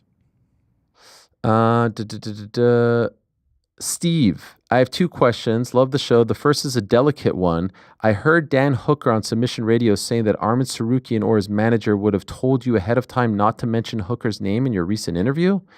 What? No. That did not happen. Of course, he could be making it up, but I'm curious, do many athletes/managers give you boundaries on what you must talk about and avoid in an interview with them? If so, what sort of thing? No, honestly, I have never heard that. Have people said, oh, we don't want you to talk about this, that, or can you write your questions in advance, this and that? Yes, but as far as this one, and more often than not, I just say no. That was the issue with my John Jones interview back in 2015 or so. That was my issue back then. I didn't have questions written down. I don't walk around with questions. But for the most part, no one is asking for questions in advance. Honestly, that is the truth. And certainly not in that interview. One final thing, absolutely love the recent conversation with Ben, and especially the precious moment of you asking Frank Mir how he felt about his daughter waxing lyrical about her admiration for her dad. Well done for asking such sensitive questions and getting to the heart of human emotions. Brilliant stuff. Keep going for it. I appreciate it, my man. Let's just do 2 more here. 2 more. Some of these are a little bit long.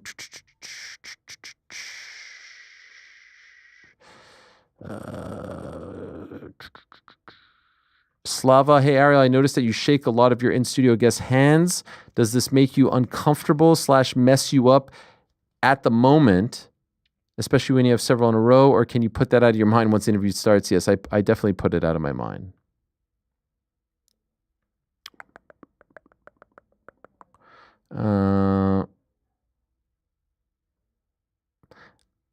Serious question. Did the studio move on Friday for the crack, or has the window been a screen all along? Of course it moved.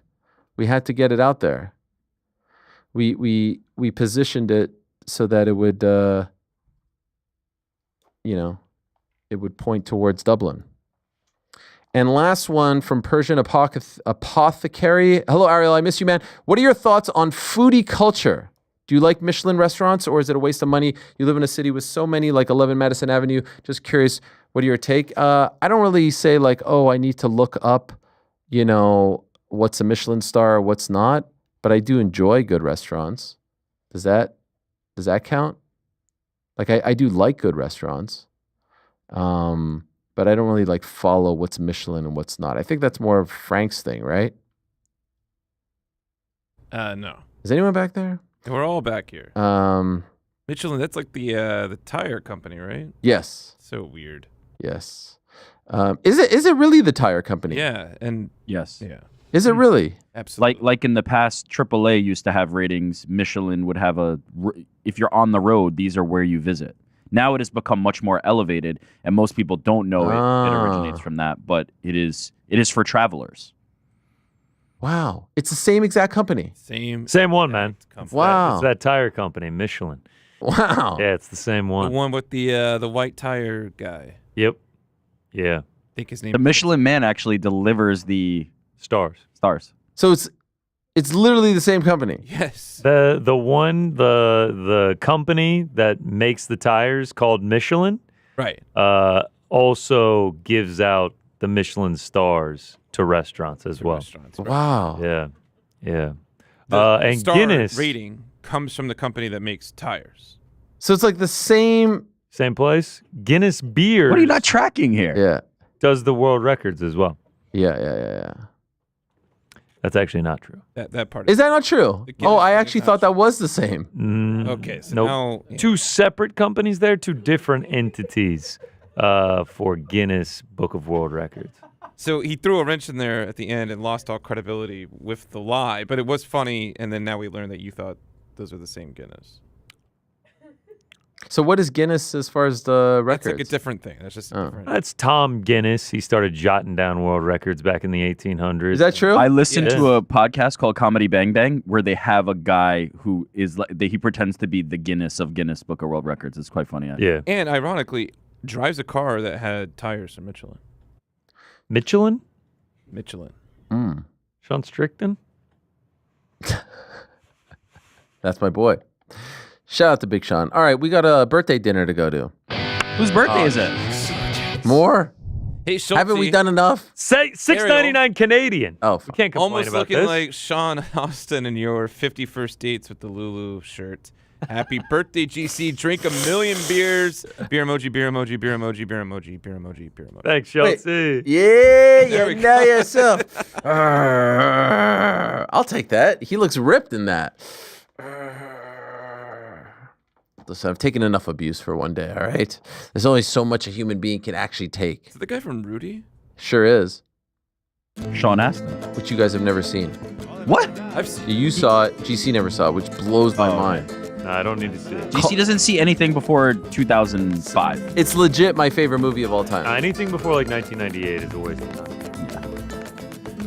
I think it was like 95. Plays a couple football games, then everyone's like, Rudy. There you go.